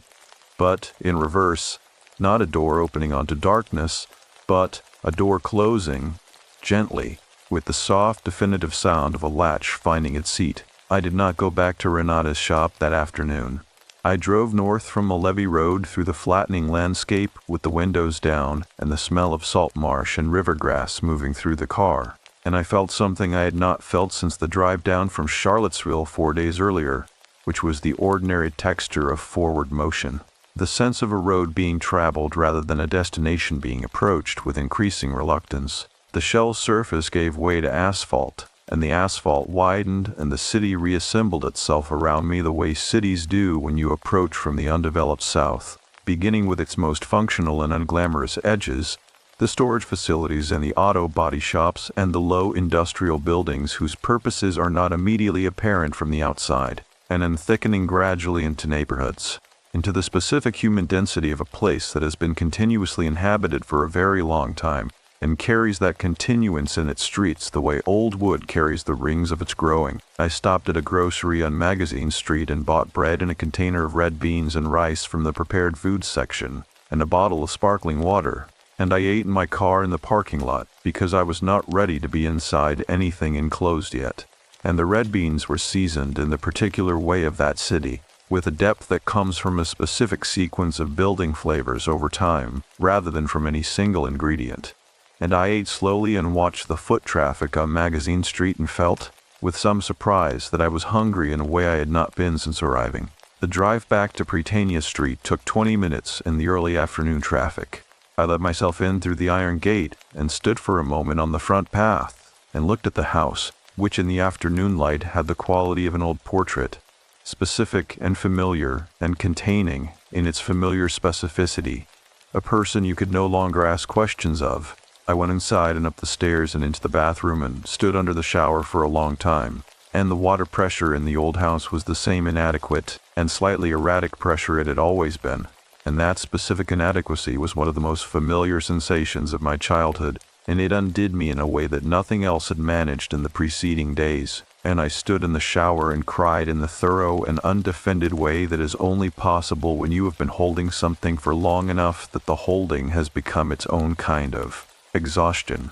I cried for my father, not for the man who had signed the registration documents, not for the man who had sat in the study hearing the columns being extended in the dark, but for the man in the gray cardigan, the man who drove the 9-year-old Volvo, the man who had called me on a Tuesday evening in August of 2007 and asked about my graduate school plans with an earnestness I had not fully understood until now.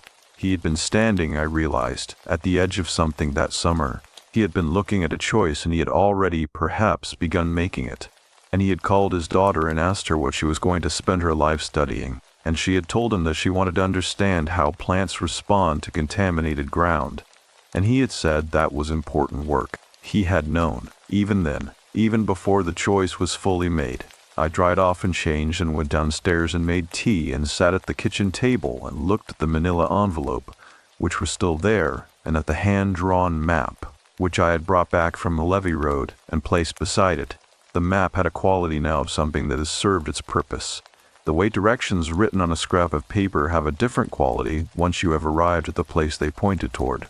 I sat with the tea until it cooled, and then I picked up my phone and called my cousin Thomas, who was the person in the family I trusted most completely, and who had been, since my father's death, the person I had talked to most honestly about what the discovery of the documents had meant. Thomas was 51, the same age my father had been when he stood on that levee road, and he had his own consulting practice in Baton Rouge, and he had known my father for his entire life. And when I had told him about the documents 7 months ago, he had been quiet for a long time, and then he had said, "That sounds like a man who made one very wrong turn, and then could not find his way back to the road." I told Thomas where I'd been that day. I told him about the levee road, and the path through the grass and the post with the rust-colored cloth, and what I had done standing at the edge of the floodplain water. I told him about Renata and the diagram and the balance scale and the 2 words in my father's handwriting at the back of the empty drawer. I told him all of it in the order it had happened, and Thomas listened without interrupting, which was one of the things about him I had always valued.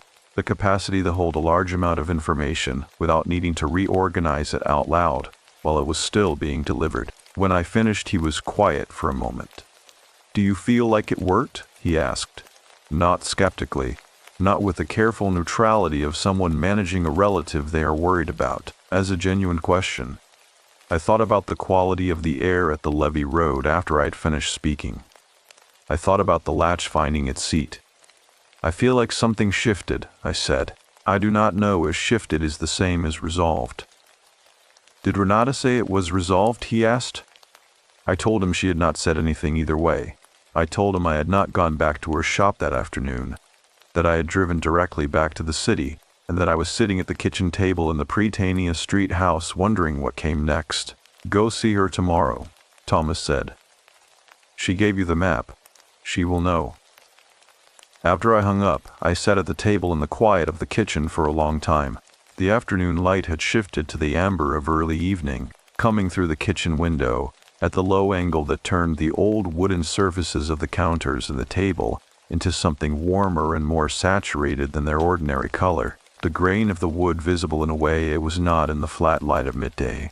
I thought about what Renata had said about acknowledgement, about the specific act of going to the ground and naming what had been taken from it and hidden. She had said it was the only way that it ever actually closed the account, and I had understood that to mean that it was a complete act in itself, requiring no additional procedure or ceremony, that the naming was the thing, and once done it was done. But I had also understood, standing at the levee road in the aftermath of the Heron's departure, that acknowledgement is not the same as completion. Acknowledgement is the beginning of a thing, not its end. It opens a door rather than closing one. Or rather, it closes the door that has been standing open and reveals, in the closing, a door that was always there behind it, a door that was always the one that actually needed opening. I went to the study. The door was closed. I stood in front of it and put my hand on the brass knob that my father had touched every day for 30 years, and felt the familiar smooth warmth of old metal, and pushed the door open and went. Inside, the room was the same room it had always been. The cypress shelves, the books, the brass compass, the drafting pencils in their wooden box, the small frame photograph of my grandfather, the desk calendar open to the last week of February, the filing cabinet in the corner with both drawers fully closed, which I had not been able to confirm until this moment. Both drawers were closed. I stood in the middle of the room and breathed the smell of old wood and old paper, and the very faint trace of bay rum that still lived in the fibers of the upholstered desk chair. And I did something I had not done in any of my previous visits to this room, which was simply to stand in it without an agenda, without looking for documents or managing the space on behalf of an estate process, or navigating the discomfort of being alone in a dead person's most private room. I stood in it as the person who had inherited it, which was a different standing. The room was quiet. Not the quality of quiet I had felt on the first night, the quality I would have described then as held breath, as a silence that was organizing itself around something it was not revealing. This was the quiet of a room that had been used for a long time for serious work, and that carried that use in its surfaces the way all rooms do, and nothing more than that. I sat in the desk chair, the first time I had done so since childhood, when I had sometimes sneaked into the study to spin in it when my father was not home. The leather was cracked along the armrests in a pattern that traced the exact placement of his forearms over decades of use. Two pale lines worn into the dark leather like the channels water makes in soft stone when it travels the same path long enough. On the desk surface, which I cleared during the estate process, there was nothing but the calendar and a small ceramic dish he had used to hold paper clips, which still held paper clips, because paper clips seemed too minor to address in the context of settling an estate. And beside the ceramic dish, placed there with the deliberate positioning of something that has been left rather than forgotten, was a photograph I had not seen before. It was a photograph of the two of us, he and I, standing in the side yard of this house beside the tomato cages, summer light, both of us squinting slightly against it.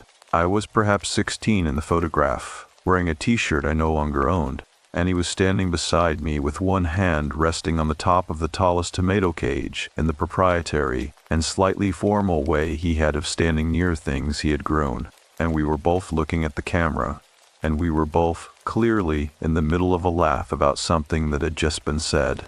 Our faces caught between the expression before the laugh and the full expression of it, suspended at the point of becoming. I did not know who had taken it. I did not know when it had been placed on the desk. It had not been there when Thomas and I had cleared the room during the estate process. I was certain of that, and it had not been there on any of my subsequent visits to the study, which I had each time conducted with sufficient attention that I would have noticed the photograph on the desk surface. I held the photograph for a long time. The evening light in the study had reached the far wall of cypress shelves, and was moving in its slow daily arc toward extinction, and the room was warm and still and smelled of the things it had always smelled of, and somewhere outside a mockingbird had started again, working through its repertoire in the live oak above the side yard. Each bar of song offered with the same unironic investment it brought to every song it had taken from somewhere else and made, by the simple act of repeating it in its own voice, temporarily its own. I set the photograph down on the desk beside the ceramic dish of paper clips. I thought about 16 years of a door that kept opening. I thought about a filing cabinet drawer that stood ajar in an empty room. I thought about my father at 51 on a levee road in August, looking at a choice, and about my father at 63 in this chair, hearing in the dark the sound of columns being extended. And I thought about the space between those two versions of a person and what it cost to live inside that space without ever fully closing it. He had tried twice to close it through legal means. He had come to Renata instead. He had written 2 words on an index card in fresh ink and placed it at the back of a drawer for a specific person to find. He had not been able to do what needed doing himself, not because he lacked courage, or not only that, but because the account was his, and a person cannot settle their own account in this particular ledger. It requires someone who carries the name but did not make the debt. Someone who can stand on the ground and speak to it without the weight of the original act pressing down on every word. He had known that. He had told Renata. He had waited for October. I sat in his chair until the light was gone and the room was dark around me, and I did not turn on any lamp. And the dark of that room was simply the dark of an old room at the end of an October day. Nothing held in it but the ordinary shadows of ordinary things at rest. I would go to Renata in the morning, and she would tell me whether the account had closed, and I was not afraid of what she would say.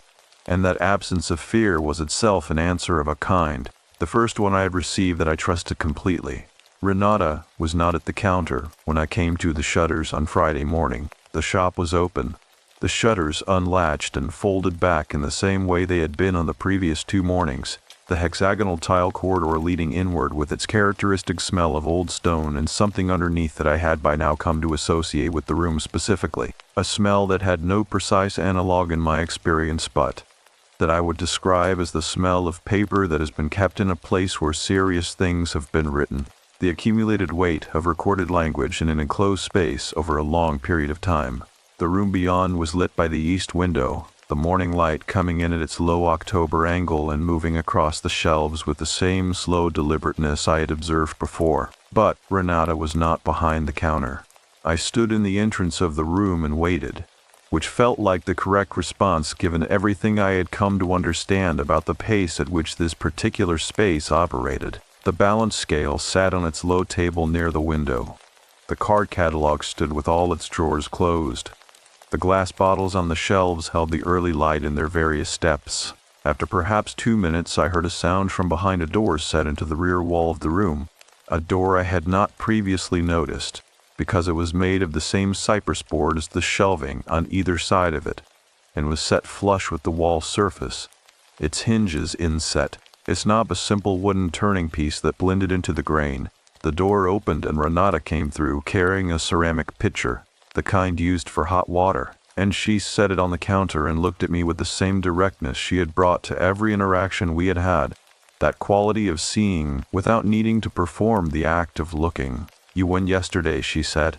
I told her I had. She poured hot water into 2 cups that were already on the counter, already holding loose tea in small ceramic strainers, and the smell that rose from the cups was something I recognized as coming from the bundled dried plants on the ceiling beam, the same plant material I had noticed on my first visit without being able to name it. Its scent somewhere between cedar and something floral and something else underneath that was neither. "Tell me what happened," she said. Not as an instruction exactly, more as the opening of a space into which an account could be given. I told her about the levee road and the shell surface and the path through the grass and the post with the rust-colored cloth. I told her about standing at the edge of the water and the heron in the ring expanding outward from the point of its departure. I told her what I had said, the exact words, my father's name and mine, and the plain language of what the money was and where it had come from and how long it had been hidden, and through what mechanism. I told her about the quality of the air in the aftermath, the long-held breath released, the sensation of something much older than a single person exhaling, and I told her about driving back north through the flattening landscape with the windows down in the shower, and the crying and Thomas on the phone, and returning to the study in the evening. I told her about the photograph on the desk. She listened to all of it without interrupting, her hands around her cup, her face carrying the particular quality of attention that does not move toward what it is hearing, but lets what it is hearing arrive at its own pace. When I finished, she was quiet for a long moment. "The photograph," she said. "Describe it again." I described it again. The 2 of us in the side yard, the summer light, the tomato cages, the suspended moment of the laugh. She nodded slowly.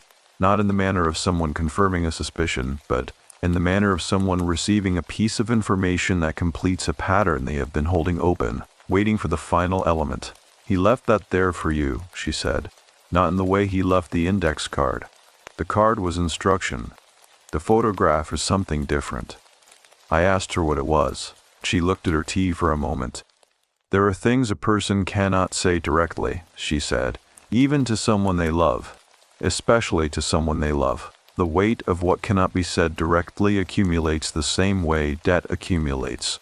Not linearly, not simply, but with a kind of interest that is compounded by silence and by time. He could not tell you, in any conversation you might have had, what he had done and what it had cost him and what he was asking of you.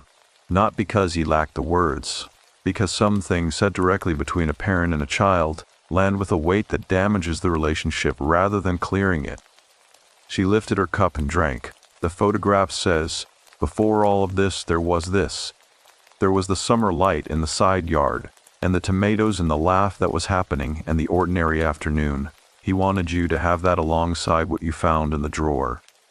I looked at the surface of the counter. The photograph was in my cardigan pocket. I had brought it without quite deciding to. The way you bring certain objects when you are not sure what the day will ask of you. But you understand that the object belongs close. "Is it closed?" I asked. I meant the account, the ledger. Whatever Renata understood to be open and closable in the terms she'd been operating within throughout our conversations. She set her cup down. "Come and look," she said. She moved from behind the counter and went to the balance scale on the low table near the window. I followed her and stood beside her, and we both looked at it. It sat as it had always sat in my observation of it. The two pans empty and level, the central column perfectly vertical, the whole instrument in a state of equilibrium that seemed, given everything, almost too neat to be coincidental. When your father first came to me, Renata said, this scale was not in balance. I looked at her. Not dramatically, she said, not visibly, to an eye that was not attending, but to an eye that knew what to look for. The left pan carried weight that the right did not. A very slight depression, the kind that develops when an account has been open long enough that the accumulation begins to have physical consequence in the materials of the space that holds it. She looked at the scale with the expression of someone looking at a thing they have looked at many times and still find worthy of attention. Your father came here 11 times over 16 years, she said. Each time the left pan was lower, not by much. But the direction was consistent. She paused. This morning, before you arrived, I looked at the scale. She said nothing further for a moment. She let the silence hold the statement and what it implied. And I stood beside her and looked at the two pans sitting in their perfect and absolute equilibrium, and understood what she was telling me. It closed, I said. Not entirely, she said, and I felt something drop in my chest. That is not how it works. An account 16 years open does not close in a single afternoon. What you did at the Levee Road was the necessary beginning. You named it. You stood on a specific ground, and you named the debt in plain language without performing it, without ceremony, without trying to make the naming something other than what it was, which is the only way the naming has any effect. That act moved the left pan. She looked at me with that steady, direct gaze. The remainder of the closing happens over time, she said. Over the time in which you carry what you know and live with it honestly rather than behind a wall. There is no second ceremony.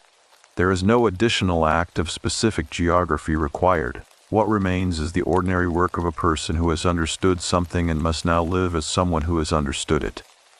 I thought about what that meant in practical terms, in the terms of a life in Charlottesville, in a university office, in the landscape architecture studio where I spent my days thinking about the relationship between what grows above ground and what lies beneath it. What does living with it honestly look like? I asked. Specifically, in terms of the account and what my father built. Renata was quiet for a moment. The money that moved through Marsh Capital Advisors Limited, she said. Do you know where it went ultimately? I told her that the estate documentation had been complex, and that the attorney had given me a summary rather than a full accounting, and that what I understood was that the funds had been distributed as part of the estate, but that the original source of the seed capital had never been formally traced back to the levee survey subcontract, the firm that issued the subcontract, she said, the dissolved one. Its principles are known. The work it contracted your father to perform was part of a larger infrastructure assessment that was used to direct federal remediation funding in the years after the storms of 2005. Some of that funding went where it was directed, some of it did not. She said this without drama, without the register of accusation. As a plain statement of what she knew, your father was not the person who redirected the funding, she said.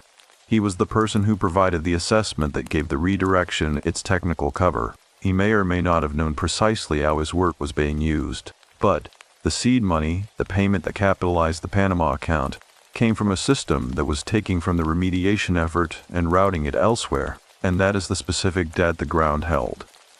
I stood with this information for a moment. The floodplains of South Louisiana, the levees, the infrastructure of a coast that had been damaged catastrophically and that needed the money that had been allocated to it for the purposes it had been allocated for, and some of that money had traveled through a mechanism that my father's technical work had enabled, and the technical work had been paid for through an account that had been specifically designed to make the payment invisible. The people who had needed the remediation funding, the communities along the coast, the specific human weight of what was taken from people who had already lost a great deal, and then had some portion of what was meant to come back to them, redirected through a system of purchased invisibility into accounts in Panama and the British Virgin Islands and the Seychelles. I understood now why the ground at the Levee Road had felt the way it had felt. The honest living, Renata said, includes in time Whatever contribution you're able to make toward the remediation work that the original funding was meant to support. Not as a transaction, not as a payment that clears the ledger in a single act, as a sustained and honest commitment to the work the land and the people of that coast still need. Your profession is not unrelated to this. She looked at me with the quality of someone who has said the essential thing and knows it and will not add to it unnecessarily. I put my hand in my pocket and felt the photograph. The smooth surface of the print, the slight curl at one edge from having been in a pocket rather than a frame. He knew you would tell me this, I said.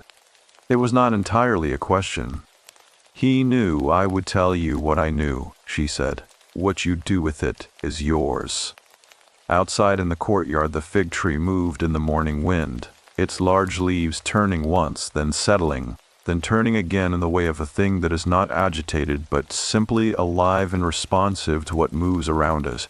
The morning light through the window had reached the balance scale, and both pans sat in it, level and still, holding nothing and balanced perfectly in the holding. I drank the rest of my tea. It tasted of cedar and something floral and something else beneath that I still could not name precisely, and I held it in my mouth for a moment before swallowing and tried to identify the third element, and could not, and thought that there were probably things in this room, in this city, in the soil of the coast south of it, that I would spend a long time learning the names for and might never name completely, and that this was not a failure of understanding, but simply the accurate shape of the thing. Thank you, I said to Renata. She looked at me with something that was not quite a smile, but was in the same register as one, a warmth that did not perform itself but was simply present, the way warmth is present in old wood after a day of sun. Come back when you need to, she said. The shop is open most mornings.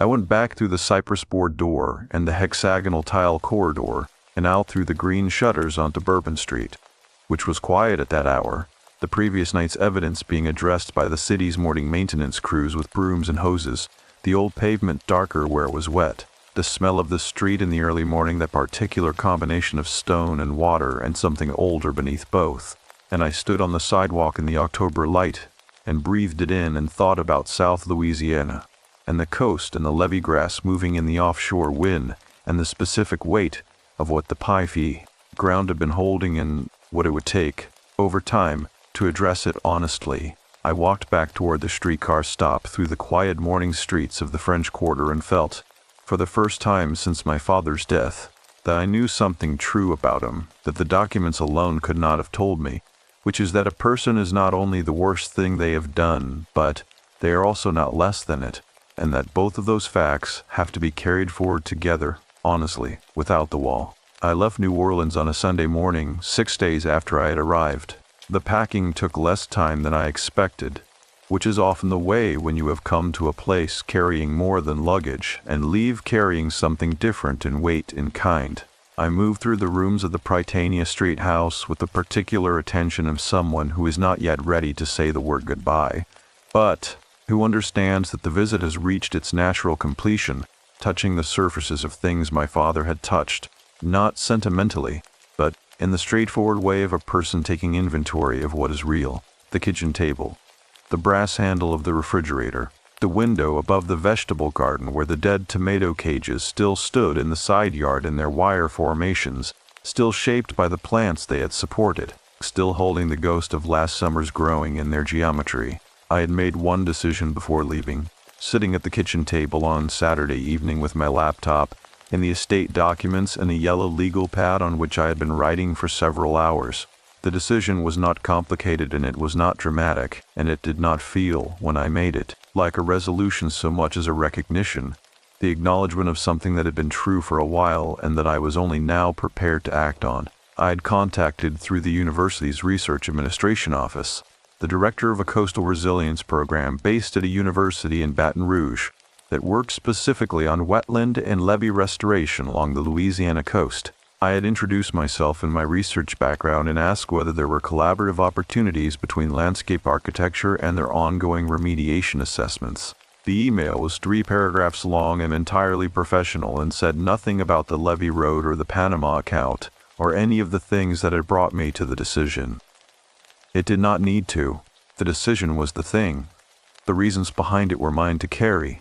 I also called the attorney before leaving the city and asked him to prepare a full accounting of the funds that had moved through Marsh Capital Advisors Limited over its 16 years of operation, not a summary, a complete record. I told him I needed to understand the full structure of what had been built, and he was quiet for a moment in the way attorneys are quiet when a client says something that will generate significant billable hours, and then he said he would begin the process and be in touch.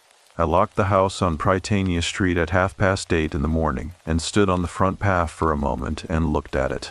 The live oaks along the sidewalk were moving in the early wind, their Spanish moss swaying in long gray curtains, and the light through the canopy was doing its characteristic thing of turning the street into something that existed in two times simultaneously. The present moment and the memory of it, overlaid and inseparable. I thought about my father locking this door behind him every morning. The specific click of the deadbolt, the habit of checking it twice. I drove north. The landscape reversed itself in the way it had reversed on the drive down. The flat South Louisiana terrain thickening gradually into the piney hills of Mississippi, and then the red clay of Alabama, and then the slow ascent into the Appalachian foothills of Tennessee, and, finally, by the second evening, the familiar geography of the Virginia Piedmont, the Blue Ridge on the western horizon in the last light, the maples still burning along the highway, the air clean and cold through the cracked window in a way that reached the back of my throat and tasted of a different season than the one I had been living in for the past week. I arrived at my house in Charlottesville at just past 9 in the evening, and carried my bag inside and set it in the hallway, and stood in the quiet of my own home, which had the particular quality of a space that has been empty for a week, and is in the process of reclaiming its inhabited character, the heat coming back into the rooms, the settled smell of a life in progress asserting itself over the faint staleness of sealed air. I put the manila envelope on my desk in the small room I use as a study. I put the hand-drawn map beside it. I put the photograph beside both of them, and looked at the three objects on the desk surface together. The document of the hidden thing, the directions to the ground where the hiding had taken roots, and the image of the afternoon before any of it, the summer light and the tomato cages and the suspended laugh. And I thought that these three things together constituted something like a complete account. Not a comfortable one, but complete in the way that honest accounts are complete, which is to say without resolution in the tidy sense, but with the satisfaction of having looked at every element without the wall. I slept that night in my own bed, under my own covers, in the complete dark of a house on a quiet street in Charlottesville, Virginia, and I slept without interruption for the first time since before my father's death. Not deeply, not dreamlessly, but continuously, which was its own form of restoration. In the morning I made coffee and sat at the kitchen table and opened my laptop and found, already in my inbox, a reply from the director of the Baton Rouge Coastal Resilience Program. Her name was Patricia Odom, and she wrote with a directness and warmth that I recognized immediately as the manner of someone who has spent enough time doing work that matters to have stopped performing enthusiasm and arrived at the genuine article. She said that the intersection of landscape architecture and levee remediation assessment was an area they had been wanting to develop more formally, that several of their current projects involved the precise questions of root systems and soil stabilization that my research addressed, and that she would very much like to talk. I read her email twice, and then I wrote back and said I would be glad to talk, and suggested a time the following week. I carried my coffee to the window that looked out onto the small backyard, which, in the October morning, had the quality of a garden between seasons. The summer plantings finished and the ground showing through in the beds, dark and rested, the ornamental grasses along the back fence still standing, but beginning the slow process of going to seed that would continue through the winter. I had planted those grasses 3 years ago for their root structure as much as their appearance. A species known for sending roots deep into difficult soil and stabilizing it from below, their surface beauty a secondary consideration to what they were doing underground. My father would have appreciated that, I thought, the double purpose. The work happening beneath the visible thing. The weeks that followed had a texture I had not anticipated, which was the texture of ordinary life continuing in the presence of something that had changed, not dramatically in any external sense, but structurally, The way a room looks the same after a piece of furniture has been moved, but navigates differently, the body having memorized the old arrangement and now making small daily corrections toward the new one. I taught my classes. I met with graduate students about their thesis projects. I attended a faculty meeting at which nothing of consequence was decided. I went to the farmer's market on Saturday morning and bought apples and a bunch of late-season kale and had a 15-minute conversation with the man who sold dried beans about the specific flavor, differences between varieties grown in different soil compositions, which was a conversation I had had versions of before and which I found, on this particular Saturday, unexpectedly moving in the way that very ordinary conversations occasionally become when you are paying the kind of attention that recent experience has recalibrated. I talked to Thomas twice. He had been in contact with some former colleagues of my father's and had learned, through those conversations, that the dissolved subcontracting firm whose payment had seeded the Panama account had been investigated by federal auditor in 2013 in connection with the misdirected remediation funds, and that the investigation had been closed without charges due to insufficient documentation. The principals of the firm were known, but had never been publicly named in connection with the audit. Thomas said this with the careful neutrality of someone conveying information they understand to be significant, without wanting to over-direct the listener's response to it. I sat with that information for several days before I called the attorney again. The full accounting he had prepared ran to 47 pages. I read it over 2 evenings with a notepad beside me. And what it told me was that the seed capital from the Levy Road subcontract had grown over 16 years into a sum that was significant, but not extraordinary, had been distributed through the estate into accounts that were now mine, and that the chain of origin was traceable with enough effort to make a full disclosure to the relevant federal oversight body possible, if not simple. The attorney, when I raised this, was quiet for longer than he had been quiet the first time. That would be a voluntary disclosure, he said carefully. There is a process for it. It is not without consequence, but it is also not without precedent. I told him I understood that. I want to understand all the consequences before I decide, I said, but I want to understand them because I am considering it, not because I am looking for reasons not to. He said he would put together a full picture. I thanked him and we hung up, and I sat at my desk beside the 3 objects, the envelope, the map, the photograph, and looked out the window at the backyard where the ornamental grasses were moving in the late October wind, their seed heads catching the afternoon light, and thought about the work they were doing underground, the slow and patient stabilization of difficult soil, the roots going down into what was damaged and holding it from dissolving further. Across town, at the university library, I had requested a file of documents related to the federal remediation programs along the Louisiana Gulf Coast in the years following the 2005 storms. It was waiting for me, and I had not picked it up yet. I had not picked it up because I had been moving toward it at the pace that felt right, which was not slow from avoidance, but slow from respect, the pace of someone who understands that certain archives deserve to be approached with full attention rather than fitted into the margins of an ordinary day. I would go tomorrow morning, I decided.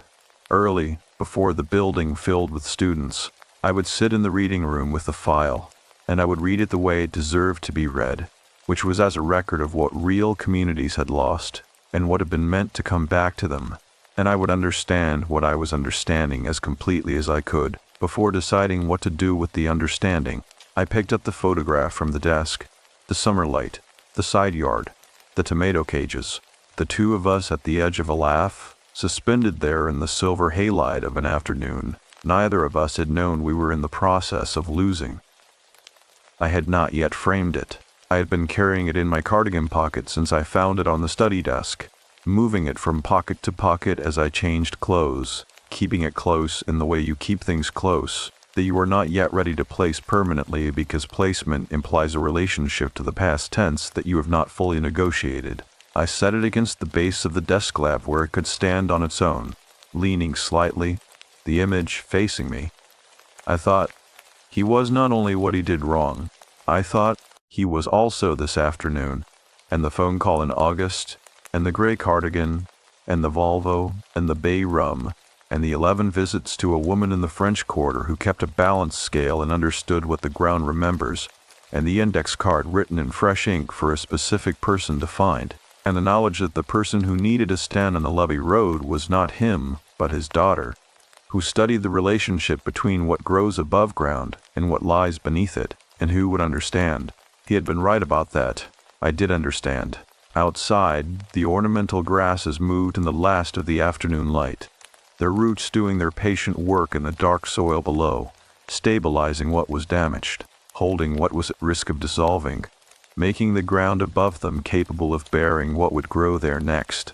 There was still the archive to read and the attorney's full picture to receive, and the conversation with Patricia Odom to have, and all of it was ahead of me in the ordinary forward motion of days, and I was, for the first time in a very long time, not afraid of any of it. 4 months passed between the Sunday I drove back from New Orleans and the morning I sat down to write what you are reading now. I want to be precise about the 4 months because they were not 4 months of dramatic development, not a sequence of revelations building toward a final clarity, and I think it would be dishonest to shape them into that kind of narrative.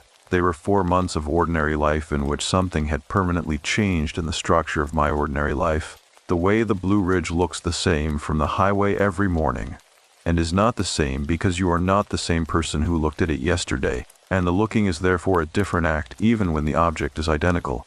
The conversation with Patricia Odom happened on a Tuesday morning in early November. She called into my office on a video call and appeared on my laptop screen with the specific background of someone who works in a building that was designed for function rather than impression. Bare cinder block, a whiteboard covered in diagrams I could not read from my distance, a window behind her showing a gray Louisiana sky pressing down on a flat horizon. She had close-cropped hair going silver at the temples, and the manner of someone who had been working on the same set of large problems for long enough that she had stopped needing to explain why the problems mattered, and could spend the available time on what to do about them.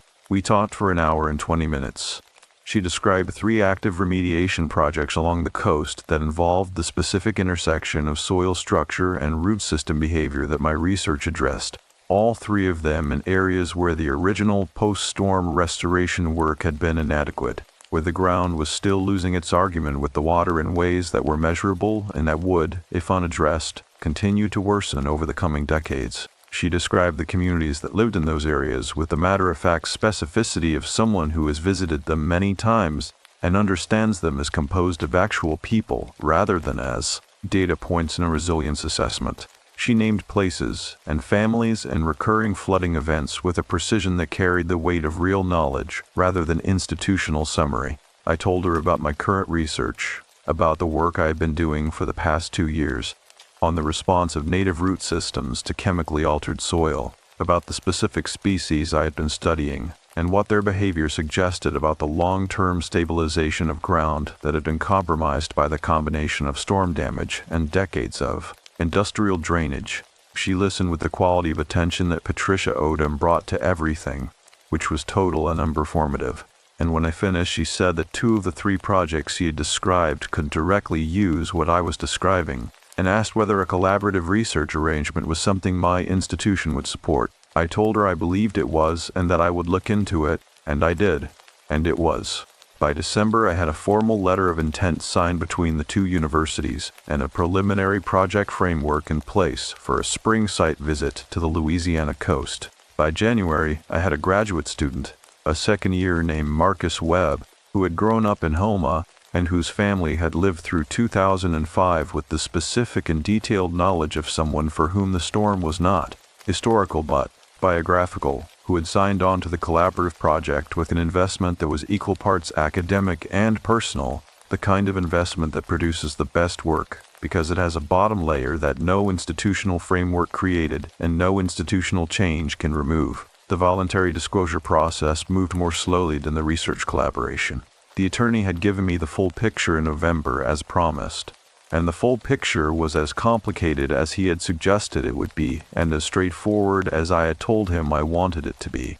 A voluntary disclosure to the relevant federal oversight body, specifically the office that administered the remediation funding programs of the post-storm years, was possible. The consequences included the return of funds traceable to the misdirected subcontract payment, which amounted to a sum that was significant to me personally, but manageable, and a period of documentation and review that the attorney estimated at 6 to 18 months, and the possibility, not the certainty, but the possibility, that the disclosure could generate renewed investigative interest in the dissolved subcontracting firm and its principals, who had escaped the 2013 audit without charges. I had sat with the full picture for 3 weeks before making the decision, not because I was uncertain about what I wanted to do.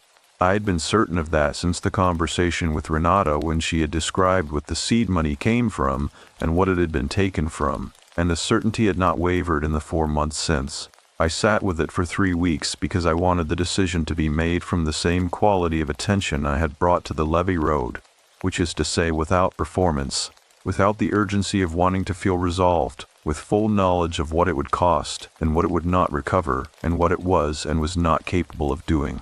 The decision was not a redemption. I was clear about that. The money that had moved through my father's hidden account was not going to restore what had been taken from the remediation programs. Not in any complete sense, not in the sense of giving back to specific families what they had lost because the funding meant for the coast had been routed elsewhere. What it would do was return what could be traced to where it could be used and establish a record that the 2013 investigators had not been able to establish, and make it harder, not impossible, but harder, for the mechanism that had processed the original misdirection to operate again in the same way. That was what it was capable of. It was not nothing. I signed the disclosure paperwork on a Wednesday morning in late January in the attorney's office on a street in downtown Charlottesville, where the elm trees along the sidewalk were bare, and the sky was the particular white of a Virginia winter sky, flat and close, the kind of sky that makes the town look like a photograph of itself. The attorney witnessed my signature and said something procedural about the timeline, and I thanked him and walked back to my car and sat in it for a few minutes with the heater running, looking at the bare elms. I thought about my father signing documents at a desk in an office somewhere in 2008 with a very different quality of intention, and I thought about the 16 years between that signing and this one, and I thought about the specific nature of inheritance, which is that it includes not only what the person intended to give you, but everything they built and failed to build and left standing and left unfinished. And the question is always what you do with the full inventory, not only the parts that were meant for you. Thomas called that evening. I had told him the disclosure was happening and he had supported it without reservation, which is one of the things about Thomas that I had come to depend on, his capacity to be present with the full complexity of something rather than the version of it that was easiest to stand beside. He asked how I was and I told him honestly, which was that I was tired in a way that felt clean, the tiredness of having done something that required sustained effort rather than the tiredness of carrying something I could not set down. He would have wanted you to do this, Thomas said. I thought about that for a moment. I think he would have been afraid of what it costs, I said. But yes, I think he would have wanted it. Those are not contradictory things, Thomas said. They were not. The months had changed other things in smaller ways, the kind of small ways that accumulate into something structural over time, without any single change being large enough to point to as the cause. I was sleeping through the night consistently, which I had not been doing for the better part of a year before the New Orleans trip. My appetite had returned to what I understood to be its normal register, the ordinary relationship with food of someone who is not managing anything. I had begun running again in the mornings along the path by the river that I had stopped using sometime in the spring after the papers broke, because I had found, in that period, that physical exertion in the early morning created a quality of clarity that I had not been ready for, that turned the volume up on thoughts I was still working up to hearing. Now I could hear them. The morning runs had a quality of working through that I found genuinely useful, the body moving at a pace that keeps the mind too occupied for avoidance but not too occupied for honest processing. And I had solved several problems on those runs. Not the large problems, not the disclosure or the collaboration or what to do with the house on Prytania Street, but the smaller problems of craft that make up the majority of any working life and that deserve the same quality of attention as the large ones. The house on Prytania Street I had not yet decided about. Thomas had offered to help manage it as a rental if I chose to keep it, which was the practical option, and the attorney had given me the market assessment, which made selling it the financially straightforward option, and both of those options sat in my awareness without pressing for a decision, because the house was not yet ready to be decided about, and I was not yet ready to decide about it, and that mutual unreadiness seemed, for now, like the honest position. I had been back once, in December, for 2 days. I had gone through more of the files and the books and had made decisions about some of them, and deferred others, and I had spent an afternoon in the study sitting in the desk chair with no particular agenda, as I had done on the last evening of the October visit, and the room had been simply a room, warm and quiet and smelling of old wood and old paper, the study of a man who had spent decades doing serious work in it, and who had also, in the same decades, been sitting in it at night hearing the sound of columns being extended in the dark. Both things were true of the room.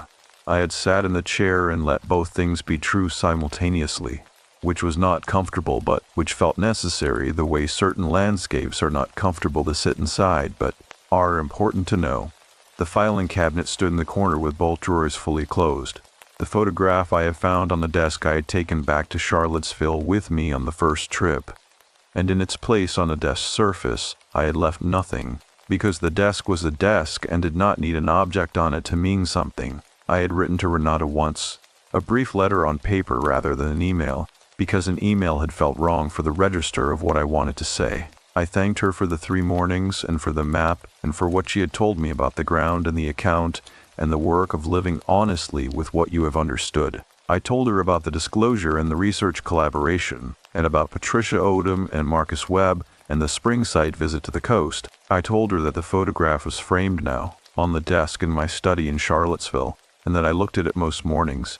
She had not written back, which did not surprise me, and which I did not take as indifference. Some people respond to gratitude by receiving it fully and silently, which is its own form of acknowledgement. Marcus had come by my office in February with a preliminary soil analysis from one of the 3 coastal sites Patricia had described, a site in Terrebonne Parish where the combination of subsidence and altered drainage had created a ground condition that was, in Marcus's words, making the native root systems work harder than they should have to. He said this with the slightly controlled anger of someone who understands the problem personally, and then he set the analysis on my desk and pointed to 3 data points that suggested the beginning of a response pattern in the root systems that neither of us had seen documented before, a lateral spreading behavior that seemed to be a direct adaptation to the compromised vertical depth of the soil. We talked for 2 hours. At the end of the 2 hours, Marcus said, gathering his papers, that he thought there was a paper in what we were looking at, and possibly something larger, and that he was glad he had signed on to the project. I told him I was glad too, and meant it in a way that was not only about the research, and he nodded in the manner of someone who understood the additional meaning without needing it to be made explicit, which is the best possible colleague to have. I had been writing this account for 3 weeks in the early mornings before the workday started, sitting at the desk in my study with a photograph of the side yard and the summer light and the suspended laugh facing me and the ornamental grasses visible through the window beyond the desk and the 3 objects arranged on the desk surface, the envelope, the map, the photograph, that I had not moved since October because they were doing a specific job by being there, and the job was not yet finished. The writing had not been difficult in the way I had expected it to be difficult. I had expected resistance, the specific resistance of recounting things that had cost something, and what I found instead was the quality of a thing that had been waiting to be written and was glad, in some way that I cannot make more precise than that, to be given its form. The story had a shape. The shape had been determined not by me, but by the events themselves, and my job was simply to render the shape accurately, without the wall. The title came to me on a morning run in the 3rd week of February, in the particular clarity of cold air and physical movement, surfacing with the specificity of something that had been waiting for the right conditions rather than something invented. I said it out loud on the path by the river to no one, and the river was running high from the February rains, dark and fast between its banks, and the bare trees along the path stood in the early light, with the patience of things that know spring is coming and have decided to trust it. The kept ledger, 2 words, the account that stays open until someone names it. I ran the rest of the path and went home and showered and made coffee, and sat at the desk and wrote the title at the top of the first page, and it fit the way titles fit when they are the right ones. which is to say without effort and without doubt, and with the small satisfaction of a latch finding its seat. There was one thing left to do, which was not a ceremony and not a resolution, and not the kind of ending that closes everything neatly into the past tense, but a return, a deliberate going back to the place where the work had begun, in the season when the coast would be most itself. Before the heat came and the summer changed the quality of everything that grew there. The spring site visit to the Louisiana coast was scheduled for the second week of April, and I drove down 3 days early.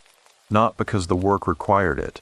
Patricia and Marcus and the 2 graduate students from Baton Rouge who were joining the project were not arriving until Wednesday, and the equipment and the soil sampling materials were being transported separately, and there was nothing at the sites that needed my presence before the team assembled. I drove down 3 days early because the coast in early April is the coast at a particular moment in its annual cycle. The moment when the grasses are coming back into their full growth after winter, and the water in the floodplains carries the specific quality of a season that has just decided to commit to itself.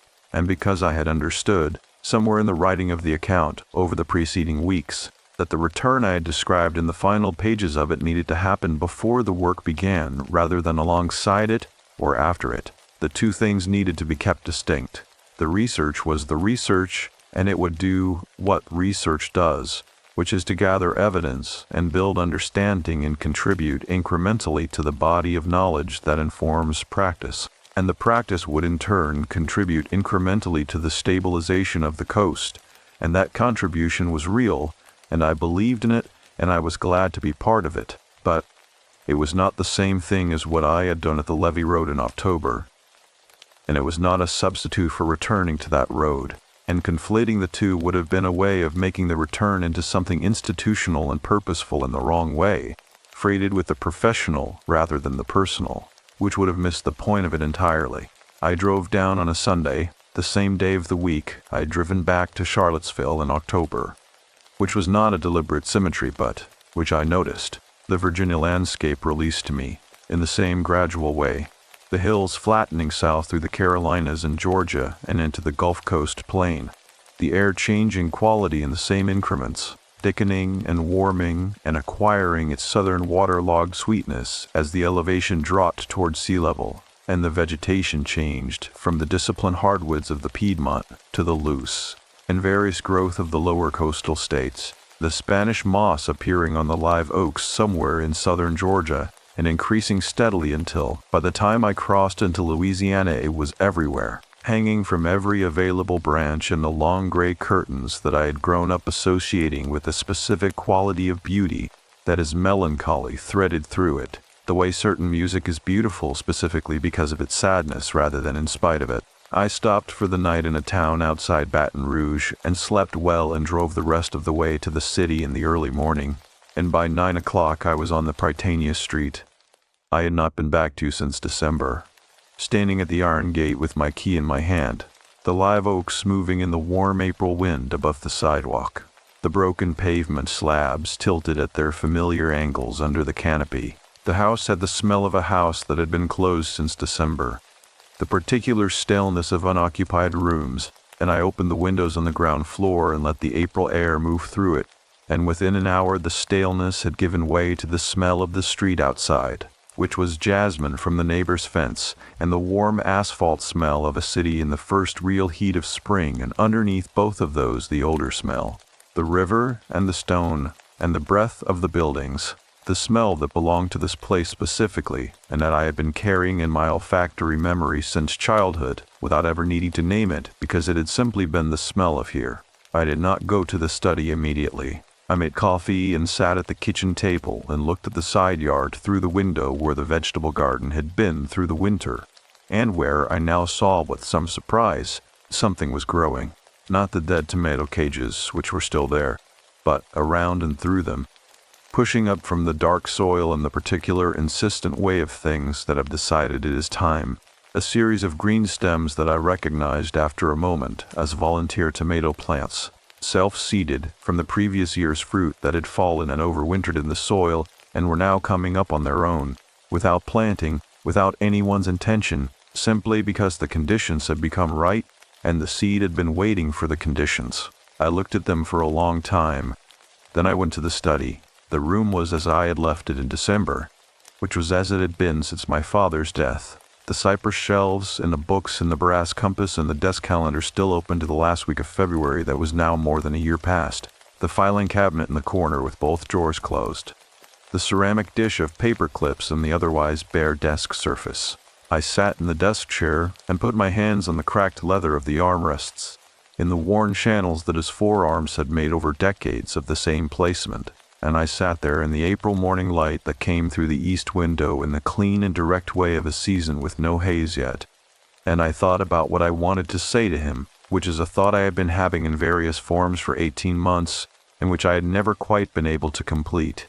Not because the words were unavailable, but because the conditions had not been right until now, the way the volunteer tomatoes had not been available until now, even though the seeds had been in the ground all along.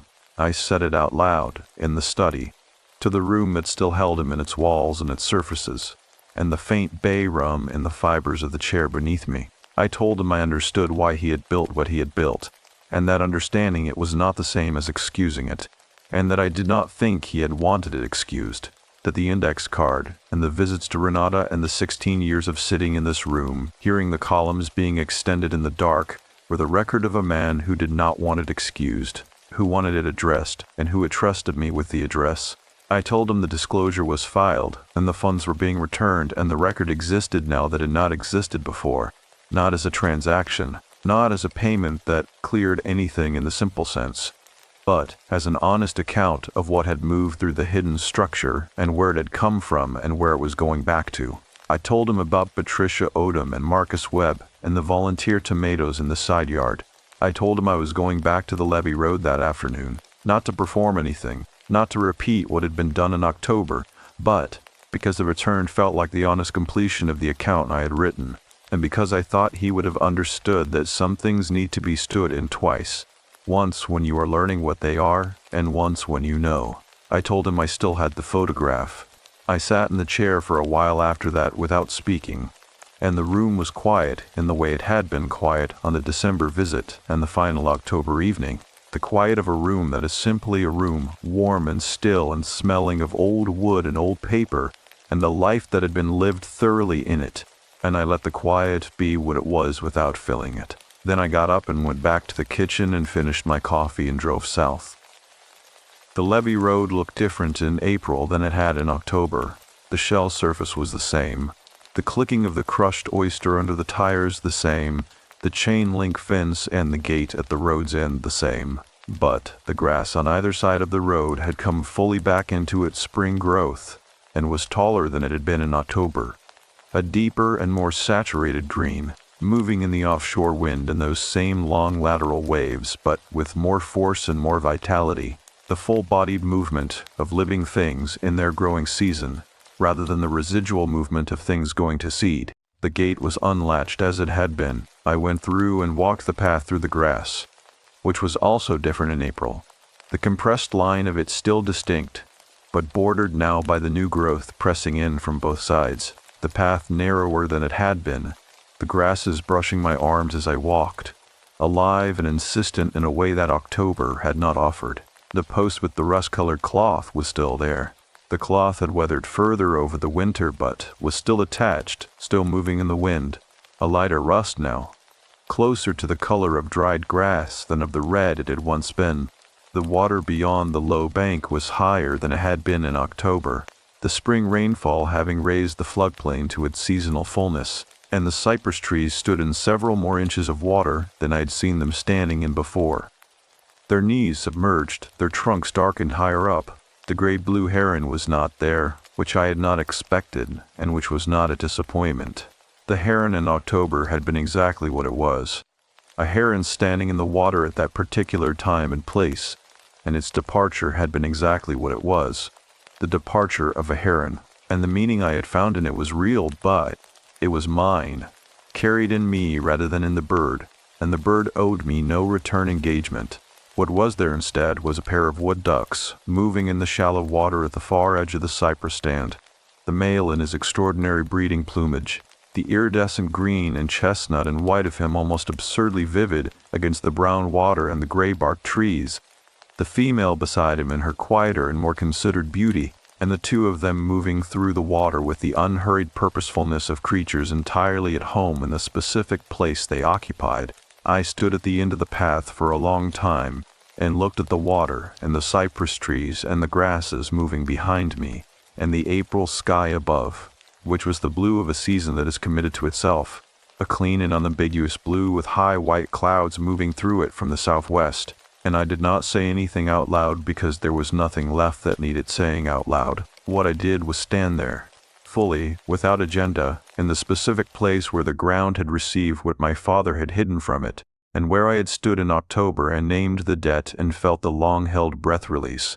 I stood in it, as someone who had done what could be done, and understood what could be understood, and was living, now, in the ordinary forward motion of days that contained the knowledge honestly, without the wall, and I let the place know that, not through words, through the simple fact of return, of choosing to come back not because it was required, but because some places deserve to be stood in a second time by someone who understands them better than they did the first time. The wood ducks moved through the water, and the grasses moved in the wind, and the high white clouds moved through the blue sky, and I stood at the edge of the floodplain with the spring light on my face, and after a while, I turned and walked back through the grass to the gate and through the gate to the car, and I drove north toward the city and the house on Prytania Street, where the volunteer tomatoes were growing in the side yard through the old wire cages without anyone's help, simply because the seed had been in the ground and the season had finally come. My father had stood on this road in the summer of his 51st year and looked at a choice and made the wrong one, and I had stood on this road in the autumn of my 37th year and said what needed saying, and now I had stood on it again in the spring of my 30th year with the account written and the disclosure filed, and the research begun and the knowledge carried honestly forward, and the road was a road and the water was water and the grasses were grasses doing what grasses do, which is to grow from whatever ground they are given, and hold it from below and ask nothing in return except the season and the light. Some things, when they are finished, do not announce their finishing.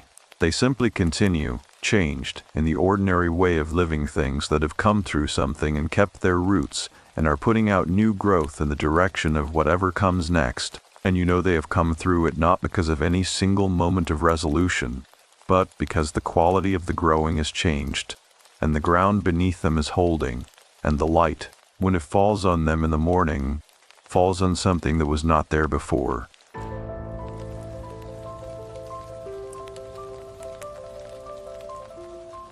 The Midway remembers everything. My brother Marcus died on a Thursday in August, and by the following September, I had become the kind of person who researches fairground accidents in the middle of the night.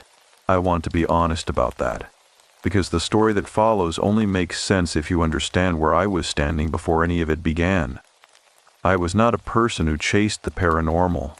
I was not someone drawn to dark tourism or grief rituals, or the kind of forums where people share photographs of places where terrible things happened and call it healing.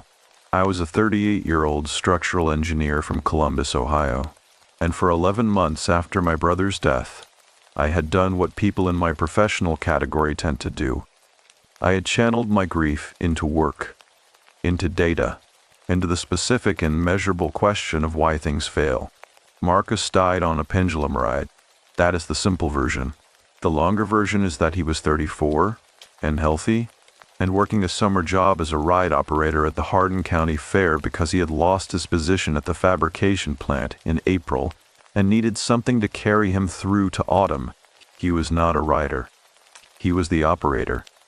He was standing 12 feet from the base of a swing ride called the Vortex when a support weld failed and the entire upper arm came down.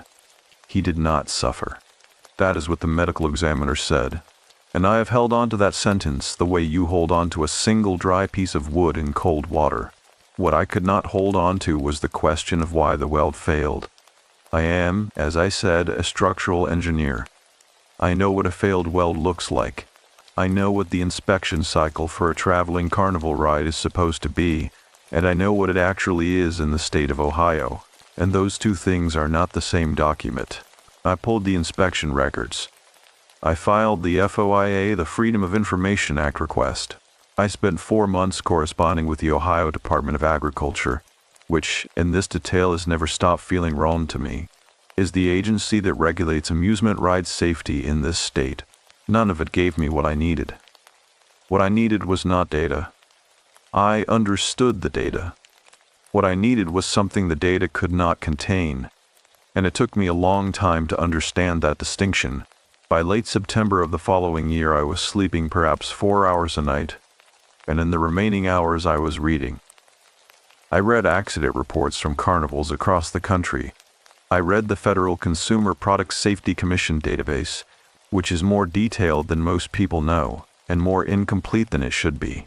I read forum posts from former ride mechanics, from fair circuit workers, from the particular subculture of people who spend their working lives moving a city of steel and light from county to county across the American heartland, and then dismantle it and move it again. And somewhere in that reading, I came across a name I recognized. The Circleville Fairground. Not because of an accident. Because of an absence of one. Because in 11 years of continuous operation, a specific traveling show called Howler and Brothers Amusements had operated out of that fairground every September during the Pumpkin Show setup week, and in 11 years they had filed 0 safety complaints, 0 ride corrections, 0 inspector flags. That is not a remarkable statistic until you know the industry average. And when you know the industry average, that statistic becomes the most interesting number in the entire database. I had driven through Circleville before. It sits about 25 miles south of Columbus on US Route 23, and if you have driven between Columbus and Chillicothe, you have passed through it without necessarily stopping. It is a small city that was once a perfect circle. The original settlement was laid out in a literal ring, streets radiating from a central courthouse-like spokes, and while most of that geometry has been absorbed by a century of ordinary American sprawl, there are still places in the older part of town where you can feel the circular logic of the original design. The way everything bends back toward a center. The fairground sits on the eastern edge of town, behind a row of storage facilities and a farm supply store. And when I arrived on a Wednesday afternoon in the last week of September, the rides were already partially assembled. The Howler and Brothers show traveled with 11 attractions, and 7 of them were standing when I pulled into the gravel lot and stepped out of my car into air that smelled of cold grass and something metallic and sweet that I could not immediately identify. I had told myself I was there as a researcher. I had told myself I was following a professional instinct about safety record anomalies. Both of those things were true. They were also the language I was using to avoid saying the thing that was actually true, which was that I needed to be near the machinery, and I did not fully understand why. The afternoon light was doing something particular to the half-assembled rides, slanting gold through the spokes of a still Ferris wheel, catching the polished chrome of the tilt-a-whirl cars, throwing long shadows from the generator trailers across the flattened grass. 2 workers in canvas jackets move between the structures with the deliberate economy of people who have done this assembly so many times that the sequence has become something close to instinct. I stood at the perimeter fence for a long time. There was a man watching me, watch the midway. He was standing near the entrance gate, older, in a dark green jacket, and he held a clipboard loosely at his side, the way people hold things they no longer need to consult. He did not approach me. He simply watched, with the patience of someone who has time and knows it. I noted him the way I note structural anomalies, as data without immediate interpretation. The wind shifted, and the smell of cold grass was replaced briefly by something else, something that I associated, without wanting to, with the particular combination of machine oil and summer heat that I had noticed when I visited the site in Hardin County the month after Marcus died. I told myself it was a common smell. I told myself it meant nothing. I got back in my car and drove to the motel I had booked on the edge of town.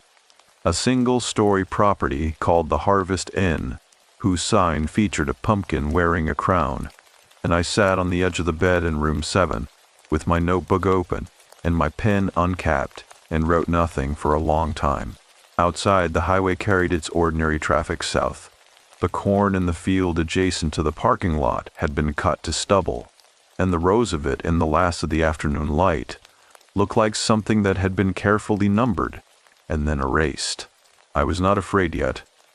That is the honest thing to say. I was something more specific than afraid. I was oriented. For the first time in 11 months, I felt as though I was facing the right direction.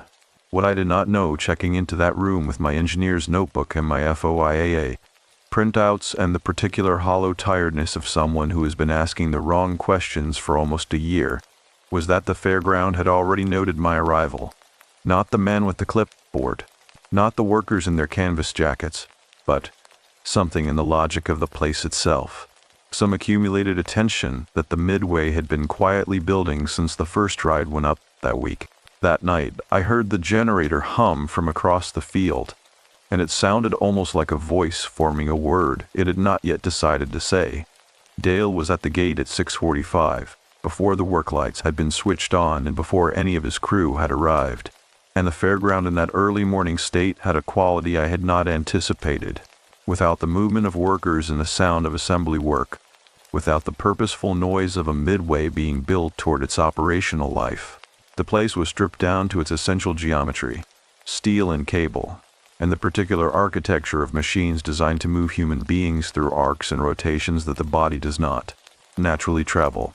The rides stood in the flat morning light like an alphabet in a language I had studied but never spoken aloud, and the dew on the grass between them caught what little light there was and held it at an angle that made the ground itself seem to glow faintly from underneath.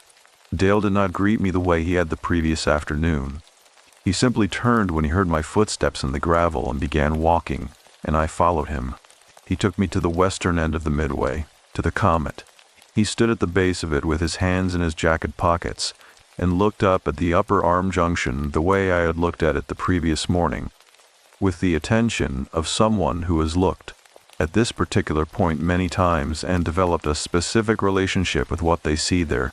He said, "Tell me what you see." I looked at the junction. The welds were what I had noted from a distance. Clean, well finished, correctly proportioned. The steel at the junction point was unscored, free of the micro-fracture patterning that develops in metal under repeated stress cycles, which was notable given the age of the unit, which, from the manufacturer's plate, I calculated to be 14 years. I said all of that. He listened without interrupting. Then he said, "Now look at the arm itself." The underside of the arm, 6 inches from the junction on the eastern side. I moved around the base of the column and looked up at the underside of the arm.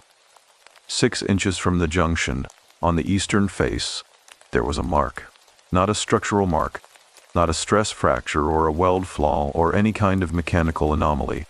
It was a mark that someone had made deliberately, with something sharp, into the painted surface of the steel.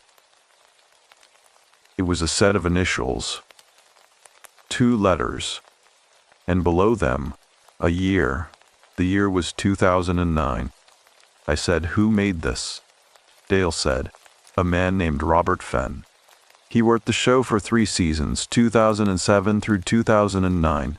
He left after that season, and I have not heard from him since." I asked why he made the mark. Dale was quiet for a moment. The morning light was coming up properly now, filling in the shadows between the ride structures, and somewhere across the field a crow made a single declarative sound, and then was silent. He said, "Robert lost his daughter in 2008. Not on this show, not on any ride. She was 11 years old and she had a heart condition nobody had found yet, and she died in her sleep in March of that year. And Robert came back to work that April because he said the movement helped. He said when the rides were running and he could hear the mechanisms and feel the vibration through the ground, he felt like something in him was still turning even when the rest of him had stopped. He paused. He said, he told me once that the comet specifically was where he felt her. Not in any way he could describe to someone who had not lost a child. Just present, in the vibration, in the frequency of the thing turning. I was looking at the initials on the underside of the arm. The letters were E and F. The daughter's name, I understood without asking, had started with E. I said, "You have kept the mark." Dale said. I have kept the mark. I repaint everything else every 2 seasons. I paint around it. He looked at me directly then and said, You are the 3rd person in 11 years who has come here the way you came here. Not to ride, not to work, to be near the machines after losing somebody near a machine. I asked about the other 2. He said one was a woman from Findlay whose son was hurt on a swing ride at a state fair, not our show, and she drove down one September and stood at that fence for 2 hours and then left, and I never saw her again. The other was an older man, retired, who had worked the circuit himself 40 years ago and watched a colleague die in a mechanical failure at a fair in Indiana, and he came back every year for 3 years and walked the midway in the morning before the crew arrived, and then sat in his truck for a while and drove home. He said, I never asked either of them what they were looking for. I am asking you because you told me something true yesterday, and I think you are capable of hearing something true in return. I said, Tell me. He said, This show does not have a clean record because of the logbooks. The logbooks are part of it, but there is something about this specific circuit, these specific grounds, this specific configuration of machines, this particular route we run every September, that I stopped being able to explain purely mechanically about 15 years ago. Things that should fail do not fail here. Parts that are at the end of their service life run another season without incident. And the people who come here grieving, he stopped. He started again more carefully. He said, they do not leave the same way they arrived, not dramatically, not in any way that would be read as an event to an outside observer. But I have watched it happen enough times that I stopped calling it coincidence about a decade ago. The crow made its sound again from somewhere I could not locate, and the morning had fully arrived now, gray and still, with the smell of cold metal and damp grass and the faint diesel undertone of the generator trailer parked at the lot's edge. I asked him what he thought it was. He chose his words with the care of someone who had thought about this question for a long time and was not interested in being misunderstood. He said, I think this ground holds something. I think the specific combination of this town's geometry and the particular frequency of these machines and the people who have worked on this show for decades, with a kind of attention that Robert then gave to it. I think those things together make a kind of container. And I think some people who come here carrying something unresolved find that the container is shaped for what they are carrying. He said it flatly, without drama, in the tone of a man reporting a field observation. I stood with that for a moment. Then, I asked the question that had been building since the previous afternoon. I asked, is there a name for this in the town? Is there something the local people call it? A story they tell about the fairground? Dale looked at me with an expression I could not fully read. He said, ask the woman at the diner, the one with the long shift. Tell her I sent you, and ask her what her grandmother told her about the October field. He turned and walked back toward the equipment barn, and I heard his crew beginning to arrive at the far end of the lot. Truck doors and voices and the first sounds of a working morning reasserting themselves over the quiet. I stood at the base of the comet for another few minutes. I put my hand flat against the steel of the central column, not because I expected anything, but because I am a person who takes measurements by contact when I can, who believes in the information that surfaces carry to the touch. The steel was cold and faintly rough with the texture of industrial paint, and beneath my palm I could feel nothing except the stillness of an unpowered machine. But there was something underneath the stillness that I noticed, a quality of the metal that was not temperature and not texture, but something in between, a kind of held potential, the specific physical sensation of a structure that has absorbed vibration for a very long time and retains some residue of it even at rest. I know how it sounds. I am an engineer. I understand that what I was feeling was probably the ordinary thermal properties of painted steel on a cold morning. I am telling you what I noticed, not what I can certify. I went back to the diner. Loretta was not there. It was early, and the morning shift was a younger woman who poured my coffee without making eye contact and brought my toast without being asked. The mechanical hospitality of someone not yet fully awake.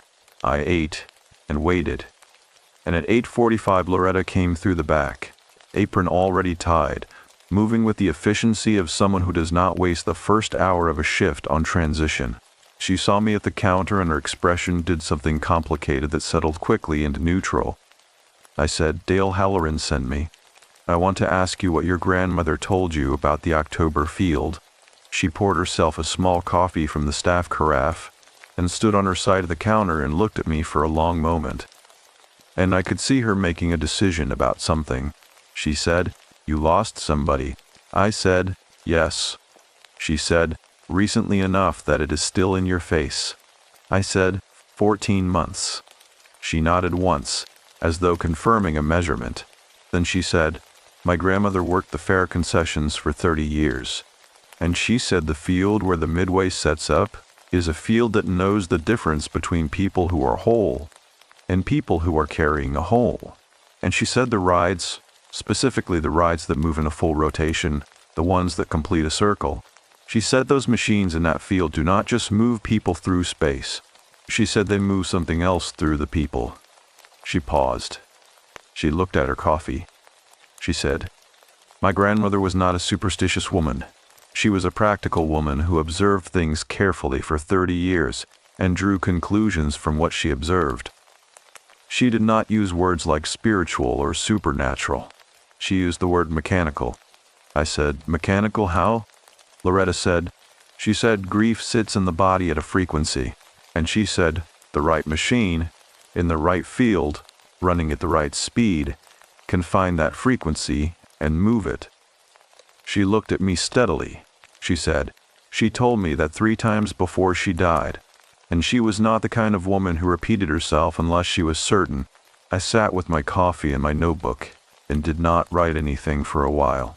Outside, the late September morning was advancing toward midday, the light sharpening slightly without warming, the way Ohio light in autumn sharpens without ever quite committing to brightness. I wrote one line eventually. I wrote, "The frequency of grief." I looked at it on the page and understood, with the specific clarity that arrives sometimes after a long period of effort in the wrong direction. Did I not come here to investigate a safety record anomaly? I had come here because something in me already knew that the container existed, and that I was the shape it was waiting for. I paid for my coffee and walked back out into the gray morning, and the fairground was audible from 2 blocks away now. The sounds of assembly work, of machinery being tested in short bursts, of a midway coming to operational life, and the sound moved through the cool air with a quality that was almost musical, almost structured, as though the various frequencies of the different machines were finding, without intention, a common note. I stood on the sidewalk outside the diner and listened to it, and for just a moment, in the space between one breath and the next, I thought I heard something inside that combined sound that was not mechanical at all. The sounds of the midway assembling itself carried through the town in a way I had not expected. Not as noise exactly, but as a kind of low continuous presence, the way a river running near a house becomes part of the house's silence rather than an interruption of it. I had been in Circleville for 2 full days now, and I was aware of something shifting in the architecture of my attention. At home in Columbus, in the apartment I had moved into 8 months after Marcus died because I could not sustain the house we had grown up near, my attention moved in tight, controlled loops, from the work on my desk to the window to the work on my desk, a circuit I had worn smooth through repetition. Here, my attention was moving differently. It was expanding outward, then pulling back, the way attention moves when it has been given something genuinely worth attending to. I spent the morning at the county library. The Pickaway County District Library was a modest building on a side street off the main square, and the woman at the reference desk, whose nameplate said Carol, looked up Haller and Brothers Amusements without being asked for a reason, which I appreciated. She pulled 3 folders from a local history cabinet and set them on the reading table, with the particular satisfaction of someone who has been waiting for these folders to be needed. The oldest document in the first folder was a hand-typed page dated October of 1951, a record from the Pickaway County Agricultural Society noting the first contracted appearance of a show called Halloran Family Rides at the annual Pumpkin Show Setup Week.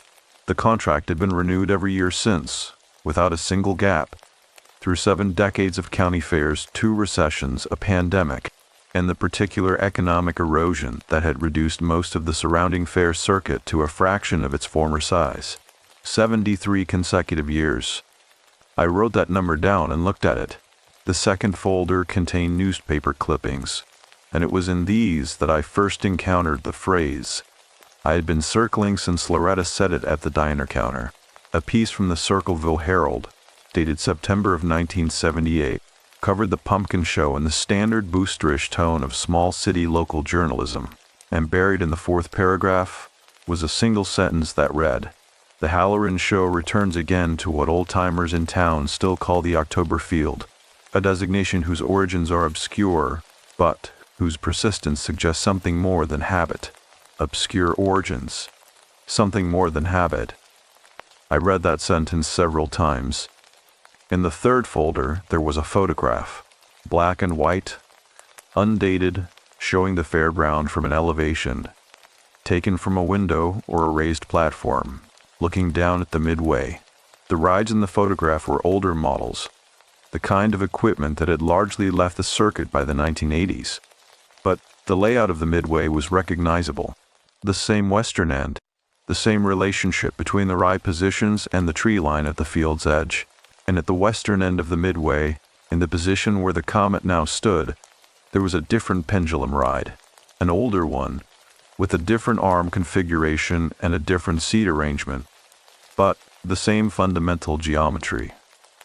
A central column, an arm that swept an arc. The same family of machine. I asked Carol how long the library had held this photograph. She looked at it and said it had been donated in 2003 by the estate of a woman named Frances Dunmore, who had lived her entire life in Circleville and had, according to the donation note, worked fair concessions for 30 years. Frances Dunmore. I thought of Loretta at the diner, and her grandmother, who was not a superstitious woman, who used the word mechanical. I sat with the photograph for a long time. The technical thing I was looking at was this. For at least as long as photographic evidence existed for this fairground, and possibly longer, there had been a pendulum family ride in that specific position, at the western end of the midway. Different machines, different eras, different operators, but the same position, the same geometry, the same arc described against the same section of sky. As a structural engineer, I understood the practical logic of this. A fairground has load-bearing zones, areas where the ground compaction and drainage characteristics can support the heaviest equipment. The western end of this particular field was probably the firmest ground, and the firmest ground is where you put your heaviest machine. That is not mysterious. That is civil engineering. But I also understood, and this was the thing I was having difficulty filing away in the professional column, that Frances Dunmore's grandmother, or whoever had first called this place the October Field, had been observing this pattern from the ground level for a very long time. And the thing about patterns observed from the ground level is that they accumulate a different kind of knowledge than the kind produced by elevation and measurement. I returned the folders to Carol and thanked her, and walked out into the midday that had not warmed as much as the calendar suggested it should. At the fairground, the afternoon assembly work was finishing.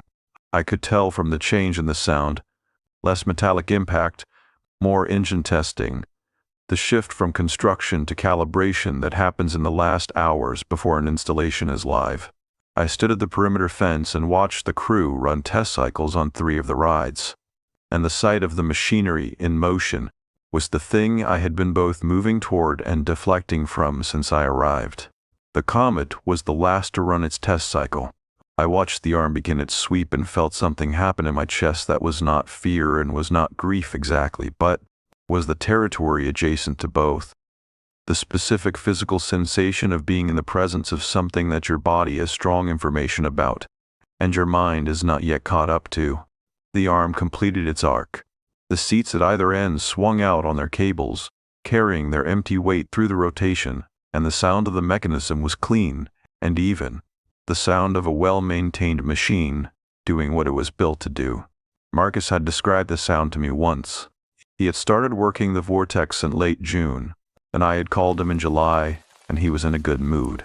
The kind of good mood that follows a stretch of physical outdoor work after a period of difficult indoor sedentary life. And he had described the sound of the ride running as the best part of the job. He said it was like standing next to something that was completely confident in what it was doing, and that there was something peaceful about that kind of certainty. I had written that down in a journal I kept in the months after his death.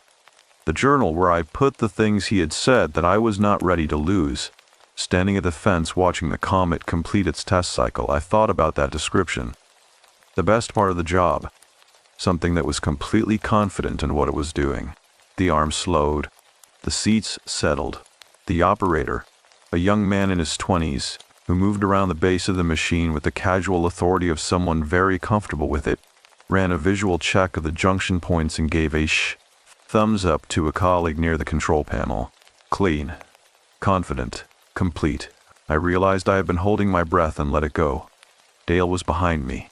I had not heard him approach, and I was someone who paid attention to approaches, but he was simply there when I turned, standing at a respectful distance, watching the comet in its post-cycle stillness. He said, "You did not flinch." I said, "I noticed." He said, "The first time I watched a pendulum ride run after 97, I flinched for 3 full seasons. Then one year, I stopped. I have thought about why that was, and the best I have come up with is that at some point, the machine stopped being the thing that hurt someone and became the thing that was still here. Still running, still doing the work." He paused and then said, "Still here is not nothing, when the alternative is gone." I thought of Marcus describing the sound. Still here. Still running. I said, "You told me yesterday that some people come here because the show found them. What does that mean in practice? What happens to them here?" Dale said, "That depends on what they are carrying and how long they have been carrying it, and whether they are ready to put some of it down." He said, "I am not a spiritual man in any traditional sense, but I have been running these machines for 38 years, and I have watched the effect they have on people who come here the way you came here, and I will tell you what I have observed without dressing it up." He said, "The rides that complete a full rotation, the ones that close the circle, they do something to the body's sense of time, not in a dramatic way, in a quiet, physical way. The arc goes out and comes back, and the body experiences that return as a small proof that return is possible. That things that leave can complete their motion and come back to the starting point." He looked at me. He said, "For someone who has lost somebody to a machine like this, standing here and watching the arc complete without failing, that is not nothing either." I said, "Is that what Robert Fenn found here?" Dale said, "Robert Fenn found something more specific than that."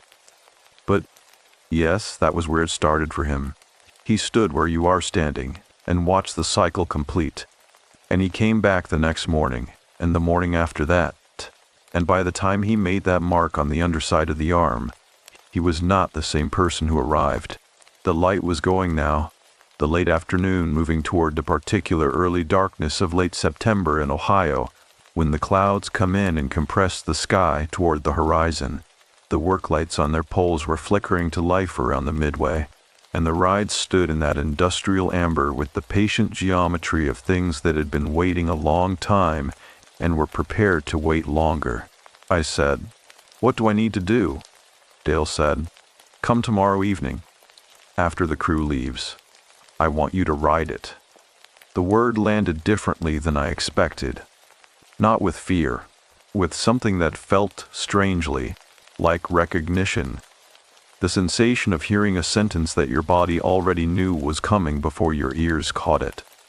I said, "The comet is not open yet. The show does not open until Saturday." Dale said, "I know. I'm not talking about the show." He put his hands back in his jacket pockets and looked out across the midway at the fully assembled machines, each one lit now in the amber worklight, each one still. Each one holding its geometry with the precision of things built to tolerances measured in thousandths of an inch. He said, "Some things need to happen before an audience arrives." Some things need the field to themselves. He walked back toward the equipment barn, and I stayed at the fence, and the night came in from the east across the stubble fields, and the generator hum resumed its steady register, and somewhere in the frequency of it, beneath the mechanical note, I heard what I had been hearing at the edges of my attention since I arrived. Not a word, not a voice. The specific quality of a sound that has been trying to resolve itself into language, and has not yet found the exact shape it needs. I drove back to the Harvest Inn in the dark, and the highway was empty in both directions, and the fields on either side had disappeared into the night and existed only as a smell, cold earth, and cut corn and the particular mineral edge of Ohio autumn moving toward its end. Tomorrow evening I would stand at the base of the comet, and I would not be a structural engineer assessing weld integrity, and I would not be a grieving brother collecting data, and I would not be a researcher with a notebook and FOIA request, and 11 months of sleepless professional distance between himself and what had actually happened. I would just be Daniel, who had lost Marcus, standing in a field that had been holding this specific shape open for 73 years, waiting for someone who needed to step into it. I did not sleep the night before. Not in the way I had failed to sleep for 11 months. That was the sleeplessness of avoidance, the mind circling the same fixed points without landing, wearing grooves in the same unanswerable questions until the grooves themselves became a kind of company. This was different. This was the sleeplessness of proximity, of being very close to something and knowing it, the way you cannot sleep the night before a significant journey, not because you are afraid, but because your body has already begun the trip, and your bed has become a formality. I lay on the floral bedspread of room 7, and looked at the ceiling and let myself think about Marcus in a way I had not permitted since the week of the funeral. I want to explain what I mean by that, because it matters to what happened the following evening. For 14 months, I had thought about Marcus constantly, but I had thought about him in a specific and limited way. I had thought about the failure, the weld, the inspection record, the FOIA documents, the gap between what the Ohio Department of Agriculture required and what the Hardin County operator had actually performed. I had thought about the mechanism of his death with the full intensity of my professional training, and what that had done, I understood now, in room 7 at 2 in the morning, was allow me to think about him without thinking about him. The mechanism is not the person. The failed weld is not Marcus. Marcus was 34, and he had a laugh that was slightly too loud for indoor spaces, and he put hot sauce on things that did not need hot sauce, and he had been trying to learn the guitar for 11 years without making meaningful progress, and he was proud of this in a way that was entirely genuine, as though the persistence itself was the point and the music was incidental. He called me every Sunday. He did not always have something to say. Sometimes he called and we talked about nothing. The week, the weather, a movie one of us had seen, the particular texture of an ordinary life being lived in real time. And I had not understood until he was gone that those calls were not the container for something more important. Those calls were the important thing. I had missed the last 4 of them. Not missed as in forgotten. Missed as in declined. Sent to voicemail. Told myself I would call back when I had more time, when the project deadline had passed, when I was less tired. 4 Sundays. I had the voicemail still. I had not listened to them since the week of the funeral, and I did not know if I ever would. But I knew they existed on my phone in a folder I had archived and locked with a separate passcode, and the knowledge of their existence was something I carried the way you carry a stone in a coat pocket, aware of the weight at all times, never removing it, never quite sure what you would do with it if you did. I had not told anyone about those 4 calls. Not my mother, not the grief counselor I had seen for 6 sessions before I stopped going, not any of the colleagues and friends who had offered the various well-intentioned versions of the thing people say when they do not know what else to offer. I had not told Dale Halloran either, but, lying in room 7 at 2 in the morning, I understood that I was going to have to tell someone before tomorrow evening, because the thing I was carrying was not just grief in the general sense. It was a specific and located guilt, a precise weight in a precise pocket, and if what Loretta's grandmother had said was true in any sense at all, then the frequency of what I was carrying was the frequency of that, and not of the general loss. The general loss I had been carrying for 14 months. The specific thing I had been carrying for 14 months and 3 weeks and 4 days, which was the length of time since the last Sunday call I did not answer. I got up at 4 in the morning and made coffee with the in-room machine, and sat at the small desk by the window, and opened my notebook to a fresh page and wrote down what I have just told you. The hot sauce, the guitar, the Sunday calls, the 4 voicemails, the passcode on the folder, the stone in the pocket. And I wrote it without stopping and without editing and without the professional distance that had been my primary mode of operation for over a year. And when I finished, I sat for a while with the pen still in my hand and felt the specific exhaustion of having told the truth after a long period of telling a carefully constructed adjacent version of it. Outside, the highway was silent. The sky was the particular deep blue of 4 a.m. in late September, not yet turning, not yet committing to morning, holding its darkness with the patience of something that knows it has a few hours left. I thought about Marcus calling on a Sunday and hearing my voicemail and leaving a message that I had not listened to and probably never would. And I let myself feel that fully for the first time, without the mechanism of the weld and the FOIA request, and the inspection record to stand between me and it. It was, as I had known it would be, almost unbearable. It was also, and this surprised me, not as heavy as it had been in the pocket. Written down on the page of the notebook, in the specific, plain language of true things told at 4 in the morning, it was still terrible, but it was no longer shapeless. It had edges now. It had the specific dimensions of what it actually was, which was smaller than the formless weight I had been carrying, and larger than I had let myself admit, and, crucially, exactly the size and shape of something that could be set down, not forgiven. Not resolved. Set down. I sat with that distinction for a long time. At 9 in the morning, I drove to the fairground and found Dale at the equipment barn, and I told him about the 4 Sunday calls and the voicemails and the folder on my phone. And he listened the way. He had listened to everything I had told him, without flinching, without rushing to cover the silence, without producing the standard responses. When I finished, he was quiet for a moment, and then he said, "He knew." I said, "What do you mean?" Dale said, "I mean that the people who love us know the texture of our lives. They know when we are too busy, and when we are avoiding, and they know the difference between those two things, and they call anyway." He called anyway, 4 times. He said what he had to say. I said, "I do not know what he said. I have not listened." Dale said, "I know you have not. And I am not telling you that you need to. I am telling you that the fact that he called is the information. The fact that he kept calling is the information. Whatever was in those messages is between you and him.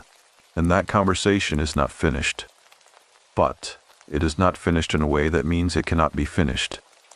Do you understand the difference?" I said, "I think so." He said, "Tonight, when you are on the comet, I want you to think about that difference. Not the guilt, the difference. The gap between not finished and cannot be finished." He said it with the precision of someone who had arrived at this specific formulation through long experience and was offering it as a tool rather than a comfort. And I received it that way. The day moved slowly. I walked the town in the pale October-adjacent light, and I ate at the diner, and Loretta refilled my coffee without comment but with an expression that suggested she knew something was different about this visit from the previous ones, and I walked back to the motel and sat for an hour, and then drove back to the fairground as the light began to go. Dale was waiting at the gate. The crew had left. I could tell from the silence and the empty lot, and the particular settled quality of the fairground in the absence of working people, a quality I had noticed on my first morning here and had not found a precise word for until now. Ready. The fairground at dusk without its crew had the quality of a place that was ready. Dale walked me to the comet. He checked the junction points himself with the methodical attention of the logbooks. Each weld, each bearing, each cable anchor, and then he walked me through the safety harness with the same thoroughness, the same unhurried precision, and when I was seated in security, stepped back and looked at me for a moment. He said, "You are going to feel it in the first full rotation, not in the swing out, in the return. Pay attention to the return." I said, "What am I paying attention for?" He said, "You will know it when you feel it. It is not subtle, but it is quiet. Those are not the same thing." He walked to the control panel. The motor engaged with the sound I had heard in the test cycle. The clean, even sound of a well-maintained machine. And the arm began its sweep. The first arc was orientation. My body cataloged the motion the way a body does when it encounters a new physical experience, noting the rate of acceleration, the degree of rotation in the suspended seat, the Coriolis quality of the swing as the arm swept through its upper range, and the seat carried out and away on its cable. The second arc was something else. On the return sweep, the arm coming back through its lower range, the seat swinging back toward center, the motion completing its circle. I felt something that I do not have precise engineering language for, and will not pretend to. There was a vibration at a frequency I had not encountered in the upswing. A resonance that seemed to originate not in the machinery directly, but in the junction between the machinery and the field, between the steel column and the ground it was anchored in. And it moved through the seat and through the harness and into my body at a register that was below hearing and above ordinary sensation. And in that frequency, in that specific register, I heard the Sunday call I had not answered. Not the words, not Marcus's voice in any literal sense, but the quality of it, the warmth of it, the slightly too loud laugh at the edge of it, the specific texture of a person calling because they wanted to hear your voice, and because Sunday was the day they called, and because the persistence of the calling was, as I now understood completely, the whole point. The arc completed. The arm returned to center. I was crying. I had not cried since the week of the funeral. I had not cried in 14 months and 3 weeks and 4 days. And I cried now with the whole weight of everything I had been carrying in the pocket. And the comet continued its cycle. Arc and return, and each return brought that frequency, and each frequency said the same thing in the same way, which was not words but was completely clear. He called anyway. He always called anyway. That was the whole of it. That was the specific thing the mechanism of my grief had been built to protect me from feeling. And the October field had found it in under 48 hours.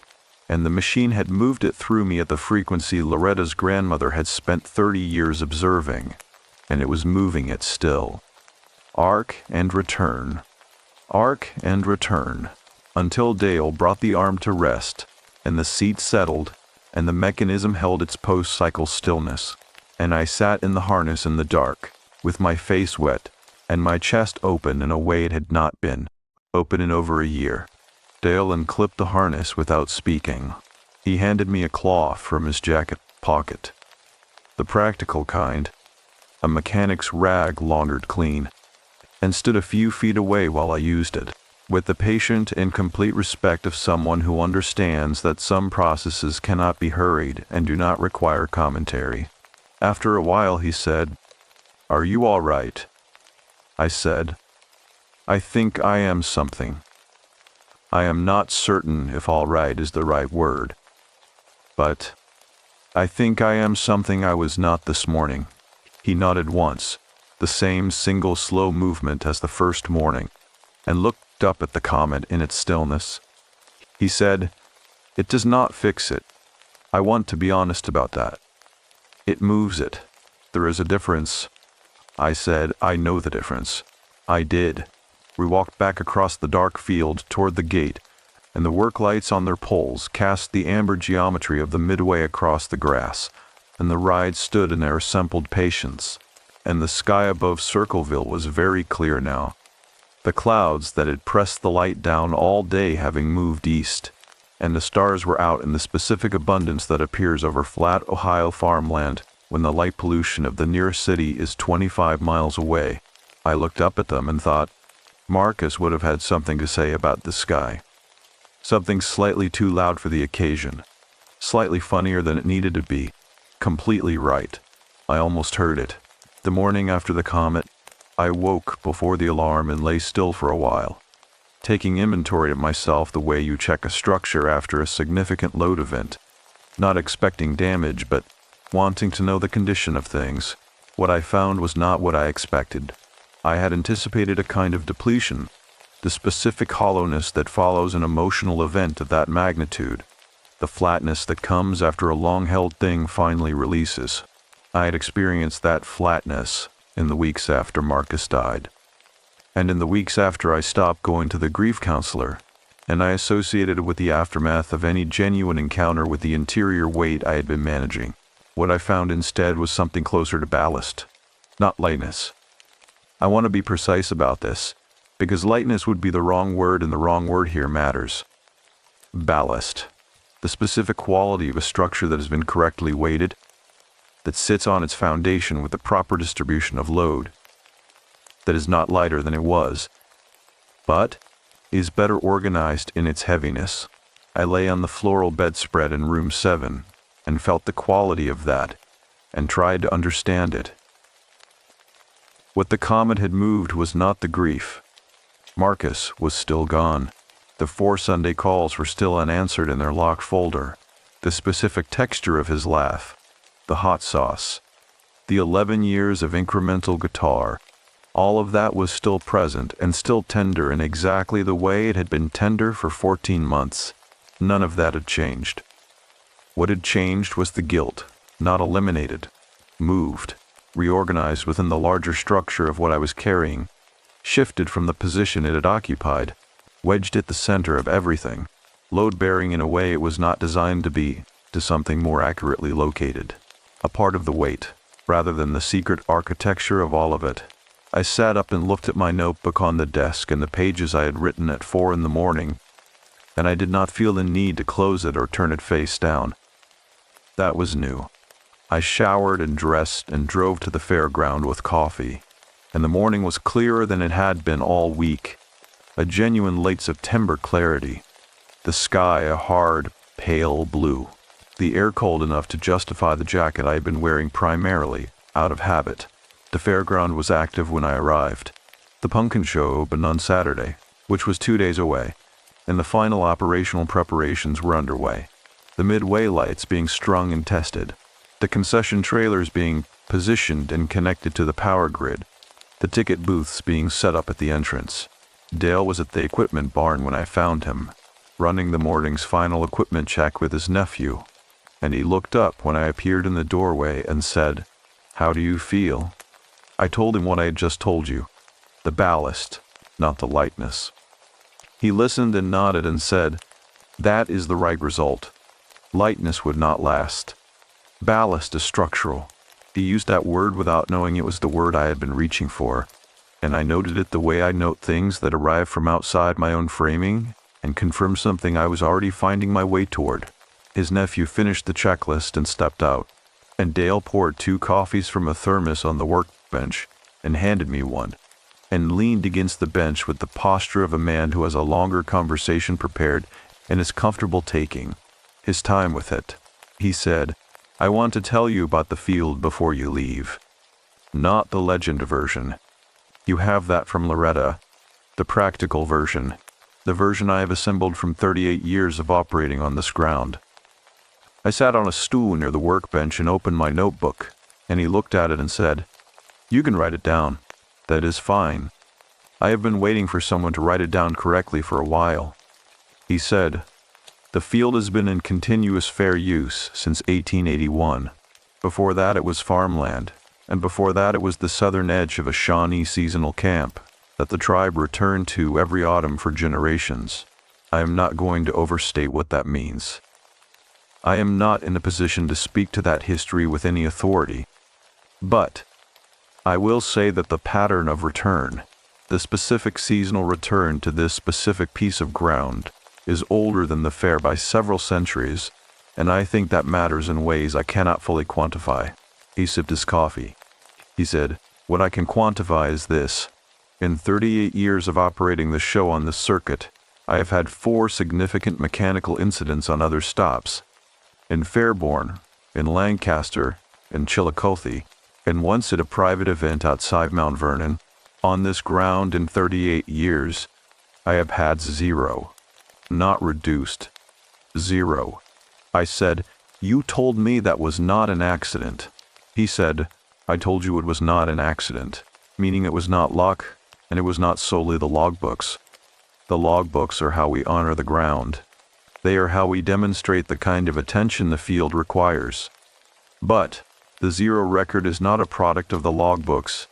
The logbooks are a product of understanding why the 0 record exists. I asked him to say that differently. He said, "The field protects the machines that are operated on it with the right intention." That is the plainest way I can say it without sounding like something I'm not. Intention here means attention, care, the specific quality of awareness you bring to the equipment and to the people it carries. When those things are present, something in the ground reciprocates. Something in the seasonal accumulation of this place, the return and return and return of the fair to this specific field for 143 years, responds to that quality of attention. He set his coffee down and looked at the logbooks on the shelf above the workbench. He said, "Frances Dunmore's grandmother was the first person to explain this to me in language I could use. She was 81 years old, and she had been coming to this fair since she was a child. And she worked concessions from the time she was 17 until she was 64. And she told me in my 5th year of operating here that the field would work with me as long as I worked with the field. And that working with the field meant keeping the machines honest." I said, "Keeping the machines honest." He said, "Running them correctly. Maintaining them beyond the minimum. Not pushing equipment past its service life for the sake of a season's revenue. Treating the rides as what they are, which is machines that carry people through arcs of motion that the body does not naturally travel, and that therefore carry a specific responsibility that ordinary equipment does not carry." He paused and said, "And being honest about what the machines do to people, not just mechanically, what they do to the interior of people. The field knows that the machines are doing something more than moving bodies through space, and as long as the operator knows that too, the arrangement holds." I said, "What happens when it does not hold?" He said, 1997. I waited. He said, "I had a season where I was pushing margins. I'd expanded the show too fast, taken on 2 new units that needed more maintenance investment than I had budgeted for, and I was making decisions I knew were below the standard I had set for myself. And I was making them because the alternative was contracting the show, and I was not ready to do that. And the field." He stopped. He started again. "One of the new units had an incident in Fairbourne, not on this ground, and a worker was hurt badly. And when I came back here that September, I walked the midway alone before the crew arrived, the same way I walk it every year. And I stood in this field and I understood that what had happened in Fairbourne was not a coincidence, that I had broken the arrangement. Not here, the ground here was still clean. But I had broken it in myself, and the ground here requires that it be kept in yourself as well as in the equipment." He said, "I rebuilt the logbook system that winter. I contracted the show back to a sustainable size. I made the arrangement again, consciously, and the field received it. And in the 31 years since then, nothing has failed on this circuit." I sat with that for a while. Then I asked the question that had been forming since the previous evening. I said, "What do I do with what happened on the comet?" Not practically. I understand that part. But what is the correct way to carry it forward? Dale looked at me for a long moment. Then he reached up to the shelf above the workbench and took down a small object and set it on the bench in front of me. It was a bolt, an ordinary zinc-plated carriage bolt, 3/8 of an inch diameter, 2 inches long, with the nut still threaded on the end, the kind of hardware that holds carnival equipment together at its basic structural connections. He said, "This came off the comet when we rebuilt the seat assembly in 2017. I kept it because Robert Fiend asked me to keep something from the machine after he made his mark, and this was what I had at the time. It has been on that shelf since then. He said Robert took a bolt when he left. Not this one, a different one, from an earlier rebuild. He said he wanted to carry something from the machine that was whole and functional, something that had done its job correctly. He pushed the bolt across the bench toward me. He said, "I think this one has been waiting for a specific person, and I think you are that person. Take it with you when you go. Put it somewhere in your daily life where you will encounter it regularly, not as a relic, not as a memorial, as a reminder of the distinction." I said, "What distinction?" He said, "Not finished and cannot be finished." He said it again with the same precision as the previous afternoon, offering the same tool for the same purpose. And I picked up the bolt and turned it in my fingers. The cold weight of it, the solid mechanical simplicity of it, the threaded engagement of the nut on the shaft, each component doing exactly what it was designed to do. And I put it in the breast pocket of my jacket, next to the notebook. Outside, the Midway was coming to its pre-opening life. The lights being tested in strings along the booth fronts. Someone running a brief engine test on the Ferris wheel motor. The smell of the first spun cake oil heating up in the concession trailer nearest the entrance. 2 days from now this field would be full of families and children and the ordinary noise of a county fair doing the work a county fair does. And the rides would carry their hundreds of passengers through their arcs and rotations. And the October field would do its seasonal work of return. And almost none of those families would know the name Francis Dunmore, or the phrase "the field works with you," or the specific frequency at which grief sits in a body that has been carrying it for 14 months. But I knew now, and the knowing had a weight I could feel accurately. Dale walked me to the gate.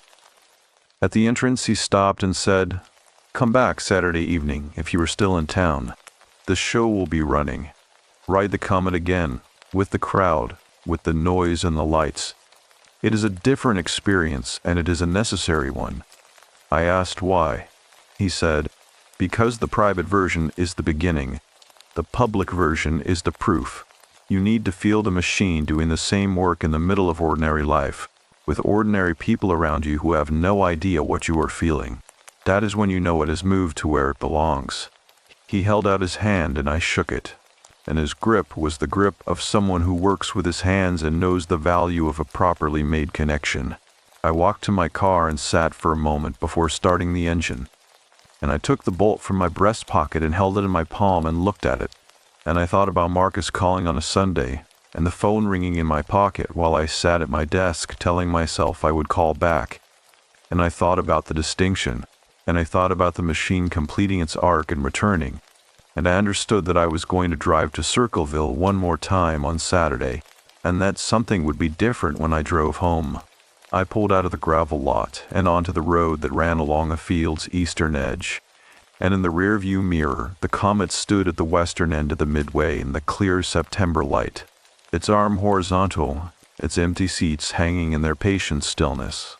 And I drove toward the highway, and the bolt in my pocket weighed exactly what it weighed, which was almost nothing. Which was exactly enough. Saturday was 2 days away. I had 2 days to do the thing I had been putting off for 14 months and 3 weeks and 6 days, which was to sit somewhere quiet and open the folder on my phone and listen to what Marcus had said. I listened to the first voicemail on Friday morning, sitting in my car in the parking lot of the Harvest Inn with the engine off and the windows fogging slowly from my breath and the cold air. I want to say I had prepared myself. I want to say that the work of the previous days, the Comet, the ballast, the bolt in my jacket pocket, Dale's careful language about the distinction between not finished and cannot be finished, had built a structure adequate to what I was about to hear, and in a technical sense, perhaps a had. I did not fall apart. I did not have to stop and restart. I listened to all 4 messages in sequence, on a Friday morning in a motel parking lot in central Ohio. And when the 4th one ended, I sat for a while, and then I drove to the diner and ate breakfast, and did not cry until I was back in room 7, and even then it was not the prolonged, destabilizing grief of the previous months, but Something more focused, more located, more like the specific ache of a healing thing than the open wound of an unexamined one. Here's what Marcus said across those 4 Sundays. The first message was short and slightly apologetic. He had called on a day I was clearly unavailable, and he said so cheerfully.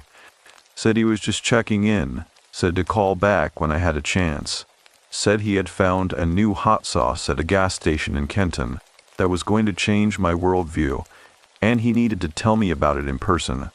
And he laughed at his own delivery, the slightly too loud laugh right there in the recording, and I sat with it. The second message was longer. He talked about the job. He said the work was harder than he had expected, and better than he had expected, and that those 2 things turned out to coexist more comfortably than he would have predicted. He talked about the crew he was working with, a man named Terry who had been on the circuit for 20 years and knew the name of every county fair in Ohio by its gate attendance figures, and a younger woman named Vacc, who could diagnose a hydraulic issue by sound alone, and whom Marcus admired with the specific admiration he reserved for people who were exceptionally good at physical things he could not do himself. He said, "I think I underestimated what it means to maintain something, to actually take care of a machine. There is something in it that I did not expect." He said it quietly, not performing the observation, just reporting it. The way he reported things when he was thinking aloud and trusted you to receive it. The third message was the one I had to sit with the longest. He said he had tried to call twice that month and reached my voicemail both times, and he hoped everything was all right and that he was not worried exactly, but that he missed talking. He said, "I know you get busy. I know you are in that phase where the project is everything. He stopped. He said, "I just want you to know that I am thinking about you. Not in a heavy way. In the ordinary way, that means I called." I sat in room 7 for a long time after that one. The fourth message was 3 days before he died. He said, "Hey, Sunday again. I was going to stop calling so many weeks in a row because I do not want to be the person who makes you feel guilty for being busy. And you should know that I genuinely understand busy. I am learning about busy in a new way this summer. But then I thought, the honest thing is to call. So I am calling. I've been thinking about something and I wanted to say it to you directly.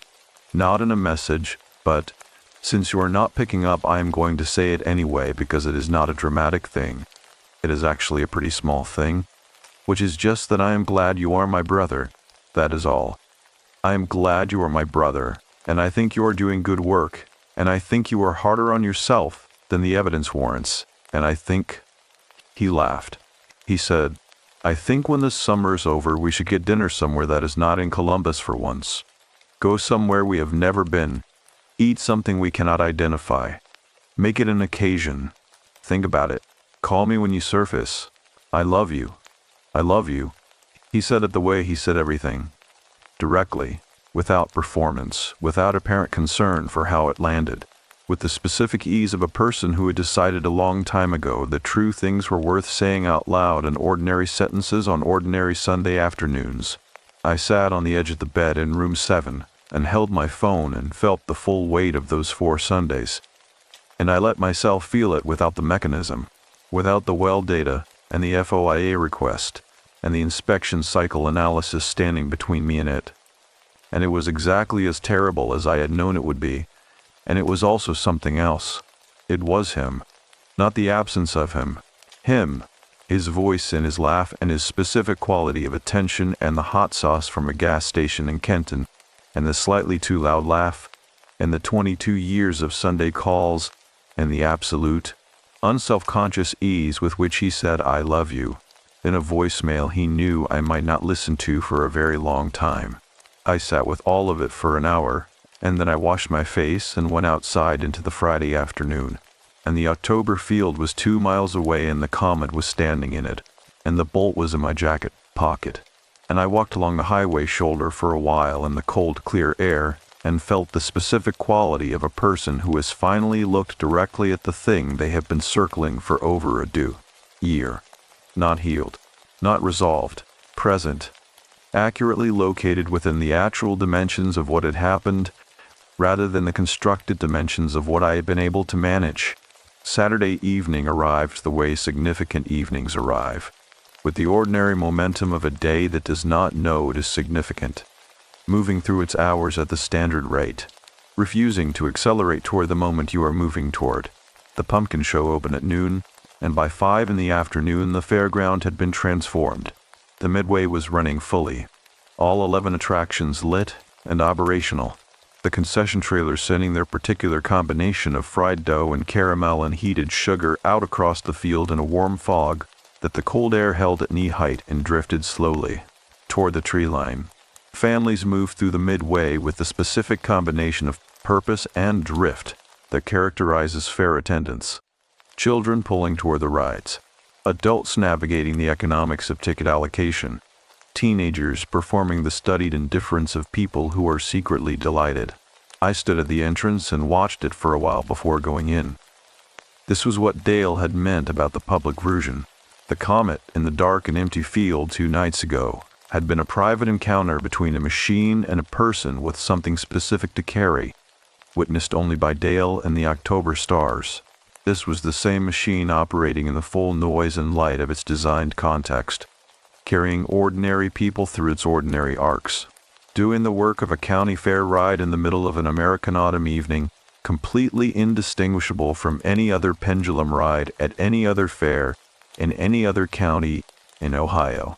I bought tickets from the booth near the entrance and walked the midway and let the noise and the light and the smell of it settle around me, and I felt the bolt in my pocket and thought about Marcus saying, "I think I underestimated what it means to maintain something," and I thought about Dale's logbooks and Francis Dunmore and Robert Fenn's initials on the underside of the arm, and I thought about the 73 years of return, and I walked to the western end of the midway where the comet stood in its full operational state, lit in blue and white running lights, its arms sweeping its arc with a line of riders in each seat bank, the sound of it carrying clean and even over the fair noise. I waited in line for 2 cycles.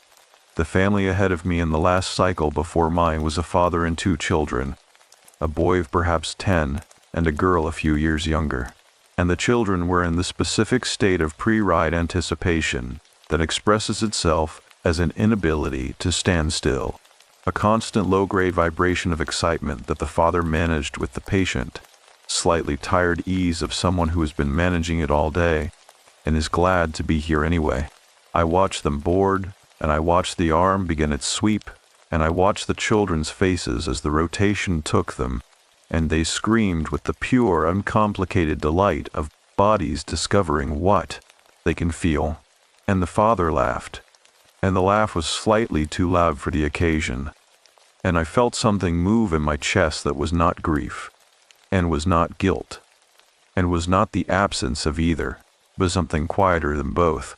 When my cycle came, I took the same seat I had occupied 2 nights ago, and the operator, not the young man from the test cycle, but a middle-aged woman with the ease of someone deeply familiar with the equipment, checked my harness with a thoroughness I recognized and gave the same thumbs up to the control panel, and the arm began. The first arc was familiar now. My body knew the motion and did not need to catalog it. The second arc was different in a specific way. The frequency was present. The return vibration that had moved through me 2 nights ago was present. But in the noise and light of the full fair, with the sounds of the midway and the smell of funnel cake and the ordinary human abundance of an October Saturday in central Ohio all around me, it felt different. It felt, precisely, like what Dale had said it would feel. It felt like proof. The arc going out. The arc coming back. The return. The completion of the motion. The small and specific physical proof that return is possible. That things that go out come back, that the circle closes if the machine is honest, and the ground is right, and the person in the seat is finally willing to feel the frequency of what they have been carrying. Not a message, not a voice, not the Sunday call made audible in any literal sense. The quality of him, the specific texture of his attention, which had been present in all 4 voicemails, and which I now carried in my body the way you carry something you have finally picked up correctly, with the proper grip and the right position for the weight. The arm came to rest. I sat in the harness for a moment after the operator unclipped it, not moving, not because I could not, but because I wanted to be completely certain of what I was feeling before I stood up and carried it into the ordinary world. What I was feeling was this. I was going to drive home to Columbus tomorrow morning and put the bolt on my desk next to the lamp where I would see it every day. And I was going to call my mother on Sunday for the first time in 3 months. And I was going to go back to the grief counselor and tell her the thing I had not told her in 6 sessions. And I was going to find out where Marcus was buried and go there. Not with data and not with professional distance, but with the hot sauce from the gas station in Kenton that I had bought on a drive up there on Thursday afternoon, because it had seemed important to complete that errand, and I was going to sit there for a while and tell him about it. I was going to do all of those things not because I was healed, but because the distinction was clear now. Not finished and cannot be finished were 2 different sentences, and I was living in the first one, and the first one had room in it. I stood up and walked out of the ride enclosure and into the midway, and the fare moved around me in its ordinary abundance, and I found Dale at the edge of the midway near the equipment barn, watching the show run with the expression of a man who has maintained something for a very long time and still takes genuine satisfaction in seeing it operate correctly. He saw me and read whatever was in my face and nodded once, the same single slow movement. He said, "Well?" I said, "Well." We stood together for a while and watched the midway run, and the comet swept its arc behind us, and the October field held its geometry under the fairlights, and the sound of the mechanisms was clean and even and confident in the way Marcus had described, the sound of things that know exactly what they are doing, and have been doing it long enough that the knowing has become something like peace. I drove home the next morning.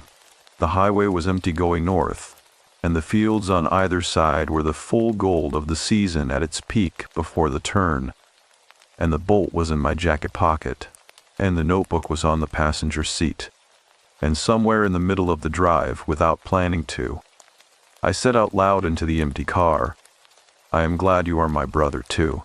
I said it the way he would have said it, directly, without performance, in the ordinary voice of someone who has decided that true things are worth saying out loud, even when the only listener is the road ahead and the fields on either side, and whatever it is that remains, of a person in the frequency of the things they loved.